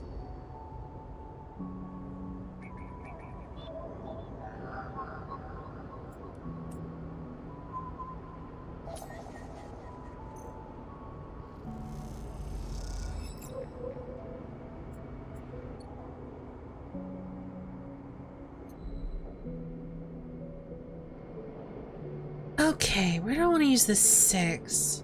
I'm okay on money.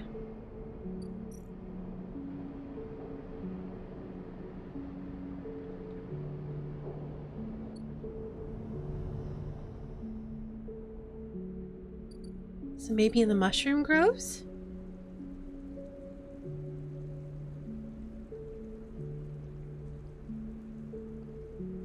Interesting. We can improve our condition in the mushroom grove. I'm not going to do that this time. I'm going to get some spores.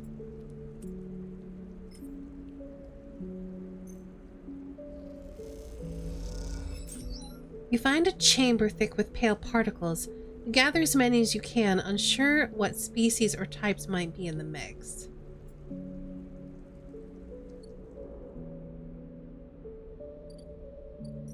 How many do we need for her? We just need 1. Rico's asked for samples of spores from the deep groves of the Greenway. With them, she might better understand how this biosphere functions. Rico's grateful for the contribution. Sleeper, you warm my heart with each delivery. Thank you. You're welcome. So we just need 1 more for you.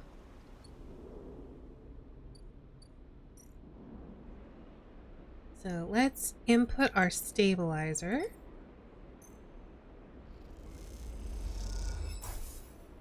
There we go. We need some food before we leave.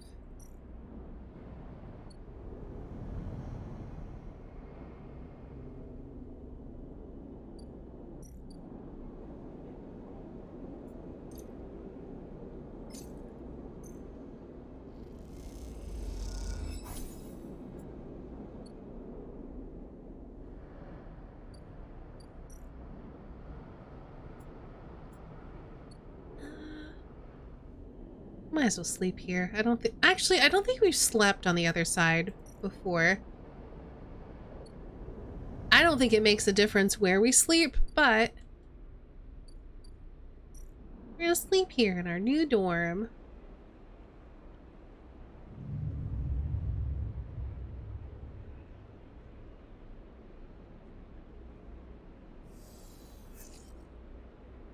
That was a really bad roll.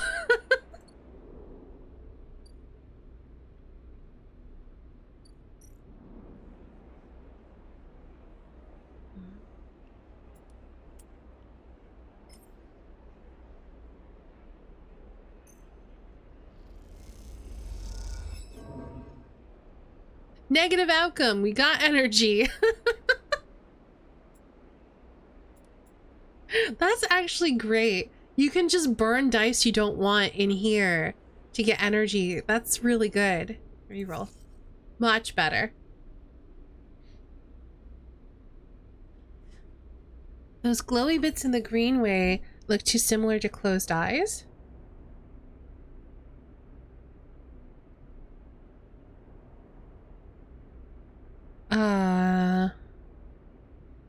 Where?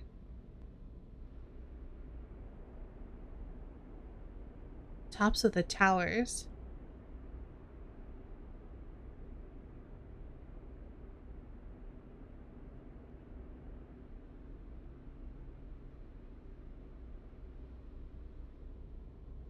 I don't think I see what you see.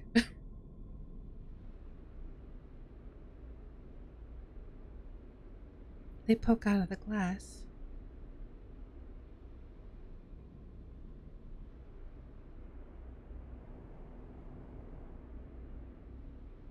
Yeah, I don't know what you're talking about still. For a moment I thought they were eye symbols that you could click. I wonder what you're talking about. I have no idea. We need another spore.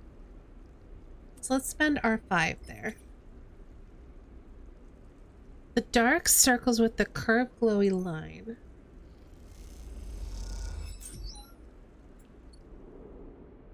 Like these things?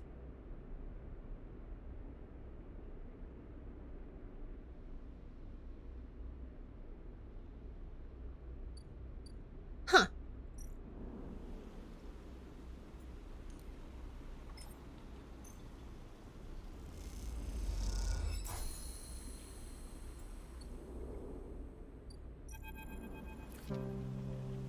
Sleeper. Rika greets you without so much as looking up from her work. I have some of yours here. Come see. She beckons you over with a heavyweight-looking console wired to a series of specimen jars, some of which contain your spores. What does it say? The spores you have here are a real cocktail. A selection of types from within the groves, but I've been able to isolate a few. She taps one of the specimen jars. Here we have Tricoloma Matsutake. Matsutake. Riko breezes through the Latin and Japanese pronunciation as if it was nothing. She does better than I did. A species Solheim somewhat modified for use on the station. She brings up a panel of chemical composition at her console, all gradiented bars and obtuse acronyms. This is the composition of the Solheim modified Matsutake spores. When I first noticed them, I thought that they were connected to the hunter before realizing that they were just part of the background. If they were connected to hunter, that would be super scary. Modified. Yes, every species on the eye is a tweaked variant of Solheim's, of course, but that's not the point. Riko brings up another panel, identical in layout but with widely different colors and numbers. You see, this is what your Matsutake spores look like. They aren't the same. That's the conclusion, yes. Riko glances at the specimen jar as if it might have something to add. They are fundamentally the same spores, but they carry different chemicals, different signals. She leans back and sighs. Solheim may have introduced their own tweaked version at the beginning, but the groves have and still are affecting them. Affecting them how? It's hard to tell without samples of fully grown mushrooms. She meets your eye, and herein lies our problem. She moves to another desk where 2 trays sit side by side. The first contains nothing but plant mulch. The second you smell before you even look at it. The pungent aroma of fruiting matsutake like rotting sodden overalls laced with an edge of spice. The matsutake here are grown from Solheim stalks, pulled from a spore vault in this complex, she winks. They are delicious, by the way. She sets them aside. The empty tray is germinated with the spores you collected. No activity, no germination. Nothing. But the groves are full. Yes, they are. Rico looks at you directly, and you suddenly realize how much she is enjoying this. So here is our puzzle, Sleeper. Spores from the groves won't grow in the lab. But gathering fruiting bodies from the groves is too unpredictable. We need to grow a fruiting body from some of these spores so we can track it, understand it. In short, I need you to become my mushroom farmer. Actually, I already started. Did I already start? I don't think I did already start, but okay. Rico looks impressed. Well, then, eager mycologist. I'd have never guessed. I assume you set yourself up in the aviary? I've been eyeing that place for its proximity to the groves. Bring me whatever groves, not just a Matsutake. There's more than a couple variants there, so I'll need plenty of samples. She plucks a Matsutake cap from the tray. These little things are reflections of their conditions, their smell, their taste, their chemistry. It all derives from the conditions of their growth. She smells the cap. Enough of these and we'll have a picture of what's happening here. Of the ways in which this biosphere is modifying itself, or being modified, whichever the case may be. Rico pops the Matsutake cap into her mouth, taking you by surprise. And don't worry, Sleeper, she says while softly chewing. If this turns out to be a dead end, I'll make sure that not a single mushroom will go to waste. So now we need to get her mushroom samples. So, wait, what was this? Oh, fruiting bodies. Oh, we can get either one. Okay. So we need to explore the greenway a bit more. It's a little bit risky, but we're only risking energy. So that's not the worst.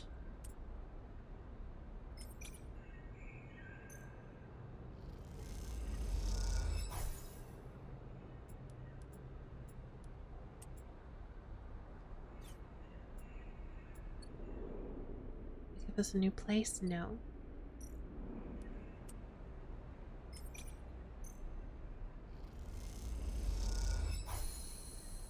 All right. The aviary. We need to clear the overgrowth. That's going to take a while. I would rather wait. I could increase our endure. So we're no longer at -1. I think I'm going to wait until we have a 6 and then I'll bother with that. So what am I going to do with this 1? Maybe earn some money?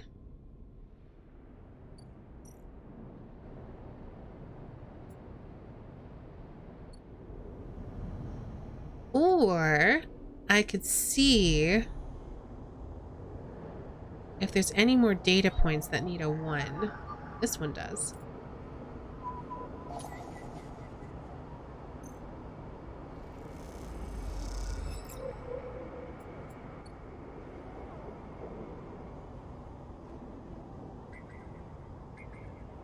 Curious what else is here. What are we gonna do with these encrypted keys?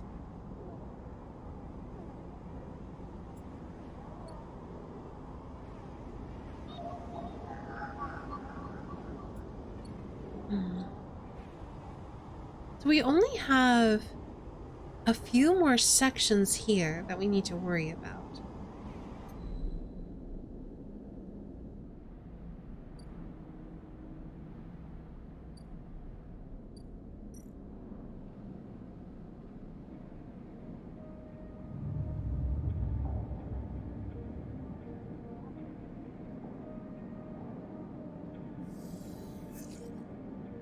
What a good roll!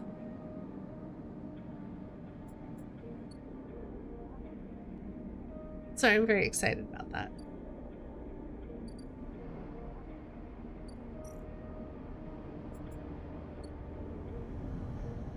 Okay, so the first thing we're gonna do is we're gonna upgrade our endure.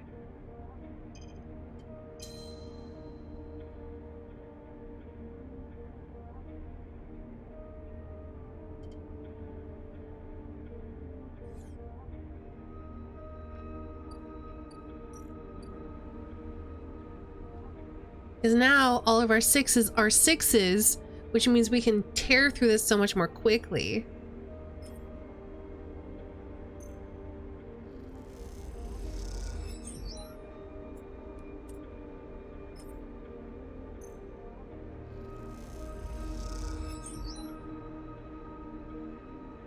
I think I'm gonna earn some money.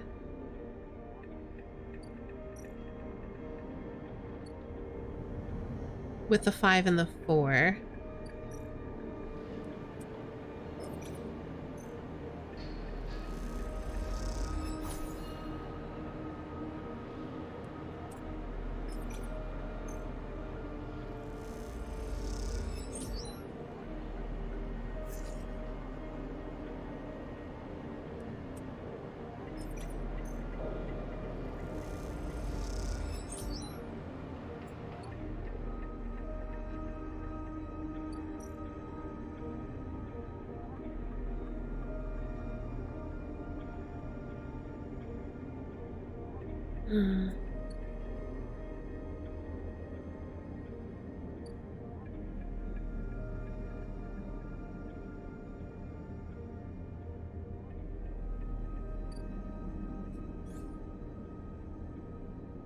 Oh, it's a dice action. Okay.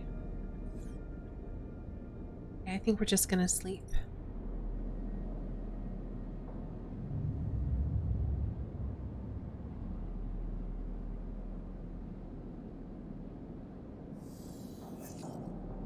Okay, that's a bad roll. Do I need 3s for anything, though?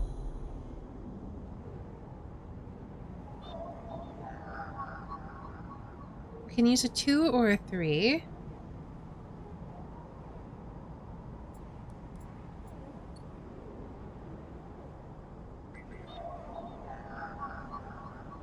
Two or 3. I don't know what I'm even gonna do with Havenage data right now. 1 or 3.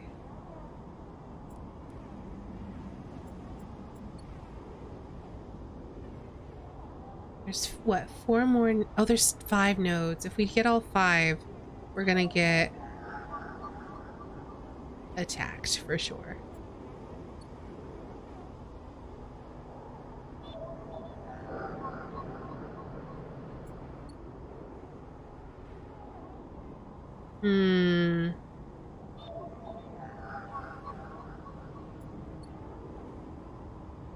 I'm gonna leave this alone for now because I don't know what we need.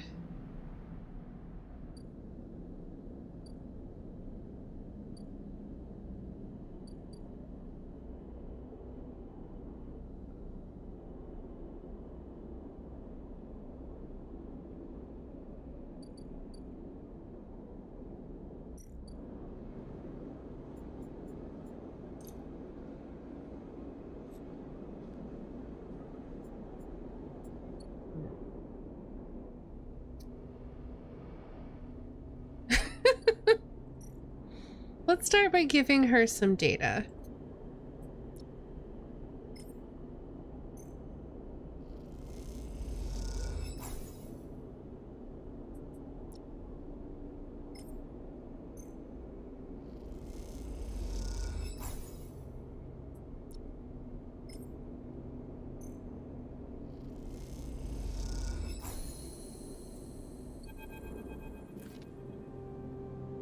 As you turn away from the terminal, the final cache of Yadigan data uploaded, the air crackles with white noise.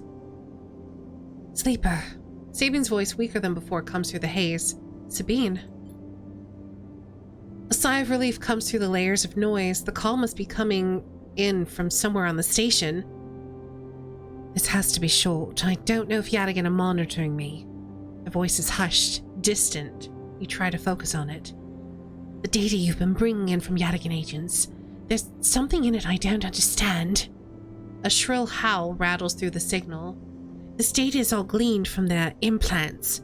Records of integration with the nervous system, performance analysis, error rates, usage data. I installed many of these implants and I didn't enable any of this functionality. Their voice dips under a level of the noise, like a swimmer slipping beneath the water. You listen to the waves for a few seconds before Sabine re-emerges. Has to be somehow baked into their wetwares interface. And that's not all. The systems compiling this data are connected to some kind of transmission protocol. It's being broadcast. Every Yadigan enforcer is equipped with black market implants, retinal enhancements, adrenaline boosters, pain suppressors. These implants are gathering data on themselves, on the enforcers' bodies, on their performance. But I can promise you these foot soldiers have no idea this is going on. The background tone switches, dropping into a grainy rumble. If they knew. I don't imagine they'd be happy with the situation. Yadigan could have a mutiny on their hands. You lean towards the terminal, straining to listen to Sabine's faint voice. I need a few cycles to put this all together, but this might be the information I need to pressure Yannick into releasing my debt. Yannick? He's one of the heads of Yadigan. They pause. It's better you don't know him. Keep it that way. Suddenly a banging echoes through the call. Sabine's voice is suddenly whispered, panicked. I have to go. Come back in 4 cycles. Then the sharp crack of a disconnect and silence fills the apartment. You step back from the terminal. What does Yadigan have to gain from monitoring its own members? You try to recall what you know about the gang, but you have so little to go on. You think of Toshiro, Sabine's minder, his mirrored teardrop implants set below hard eyes. What data could they be gathering, and more importantly, where are they sending it?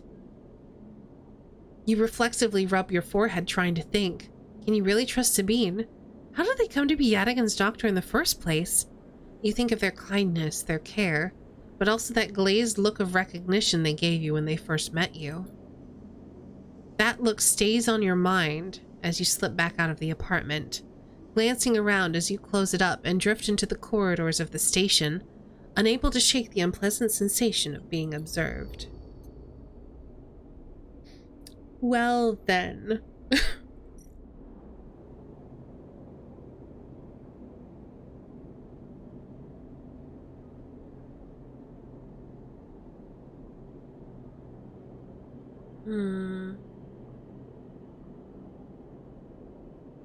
Yeah, I don't think any...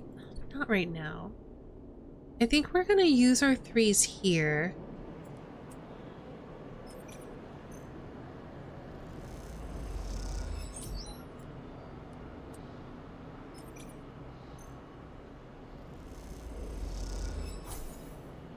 And then re-roll.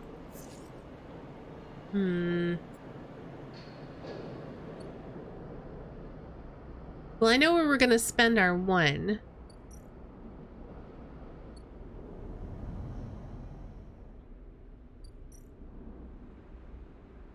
We still need to clear the overgrowth. We could try a 4 in there. I'd rather wait until we have a 6. I don't know how much of a hurry I need to be in. Oh, that's not what I wanted.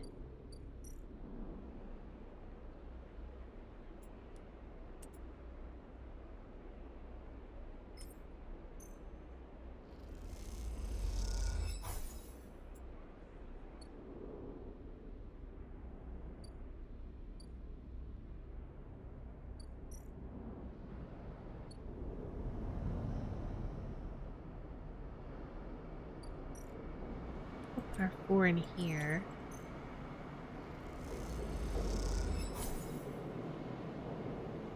I want to put our 3 in there too? Yes.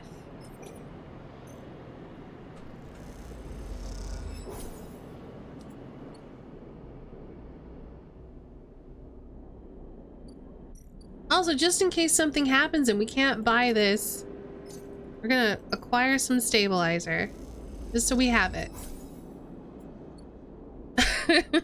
I'm worried. All right, let's go to bed.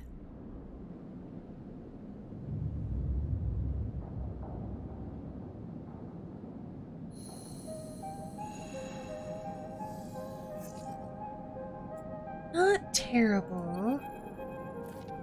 Oh. This guy's been through the ringer. You miss me? Ethan smiles a ragged smile at you. No? You look at him. He's paler than usual, hunched. He's sporting a black eye and more than a few cycles of beard growth. That is no way to greet an old friend. Friend? Well... He pauses. Colleague? He smiles weakly. This is big.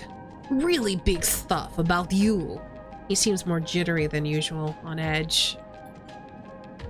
You remember how SNRP canceled their contract on you? The contract I was going to collect? Yeah, I remember. Well, I'm guessing you were pretty happy about that shit, overjoyed. Me, I lost everything, but let's not worry about that. He smiles sarcastically. And so, what do you think that was it? Well, it was, except... Ethan leaves a dramatic pause. What if old SNR gave the bounty to someone else? Someone who is even more of a shithead than yours truly?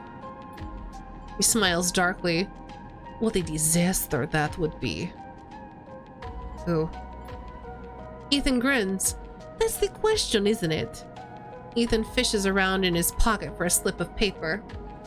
I've been speaking to some friends, you see, some colleagues about what went down, and it turns out SNR canceled all of their bounty contracts. The whole lot. It seems they brought someone in-house. Some guy who did such a good job on their last contract, they got offered a job. He leans in. Oh, the Winter Light. Apparently he made a hit on this ship called the Winter Wonderland or something. It was smuggling sleepers out from under SNR's big corporate nose. He killed the crew and blew the whole ship. Ethan whistles. They called him Hemwick or Maywick or something. He gives up looking for the paper. I forget. You mean Winter Light. That's it! He looks at you hard. So you do know about all this. He pats you on the shoulder. Don't touch me, Ethan. Then you'll be very happy to hear what I'm about to offer you. Ethan runs his hands through his greasy hair. Given this new information I've brought to light, it seems like you are in need of protection. I, meanwhile, am in need of assistance in kind. It turns out I upset some people at the compressor the last time we were there when I was, you know, waving my pistol around like I was going to shoot the whole place up and threaten to kill everyone. Well, anyway, the owners and... You see, they'll space me unless I work off the debt. Seems they're that kind of businessmen, he grimaces. I would pay them, but... He shrugs and turns out his jacket pockets in a mime of poverty. He looks pitiful, even more so in this clownish acting. Then work it off. You should be glad, the anger rising in him now, that I came here and told you all this. You think anyone is looking out for you? You are a contract, a name on a list. He kicks the wall. Ethan rubs his temples. I'm sorry, he hisses. I'm sorry for being a shit and trying to kill you and whacking that thick skull of yours. He sighs. You're terrible. You think I want to go up against this guy? But us! He jabs a finger between the two of you. We don't have a choice. So you keep me from getting killed and I will do the same for you. We can help each other. A straight 50-50 deal. He looks at you. I'm not asking for a favor. I'll think about it. Ethan nods. I'm at the compressor every cycle, working. Just, he pauses. Think about Maywick. Think about that cold-eyed SNR shit on his way here from the core systems. He smiles. That should give you the motivation you need. Yeah, motivation to find Tambor. Ethan swaggers off down the corridor, throwing his jacket over his shoulder. "Can't wait to be working with you," he shouts. I hate him.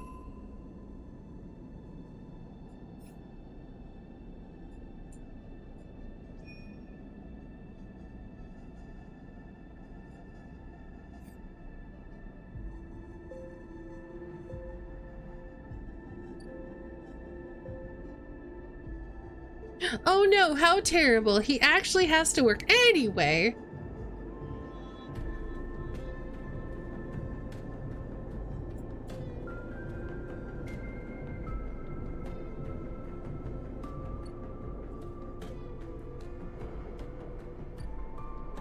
Do we remember any idea where Tambor is? I don't think so. Where would he be hiding? We could check out low end some.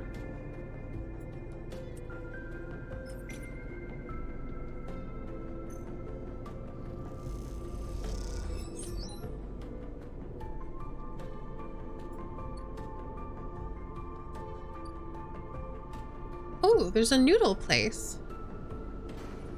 Oh, we can work as a noodle person.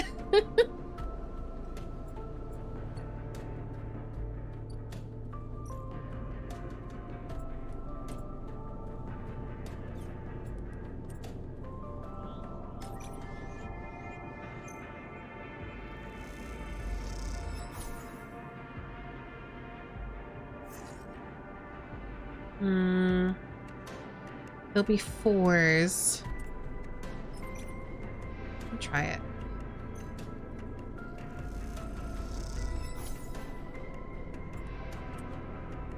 We're not losing that much money, it's fine.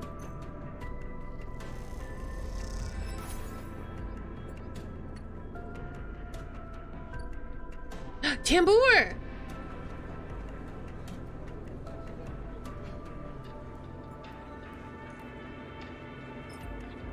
You feel stupid doing this, but the penguin says take me to Tambor, and this is the only Tambor you can find.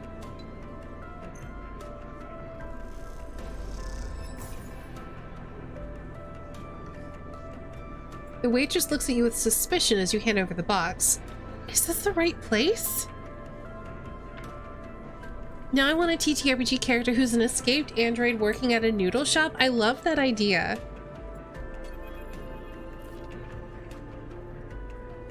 As you go to leave the Tambor tea house, a hand falls on your shoulder. Sleeper, Fang hisses from behind you. How'd you find me? Penguin? Penguin, what are you? He thinks for a second. Oh, do you mean? He mimes throwing gum in his mouth. That wasn't meant for you specifically, but... He cringes. It doesn't matter. Come here, let's sit. Fang guides you down a set of stairs. It's so cool, isn't it? To one of Tambor's lower levels, the tea house is stacked with curved mezzanines, all connected by a central atrium. The levels are filled with makeshift booths and bars, and conversations bounce busily off the metal walls. I'd also wear it. I think it's very cool.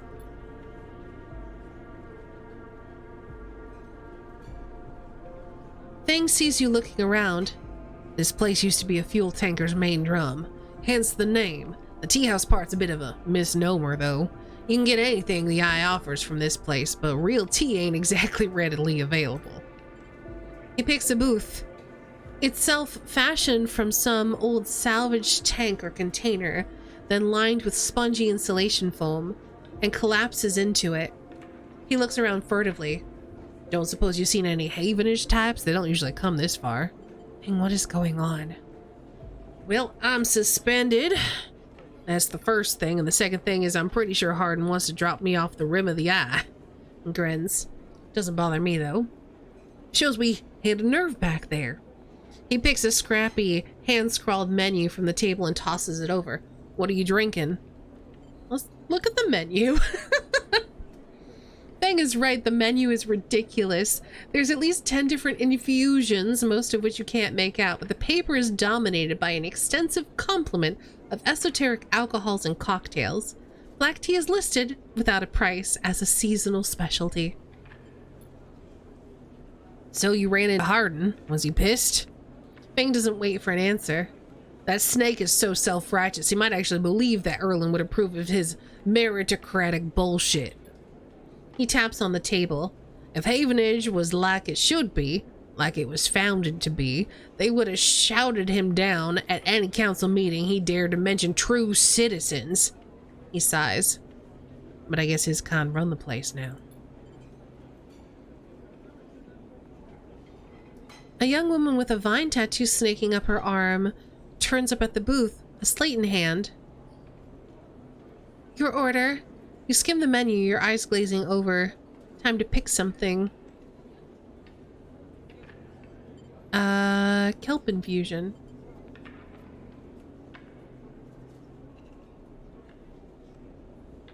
I feel a little like a sucker. What do you mean?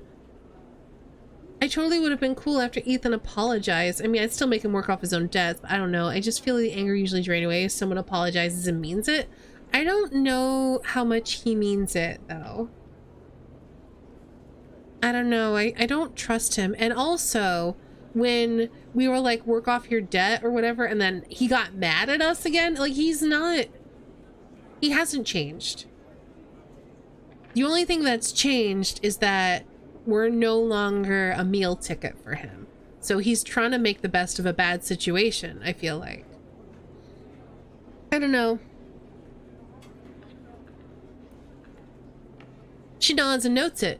And you? She begins, looking to Fang, but when she sees him, she suddenly stops. What the? Fang shrinks a little. You are supposed to be working. This is your shift. He grins sheepishly. I'm gonna stay out of it. Look, Jenna, let's just say that this is my break and my friend here has been through a lot. Jenna looks between the two of you. Yeah, I'm gonna wave. Fang doesn't look pleased. 2 minutes, says Jenna, pointing at Fang, and only because I don't want to get dragged into whatever this is. She gestures at the table and walks off. What? Fang stretches into the booth. You know how it is, we all have to eat. Plus, he leans in. This is the best place around here to find a person you might be looking for. Who are you looking for? Remember that web of connections that Harden pinged the moment we confronted him? Those are his collaborators. And if we want to understand what a Solheim executive might be getting up to on the eye, those are the people we have to find. Still hold them accountable if they act like they don't mean it, but if someone apologizes and works in the right direction, I'm golden. I mean, I'm pretty much the same in that, like, grudges are pointless.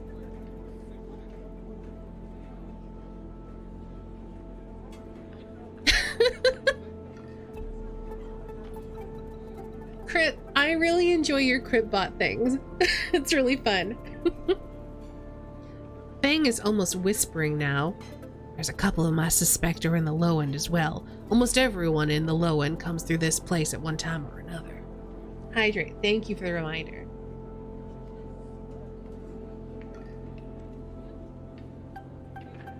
He has a really toxic personality from what I've seen here.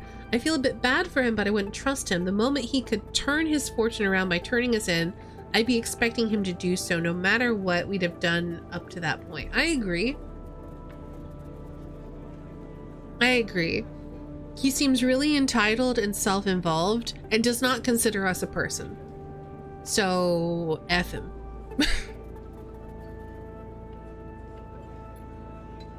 He brings a modified slate out onto the table. I've set this up so anyone with the network signature I'm looking for comes into close proximity, it'll mark them.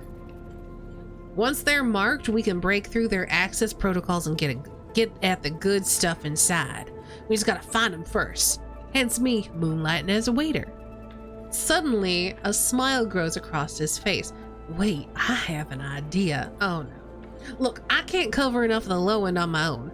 So far, I've had no matches in this place. With the two of us, we can cover even more ground. What am I getting into? Well, Thing has a hangdog look. Hangdog? I don't know what that is. We need to get you out now about in the low end in close proximity to as many people and residences as possible. And it turns out my friend Min Ji needs some help with deliveries. As in Min Ji Express. So you already know him. Perfect. Fang places a tiny receiver on the table. This connects to my slate and runs to... Can you disable my tracker? I am on borrowed time, Fang! Oh, guilty appearance. Shamefaced. Thank you. It runs the same protocol if you get near any of our targets. So all you have to do is take some delivery shifts for old Min Ji, and soon enough we'll have the place covered. Fang! Don't give me that. You think I like working here? And I thought you could use the tips. He grins. We're in this together, right? Can you just disable my tracker first? Are we? Yes? You think Hardin's happy to have you wandering around the place? He might have let you wander off for now, but I'm sure he has his eye on you. This is on you too. Fang slips his slate back under his clothes. Just head on up to Min Ji Express, take a delivery shift, and we'll see what shakes up. You manage to find anyone and extract any data, you bring it right down here to me. They have me on double shift, so I shouldn't be hard to find.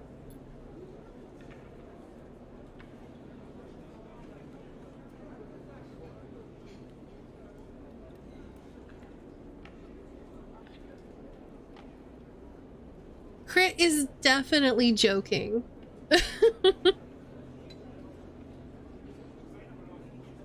Crit's like being a hyper-capitalist bot and being like, oh, if you want to use my visage in a TTRPG, I will charge only a small percentage for those rights. Please contact Contracts and Soul Sales to pursue further. Beep boop. Jenna walks past carrying a tray of drinks and sharply catches Fang's eye. I don't think she's bringing your drink. He stands. I think it's time we call this meeting to a close. You grab the receiver from the table and slip it into a pocket. See you soon, sleeper. Stay safe.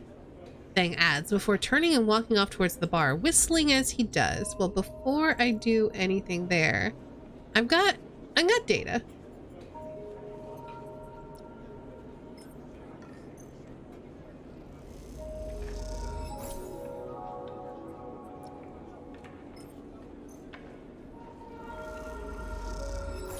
So I'm just gonna sell it for money.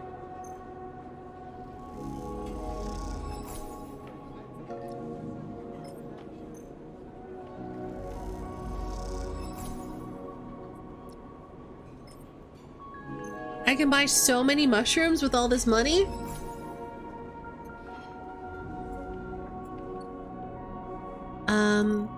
So let's see. Fang's targets. It's an engage roll. Okay. So we are gonna buy some mushrooms.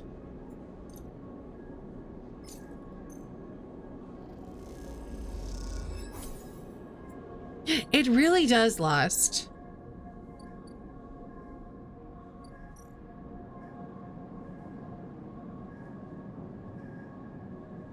Ethan says Maywick is on their way. You need to leave the station, get protection, or disable your tracker before they arrive. We're gonna try to disable our tracker.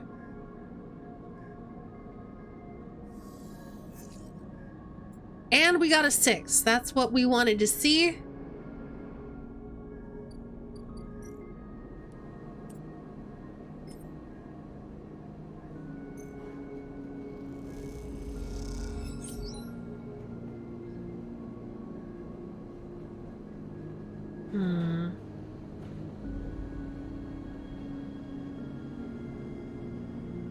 It's risky, which means we could lose energy or money. I'm okay with that.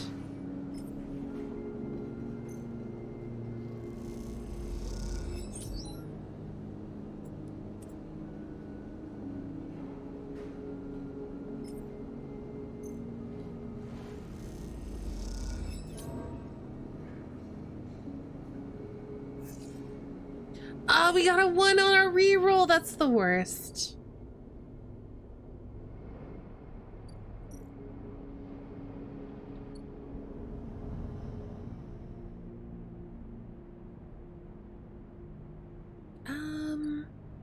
You know what?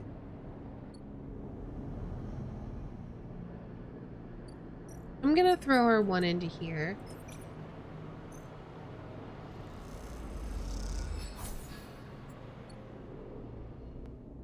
And then we're gonna buy mushrooms.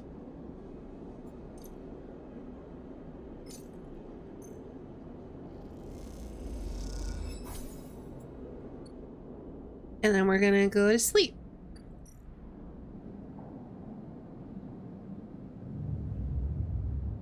But there's a counter somewhere that tracks the concept like criminality or somewhere and how much your existence is a perversion of solar law. I don't think so.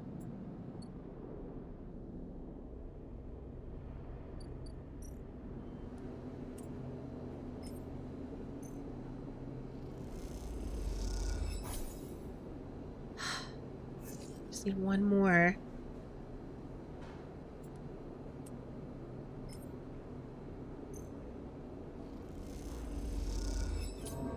Dang it!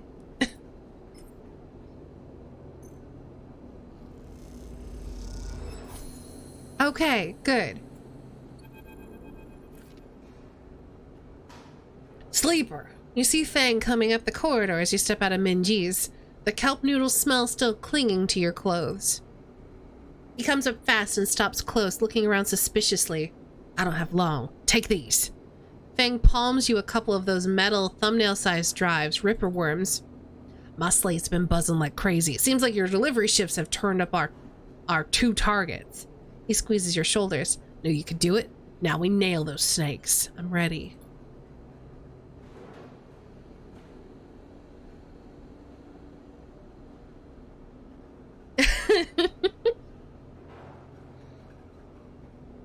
That sounds very good, Ray. What is a General Tao poutine? What is the difference between that and regular poutine? I'm curious. Good to hear it. He smiles. Hardin's boys are all connected by some kind of closed network. You break the access protocols on both of them, you should be able to gain the location of the nearest network ports. Slot the ripper worms in those ports, 1 each, and they'll feed me anything and everything stored on Hardin's shadow network. He smiles. Can't wait to see what juicy plans they have in there. You hear the scuff of boots as a group comes up to the corridor. Likely on their way to place an order with Mingyi. You turn for a second, and when you look back, Fang is already halfway down the corridor in the opposite direction. He raises a hand in farewell and is gone. So the gravy special has some of the General Tao flavor. You have cheese curds and General Tao chicken and green onions. Huh.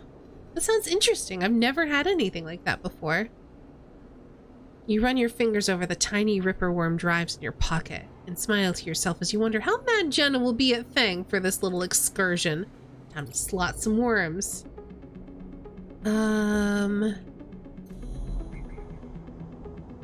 Is that in here? No.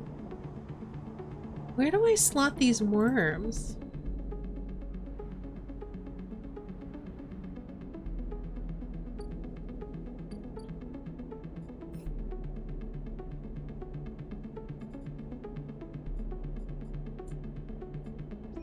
Oh, we were tracking the wrong thing. That might be why.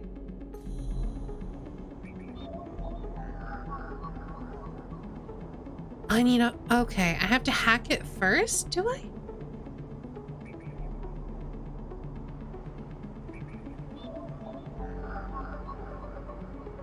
Well, I could use my 6 in here.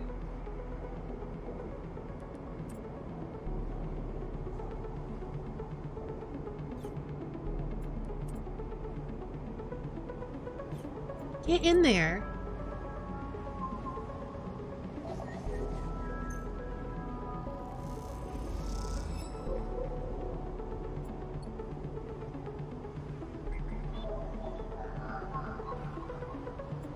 I'm gonna wait until we can get all of the ripper worms at once.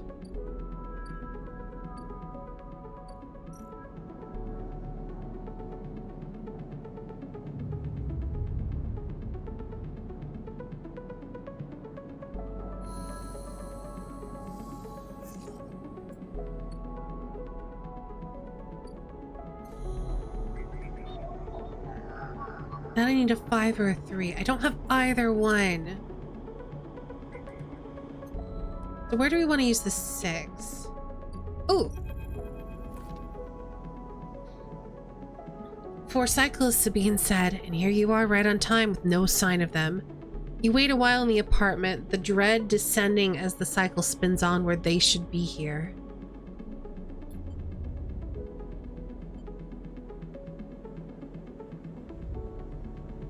You check and double check the terminal for messages or recordings. Nothing. Just the pale glow, then the silence. You pace back and forth around the apartment, the rumbling of the station suddenly so present and loud. You go to the door and open it to an empty corridor. You close it again. You try to settle down, to wait. You sit on the bunk and stare out of the tiny room. Where the hell are they? A knock at the door. Oh no!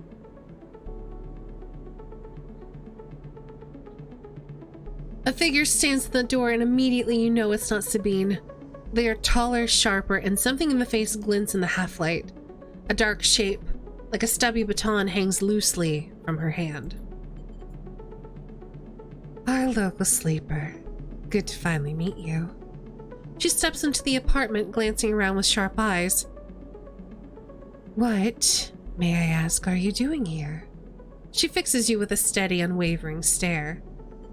Waiting for a friend. Of course. A mutual friend of ours, the good doctor.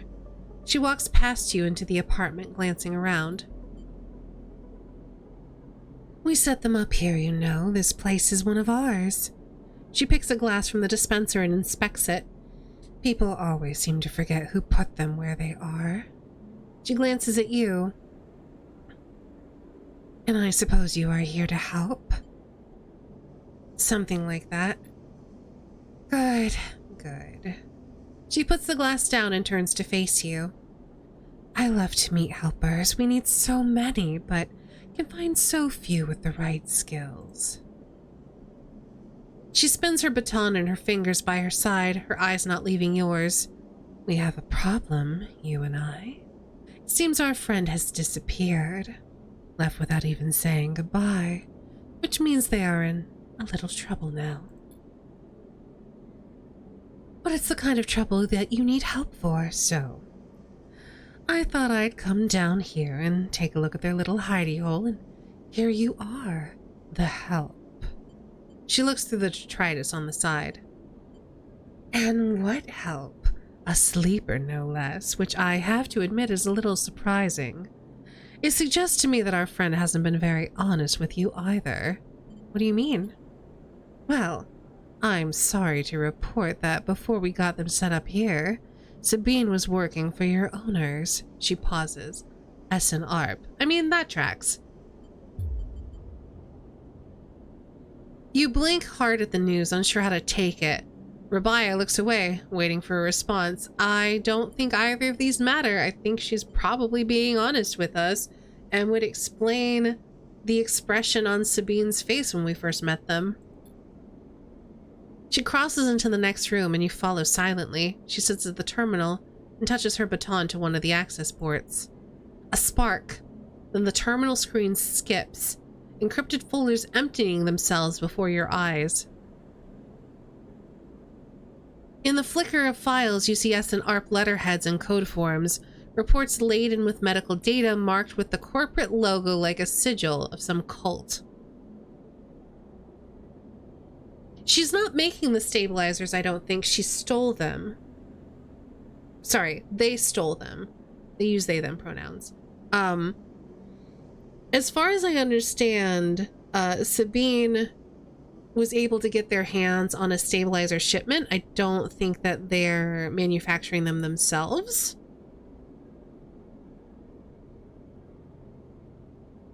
But it would explain how they had access to that, and also why they looked at us the way they did, and probably also why they were helping us, because they got out, they saw we got out, and maybe they, I mean, I'm assuming a big reason why they got out was because of the guilt of dealing with the sleepers. Rabia steps away from the terminal. Look all you want. Some of your files may even be there. The volume of documents is overwhelming, but they seem to be mostly reports on early emulation tests, surveys with sleeper candidates, reams and reams of usage data. If Sabine was an SNARP employee, why did they help you? Rabaya reaches over and places a vial of stabilizer on the desk, breaking her concentration. It shimmers in the screen light, its viscous clear liquid crystalline within the glass. We will, of course, keep up the supply. We are more than able to dispense important medicines even without the doctor. You hold it between your fingers, and for a tiny moment you have the urge to crush this object for the power it has over you. I'll ask Toshiro to make those a little cheaper for you. He'll be running the surgery now. Rabaya closes up the briefcase lab and holds it at her side. We have to retrieve our acid, of course, but I'm sure you understand. Rabaya turns on her way out. There's no reason for us to be enemies, Sleeper. Come see me. I keep an office nearby. We have good work to do, you and I. Meet me there in a few cycles. We'll see. Yeah, exactly, Olsen. Like, I feel like our Sleeper's feeling a little bit betrayed right now, but at the same time, like, I think it's pretty clear that they felt some guilt for what happened to the Sleepers, and it's a big reason why they are no longer working there. She slips out silently into the corridor. You look around the apartment and feel the fear drain out of your body to reveal the tiredness beneath. Accurate. We have 2 points.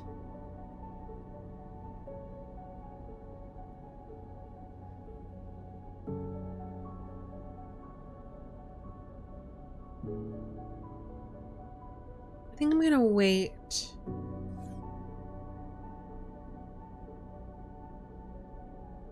Okay. So we can't do any hacking yet. So let's head over the Greenway. We need to get to the aviary.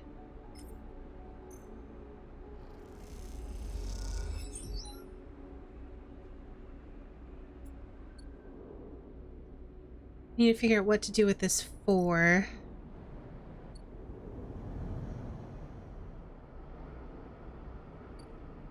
We could just work.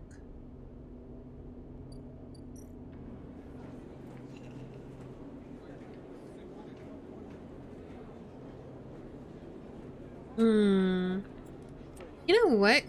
We're good at intuiting. 9 cryo, I'll take it.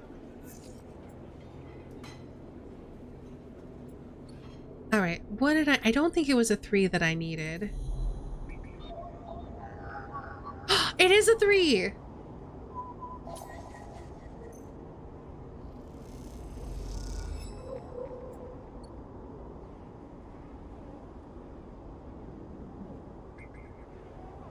Alright, in go the worms.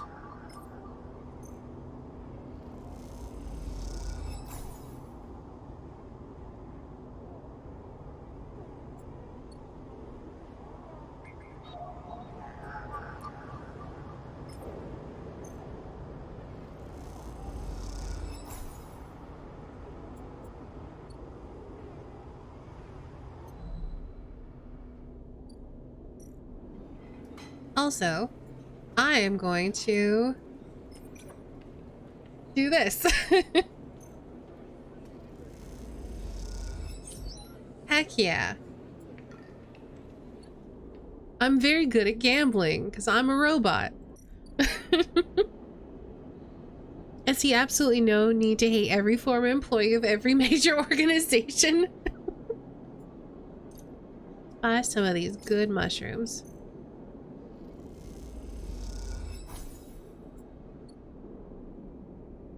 I'm also curious how much this costs now. It's only 80 now. Interesting.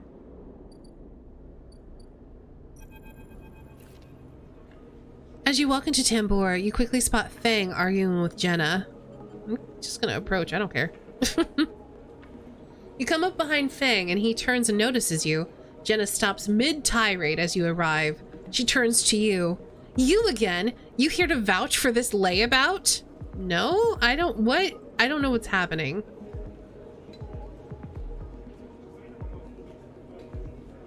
We did get free stabilizer. Your silence feels long in the echoey tambour. Fang starts to speak, but Jenna cuts him off. Forget about it. You're done, Fang. Jenna turns on her heel and walks away to the bar. Fang turns to you. Coulda done with you getting here a minute or so ago. He glances back at Jenna. Well, either way, looks like I'm fired. Good news is it doesn't look like I need the job anyway. He takes out his slate, pulsing with pale light. Now let's take a look at what you are really here for. The slate is a whirring mess of code streams coming direct from the Ripper worms as they dig through the agent's data and spin it into threads for the slate to pick up.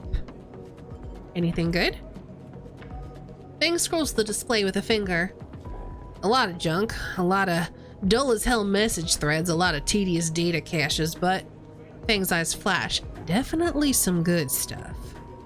He stops the screen scrolling on an entry and expands it. Check this out. Fang shows you the screen. You see a bold corporate logo, not Solheim's, and a word below. Conway. Fang. He's working with Conway. Conway Extractions, right? Fang nods. He's been speaking with him personally. Got a whole chain of messages here, but it's mostly encrypted or redacted. He rubs his head.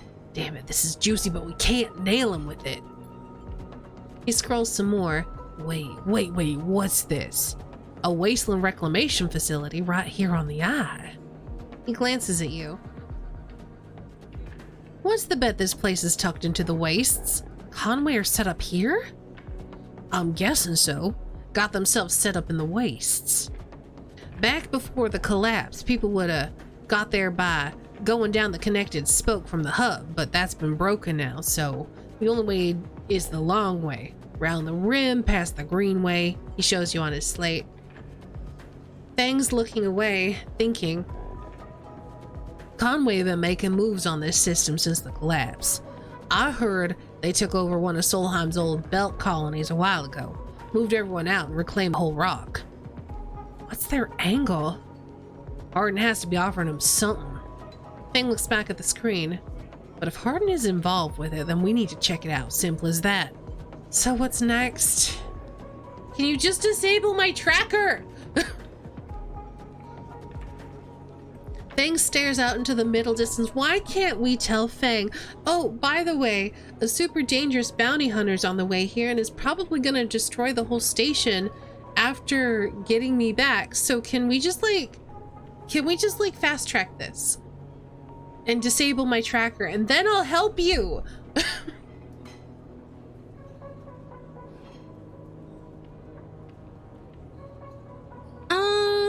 We were just doing business together. Well, it's complicated.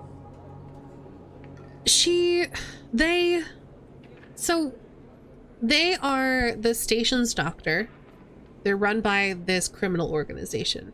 And they basically went out of their way to get stabilizer for us. So they definitely did a compassionate gesture for us and stuck their neck out for us. Other than that, we were just doing business together. But then they reached out to us like, hey, I need to get out of this criminal organization. Please help. And we agreed to help. And now they're missing.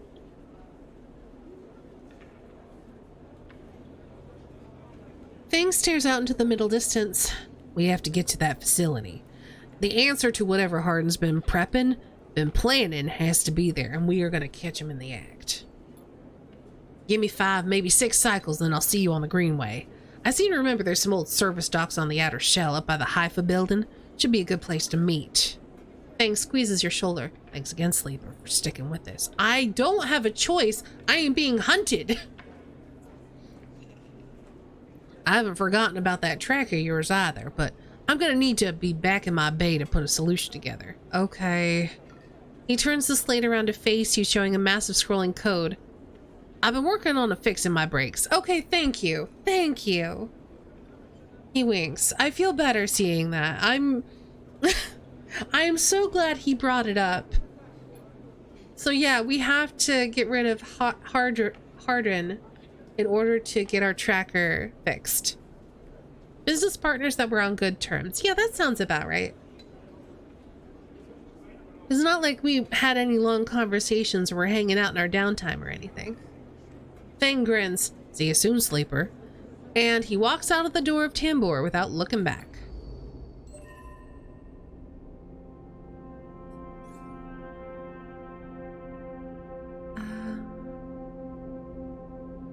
Don't know what I want yet. I could get Obsessive Haggler, but I don't need to buy anything yet, so I'm gonna sit on it and wait.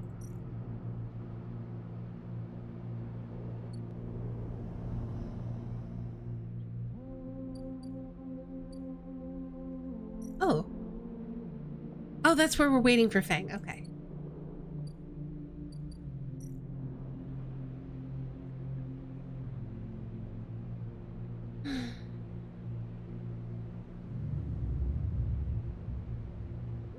I think we're at 3 dice now. Yeah.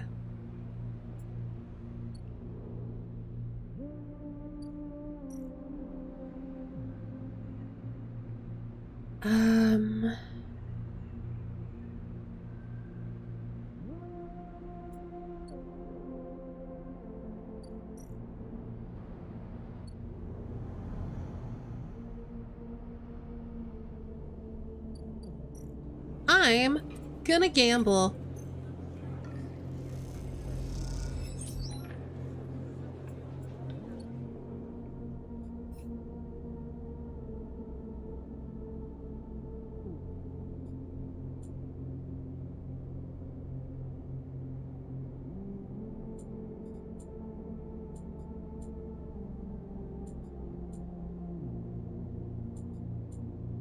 Yeah, I'm working on these two.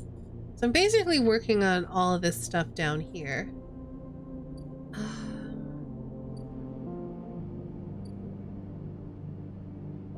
Oh. Okay, I wasn't sure if that was like, she's only gonna be there for another tick. I'm like, I'm not sure if I want to talk to her, but we might have to. If we want to, like, find the doctor anyway. I'm gonna re-roll these. Yes!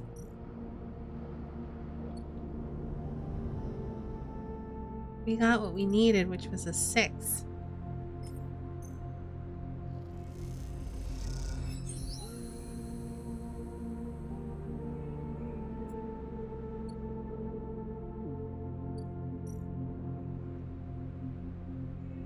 So now we can germinate some spores.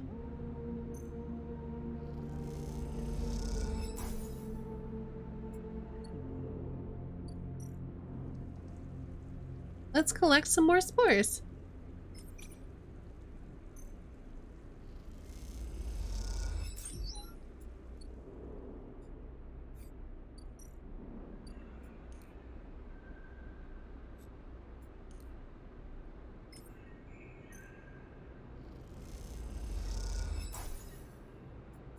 And we'll see what we get.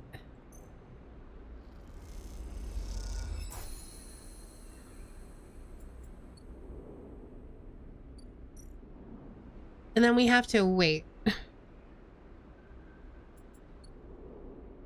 Okay. At least we finally did that.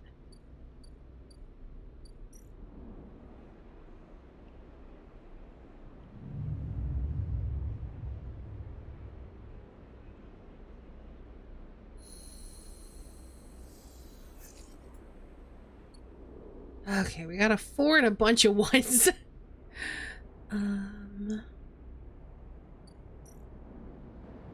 Crossover.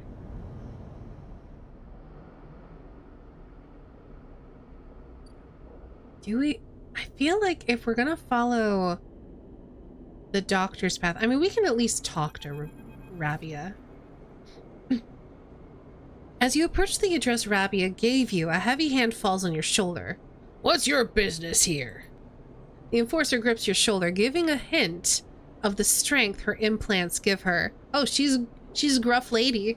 As you turn to see the same subsidiary eyes as Rabia and Toshiro have, glinting like mirrors on her cheeks. Gia, please, the sleeper is here by my invitation. At Rabia's command, the hand immediately loosens and an apologetic look replaces the scowl on Gia's face. Of course, Rabia, I'm sorry. Rabia waves her away. Don't you worry, I appreciate your protective instincts. She smiles at the enforcer. How about you head to the tambour? They have a delivery coming and they'll need some help with the lifting. Gia nods and walks away. So, sleeper, you came. I'm glad. I was curious. Curious is good. She smiles a tight smile. You have to understand, finding you there in Sabine's unit, I wasn't sure where we stood. There are more than a few people on this station who would rather I was dead. I had to be sure you weren't one of them. I wish you no harm. I'm glad. Rabia begins walking and gestures for you to walk with her. She takes you down a staircase into the bustling walkways of the low end. What do you know about Yadigan? You run the low end. She laughs. That sounds impressive. We run out of the low end, yes, we don't run it. People with carts push past, moving crates of supplies around the thin and winding passages. Our reputation is one that implies threat. Is that fair to say? We are framed as aggressors, parasites, criminals. Collecting spores, inserting worms could be a Resident Evil game. She gestures around at the people in the passageway. But when was the last time you saw a lawmaker on the eye? A policeman? Who makes the laws here? Erlen did. Indeed, but you understand the history then. That is good, but Erlen is long dead, sleeper. And his rules were little more than an optimist's manifesto. The eye has changed so much since then. If you had spent your time in the low end, maybe your opinion of us would be different. This is our place, our people. The low end was empty in Erlen's time. They didn't need to house thousands. And keeping the yards and the rotunda safe was work enough. No, the low end was reclaimed later when the refugees started arriving. Rabia meets your eye. The collapse didn't just happen here on this station. When Solheim collapsed, the entire system felt it. Colonies were abandoned, the moons of the Ember and Cinder suddenly gained independence overnight. Some took advantage, some tried to hold it together, some fled. The Eye became a refuge, and Erlen, to his credit, extended an open hand to everyone. But many within his organization disagreed, and those new arrivals weren't as simple to corral as they hoped. Rabia leads you through a small market hall busy with small stalls and traders. Erlen's union was made of workers, administrators, people who were malleable, and already organized into hierarchies and networks. The refugees came from a different factions and families, were scared, injured, desperate. Conflict was inevitable. Yadigan is a child of that conflict, a child born out of the need for us to stand up and claim our future, to provide security, strength. People call us a gang, but we are a community. I take my position as lieutenant seriously, and from my birth I have worked to earn it. Rabia catches herself before she raises her voice any further, and you both walk in silence for a while among the smells and textures of the low end. You start to wonder if this place could be a home for you too. Where's Sabine? Rabia sighs and takes a moment to answer. I told you, sleeper, they have gone, and we do not know where. I understand Sabine must have told you about their debt to us, but that was an agreement they entered into willingly, and that benefited them greatly. I will be honest with you, sleeper, I was never comfortable with having Sabine as part of Yadigan. An ex-corporate employee. It goes against our nature. But their deal was with Yannick. I kept my distance, made sure Sabine had their surgery, kept it supplied, that was all. But I cannot allow people to go back on their promises that they have made to us. Yadigan has not lasted this long because it is a charity. We offer and ask for support. Any betrayal will be treated as an attack. I don't think they want to hear us justifying Sabine, so I'm gonna instead ask, who is Yannick? Yannick is one of the heads of Yadigan.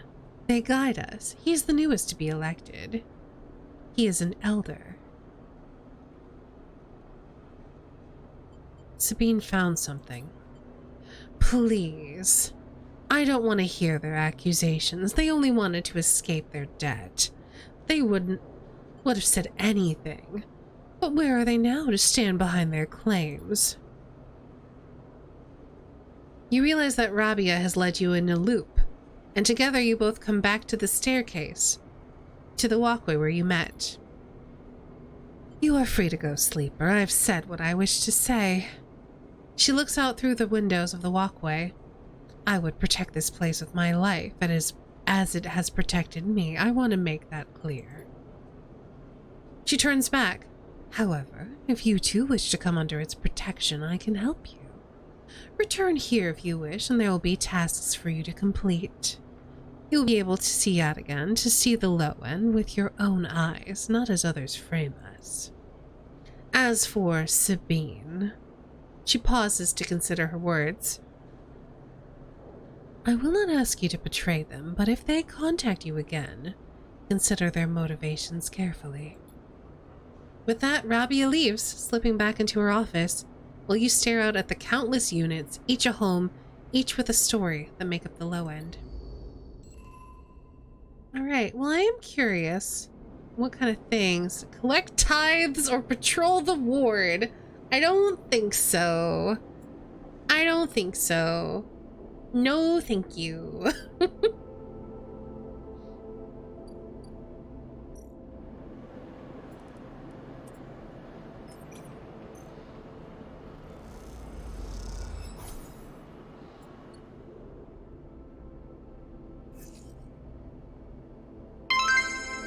The heck?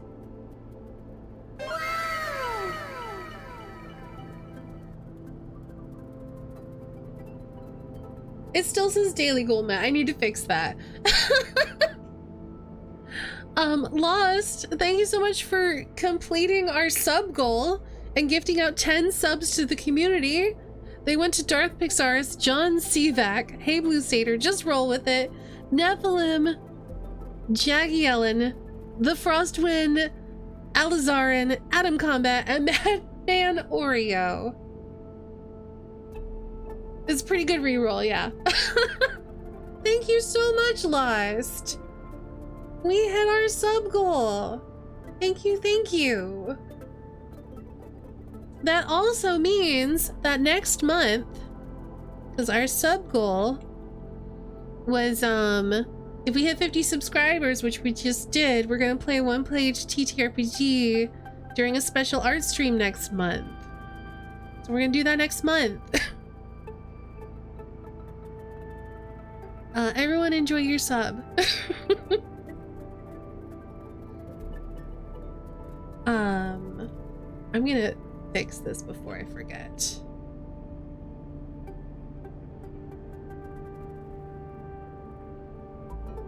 And then I'm gonna figure out what to do with our next 2 dice. I'm not sure what to do with that 2. The 6, I think I have ideas for.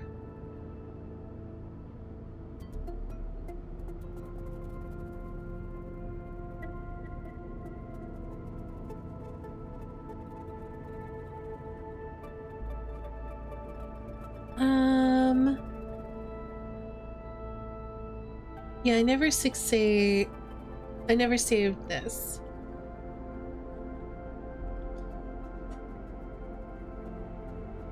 Let's do that.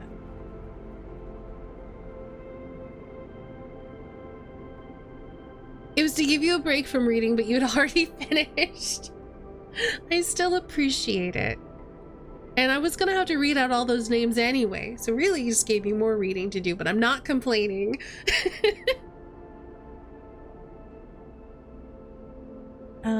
Okay. So I think if I do this, there we go. Actually, I should change, well, I'll change it later. I should change it to say subscriber goal met.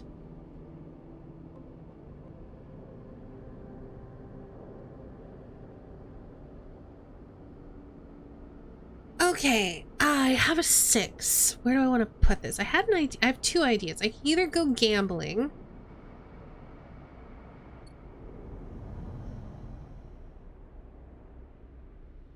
or I could use, oh, I can't gather scrap in the wastes because I need a +1 in indoor.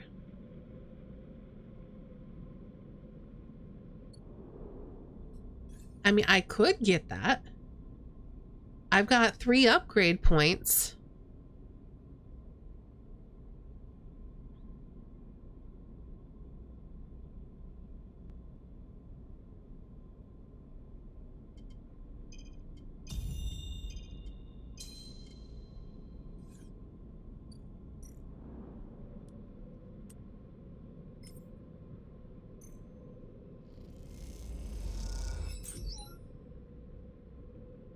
All right, we got 2 scrap components. We got, let's see what they sell for, because I've not done that yet.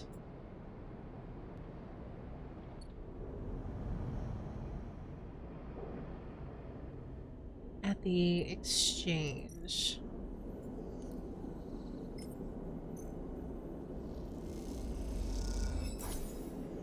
$12. I don't think I was worth it. Though we are getting 24 out of 1 die, which is not bad. But we would have done better by just gambling.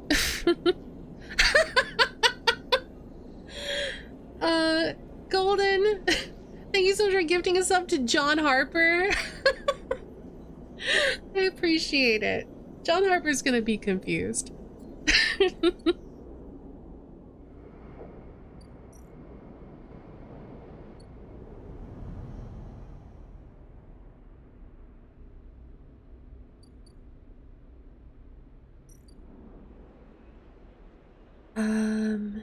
Oh, this is an indoor action.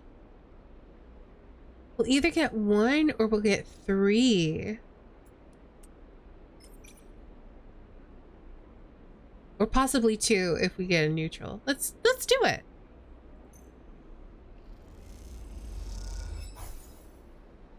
I'll take it. It's pretty good.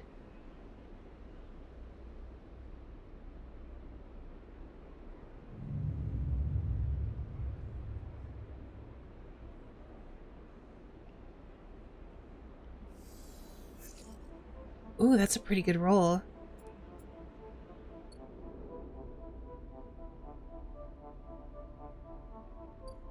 So we're still waiting. We're waiting 2 ticks on the aviary. We're waiting 3 ticks on Fang.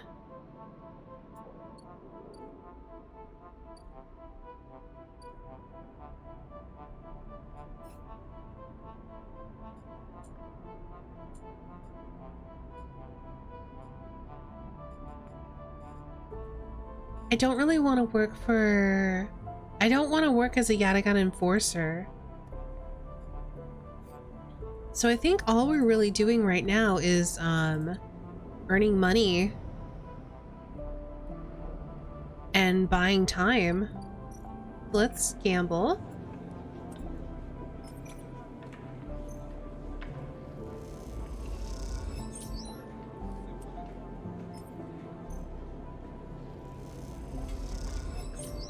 I'm very good at gambling.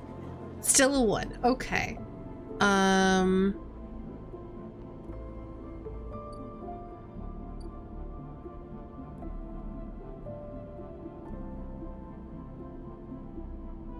The safest place to spend that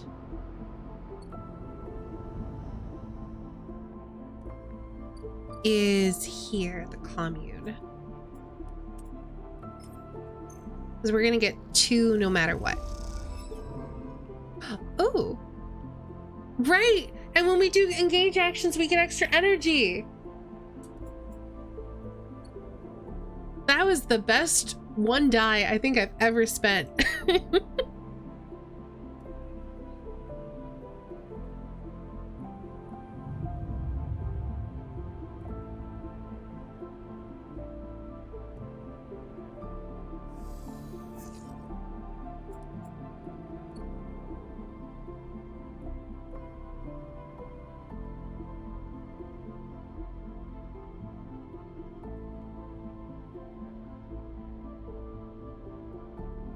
I mean, to be fair, buying mushrooms means we don't have to spend dice on it.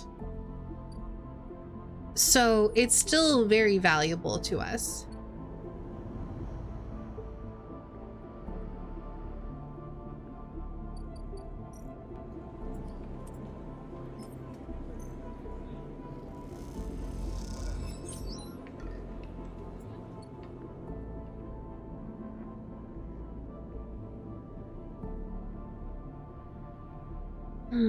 Not sure what else to do with this for.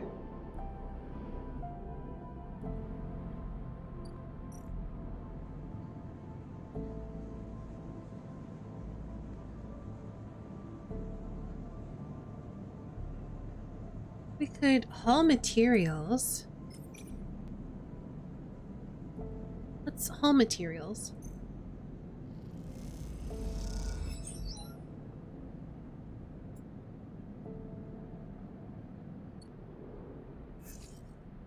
A 3.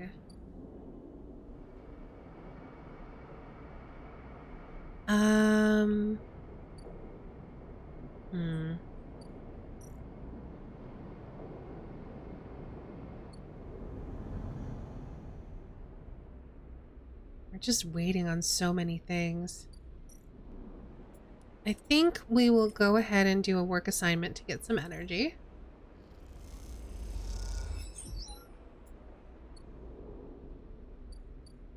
And then at home, we are going to take one of our stabilizers.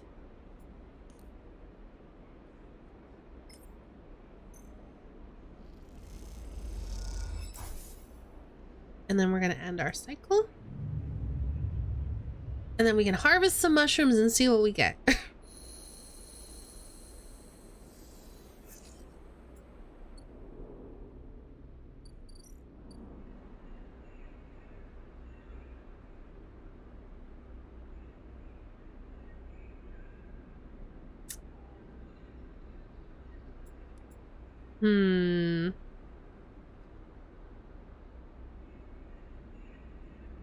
I don't need money as much right now.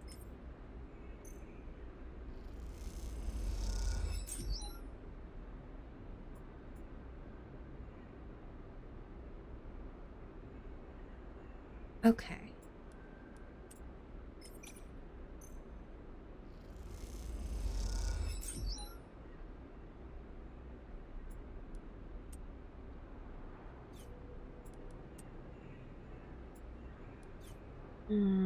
Yeah, let's use our 4.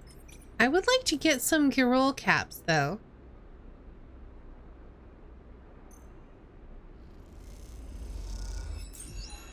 Nope.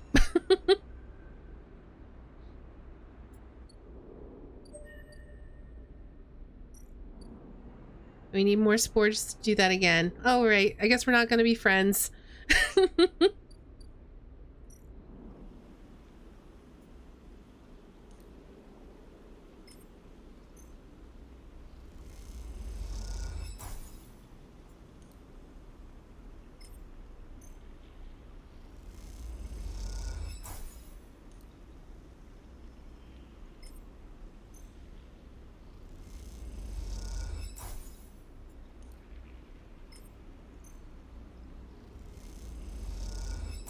All right.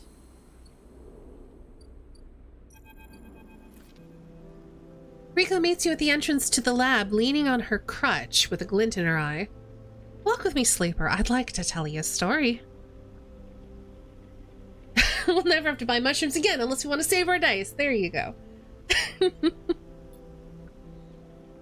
She makes her way down to the corridor that leads back up towards the main commune building. When people first crossed what we call Founder's Gap into the Greenway, they did so against the wishes of Andre Arlen. At the time, Arlen was trying to stabilize the Union and establish control over the Eye in the wake of Solheim's collapse. It was chaos, competing factions, failing systems, so many dead and injured from the riots. That was his priority. You both crossed through a glass-roofed tunnel, the Greenway outside crowded with vines and branches dappling the light. Arlen had written the Greenway off, cut off from the rest of the station, and linked it to a broken spoke. He claimed it was only a matter of time before everything here would die. He refused to let anyone abandon their duty to the Union and cross. They were traitors to the cause, or as good as. Riko continues, making her slow but steady way into the inner gardens of the commune. But there weren't many of us, but we believed that what was here was worth saving. We had to keep our plans secret until we crossed, and some of us left people behind. She pauses to catch her breath, her voice crackling. It's difficult to know if it's from effort or emotion. What we found was a disaster. Nothing like what you see here. Half of the Greenway was leaking oxygen into space, the plants flash frozen. The other half was a swamp of mulch as decay and matter clogged every system. We worked hard. We lost good people. We cleaned up and closed up, but it was never going to be enough. After many, many cycles, we all knew this place was doomed, but we kept on working, talking less and less because we couldn't face it. We all developed a death wish. If the Greenway was going to die, so would we. What changed? Everything. Riko smiles. We crossed some invisible boundary, tipped some biological scale, and the Greenway started to recover. Plants flowered, crops sprouted. For the first time, we reaped the fruits of our labor. Riko smiles, looking up at you. We thought it was us, that we managed to do just enough to end the cycle of decay. I thought we'd saved the Greenway. Until today. You pass into the grow beds of the commune, rich with the hustle and bustle of Haifa members planting and harvesting. For a while, Riko's quiet, and you both simply observe the hypnotic movements of the work crews, eager chatter washing over you like a wave. Riko smiles to herself. I should have known, of course, that our arrogance was unfounded. But we needed to believe back then. We needed a myth to bring more people across the gap. You both move into a smaller corridor, Riko following some direction unknown to you. What you have shown me is that, back then, the Greenway saved us, not the other way around.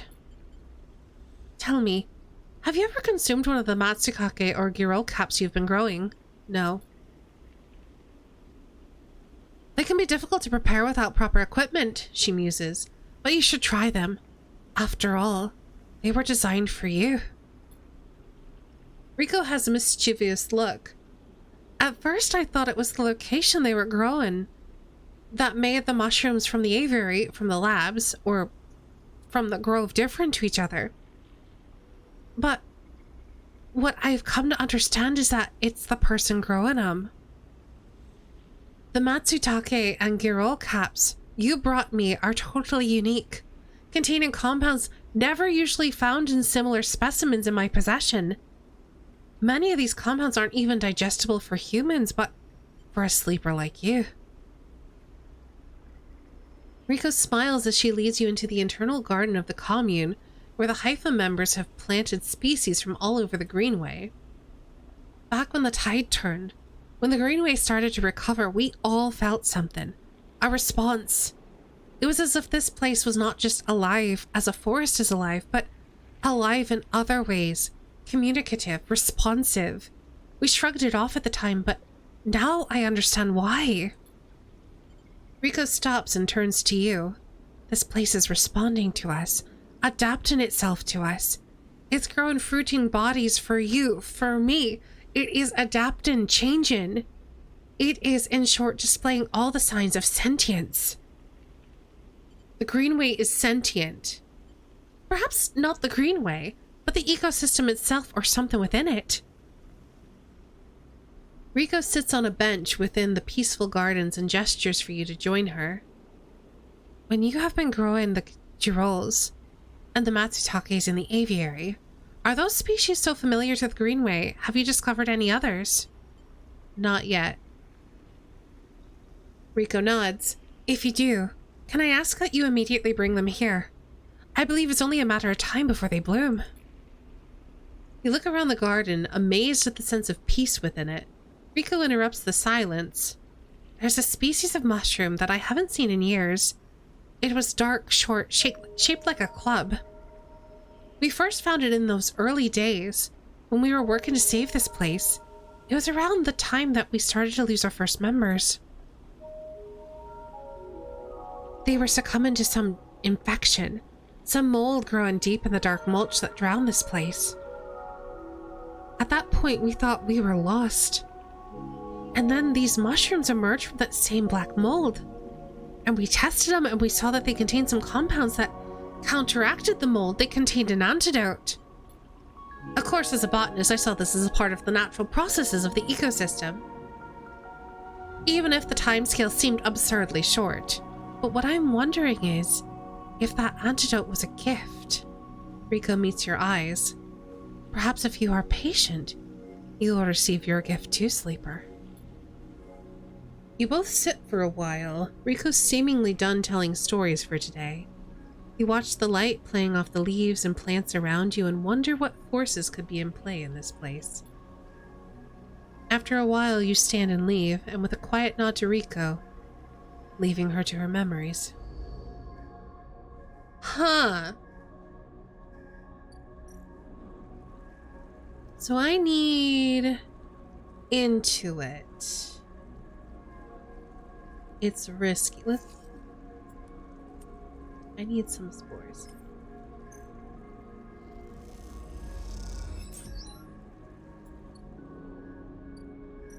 Oops, nope.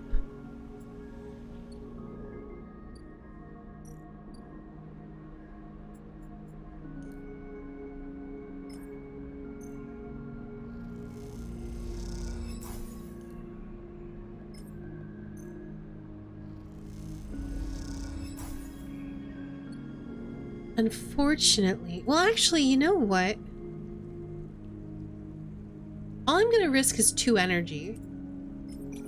Let's do it. All right. Well, it was worth an effort.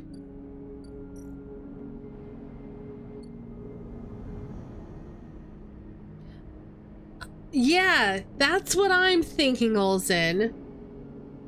Huh.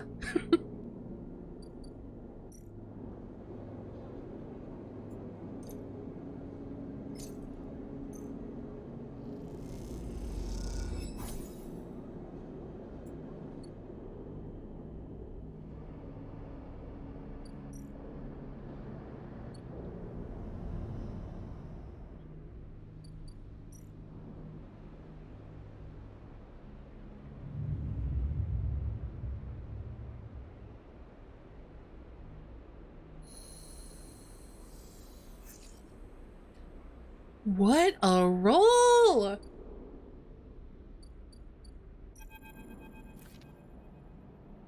When you enter the service dock, Fang is already set up. Oh, it's well, I'm gonna finish this, and then we're gonna save it, and we'll continue this next week, possibly finish it. I don't know how long this game is. Crouched among the stacks of equipment, he is leaning over a terminal bathed in a blue glow. He looks totally at home. Sleeper, what do you think? Turns out not everyone in... Oh, he's still talking, apparently. Turns out not everyone in Haven is just set against me. A couple of my old systems pals managed to ship me some of my old gear. He gestures at a pile of blinking hardware. Nice kit. Fang does a mock bow. What are we looking at? One massive smoking gun. He raises his eyebrows. Fang beckons you over. He has a set of scans of the wastes on his terminal, with heat maps of activity overlaid. A chunk of derelict rim is blotchy with bright red and orange marks. Does this look like a wasteland to you? Fang shakes his head. There's hundreds of Conway machines out there all lined up in concealed hangars and a whole underground facility to support them. Hardin's got a crew out there putting them together. They must have shipped them piece by piece through the shipyard ready for assembly out here. Why? They're planning something. No one needs hundreds of heavy-duty reclamation drones to run this kind of operation. Maybe Hardin masked the whole thing as an effort to clean up the waste, but there's no way this is about pulling the scrap off the eye. Fang looks worried. Why is Conway in the mix? I bet no one in Havenage knows a corporation is setting up on the station. They aren't stupid either. These scans are the best info I can get. The waste is cut off from the eye's cloud of networks, and the greenway's a total dark zone. No data can come in or out. We can't I could try. No use. We need to enter the cloud, and there's no cloud to speak of. He turns and winks. That's why I'm gonna pay him a visit. How? You forget. Havenage come in and out of there all cycle. I should be able to get in, as long as no one I know sees me. He grimaces playfully. But I need you on the outside to help disable security systems and cut me a pathway through. There's no cloud access, but if I can get inside, then I can open up nodes in their network and we can work in tandem. It's a massive facility buried deep down there. Miles of corridor and ventways wrapped around cargo bays and hangars, so it'll take more than a few cycles to work through it. But as long as you can keep them off my back, I know I can rip what we need out of there. He pulls a handful of ripper worms from his pocket and hands them to you. These are the last of my little helpers I managed to salvage, so make them count. I modified them slightly. This time they'll feed their data threads back into the system that they are tunneling into, creating a nasty little feedback loop. We run it just like we did with the agents. Hack the nodes, I ping to locate the ports for the security system, then slot the worms in those systems and let them go to town. He points to a fuzzy silhouette of the buried facility on the terminal. Here's the entryway. This is where you can access the slot the first worm. That'll fry their perimeter systems and get me past the first cordon. What I need from you is to keep your eyes on the facility after you kick things off. You see me pop up in a security system, a server bank, you need to break in and slot a ripper to disable it as soon as you can. If I can't? Fang gives you a hard look. You miss a system, you wait too long, they are gonna find me, simple as that. Claps you on the shoulder. I need you focused on this one, so I'm gonna let you fire the starting gun. I won't go until you slot the first worm. I'll leave a tracker running on the terminal here, so come back here if you want to see my progress. He affectionately pats the top of the screen. Got it. Don't worry, you can run rings around their protocols. I've seen it. Fang gets up. It's all in place. You just need to make your own preparations and slot that worm. He stretches. Just don't wait too long. I'm getting bored of all this sneaking around. Once I'm inside, I'll get the proof we need to end this whole thing, no matter what. He crouches to check the terminal. We can't take longer than 6 cycles on this thing, remember that. He stands up. Oh, and one last thing. He lowers his voice. If I get caught, or you can't reach me, or we run out of time, there's one thing I need you to do. Yeah, I'm worried about that too, Olsen. But fortunately, we have extra stabilizer. But they are getting more and more dangerous every time we encounter them, and I'm worried. What? You take whatever I have managed to pull off at that point, all the data, you slot that stuff straight into the relay I've set up here. He points to a pile of servers and terminals hooked into the dock with cables as thick as your arm. I repurposed the dock's SOS broadcast system to beam out whatever you put in it. Anyone with a terminal, a slate, or a server on the eye will see it. That means Havenage, Yadigan, the hub, everyone. No matter what, Hardin isn't snaking away this time, he grins. I got a bit more to do here, but the moment you slot that first worm, I'll make my move. He gives you a parting smile and turns back to the terminal. the nerves hit you as you make your way out of the surface dock. Time to prepare yourself.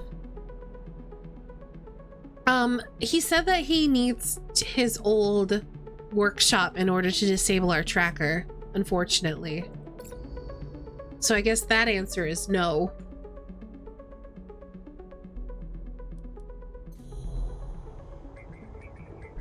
Yeah, and I'm guessing we start here.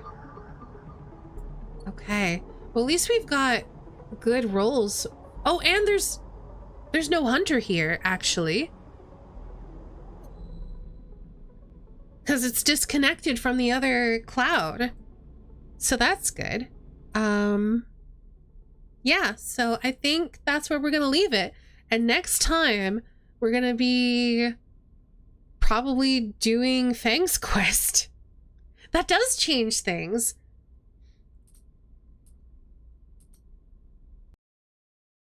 All right, that was cool. I really like that game.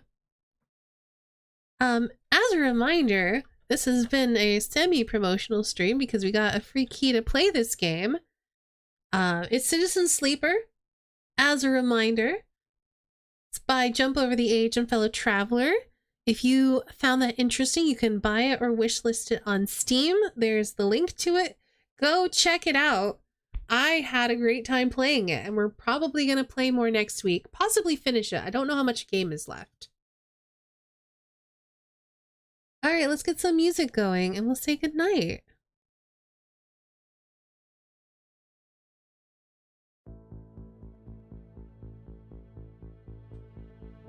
As always, thank you all so much for hanging out and watching. We're gonna roll those credits.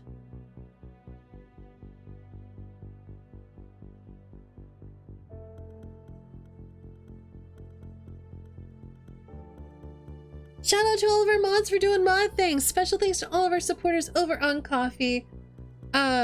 New subscribers or recurring subscribers include John Harper, Adam Combat, Elazar and Madman Oreo, The Frostwind, Jagalian, Just Roll With It, Nephilim, Darth Pixars, John Sivak, Hey Blue Satyr, Scarny, Joda, Golden, Ulzen, and Ori. And Golden, Lost, and HD, thank you so much for all of those gifted subs and for helping us hit our goal.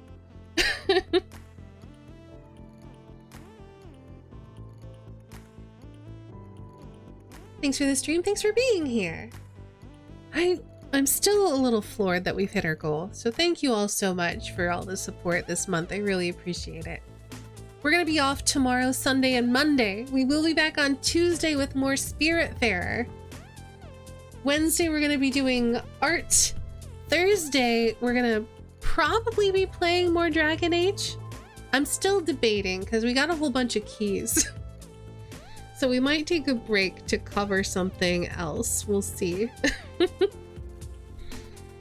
Everyone's hitting me with like, hey, new game, play new game.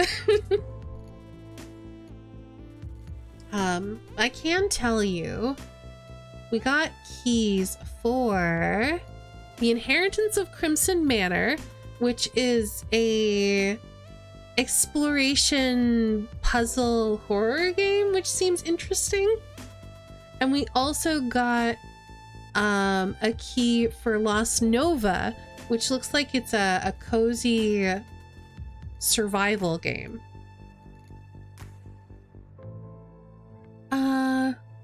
Survival? Is that the, I don't know. A cozy gathering resource game? I'm not sure. But they both look really interesting. So we might be covering one of those on Thursday instead. I don't know how much more Citizen Sleeper we have, so we'll see.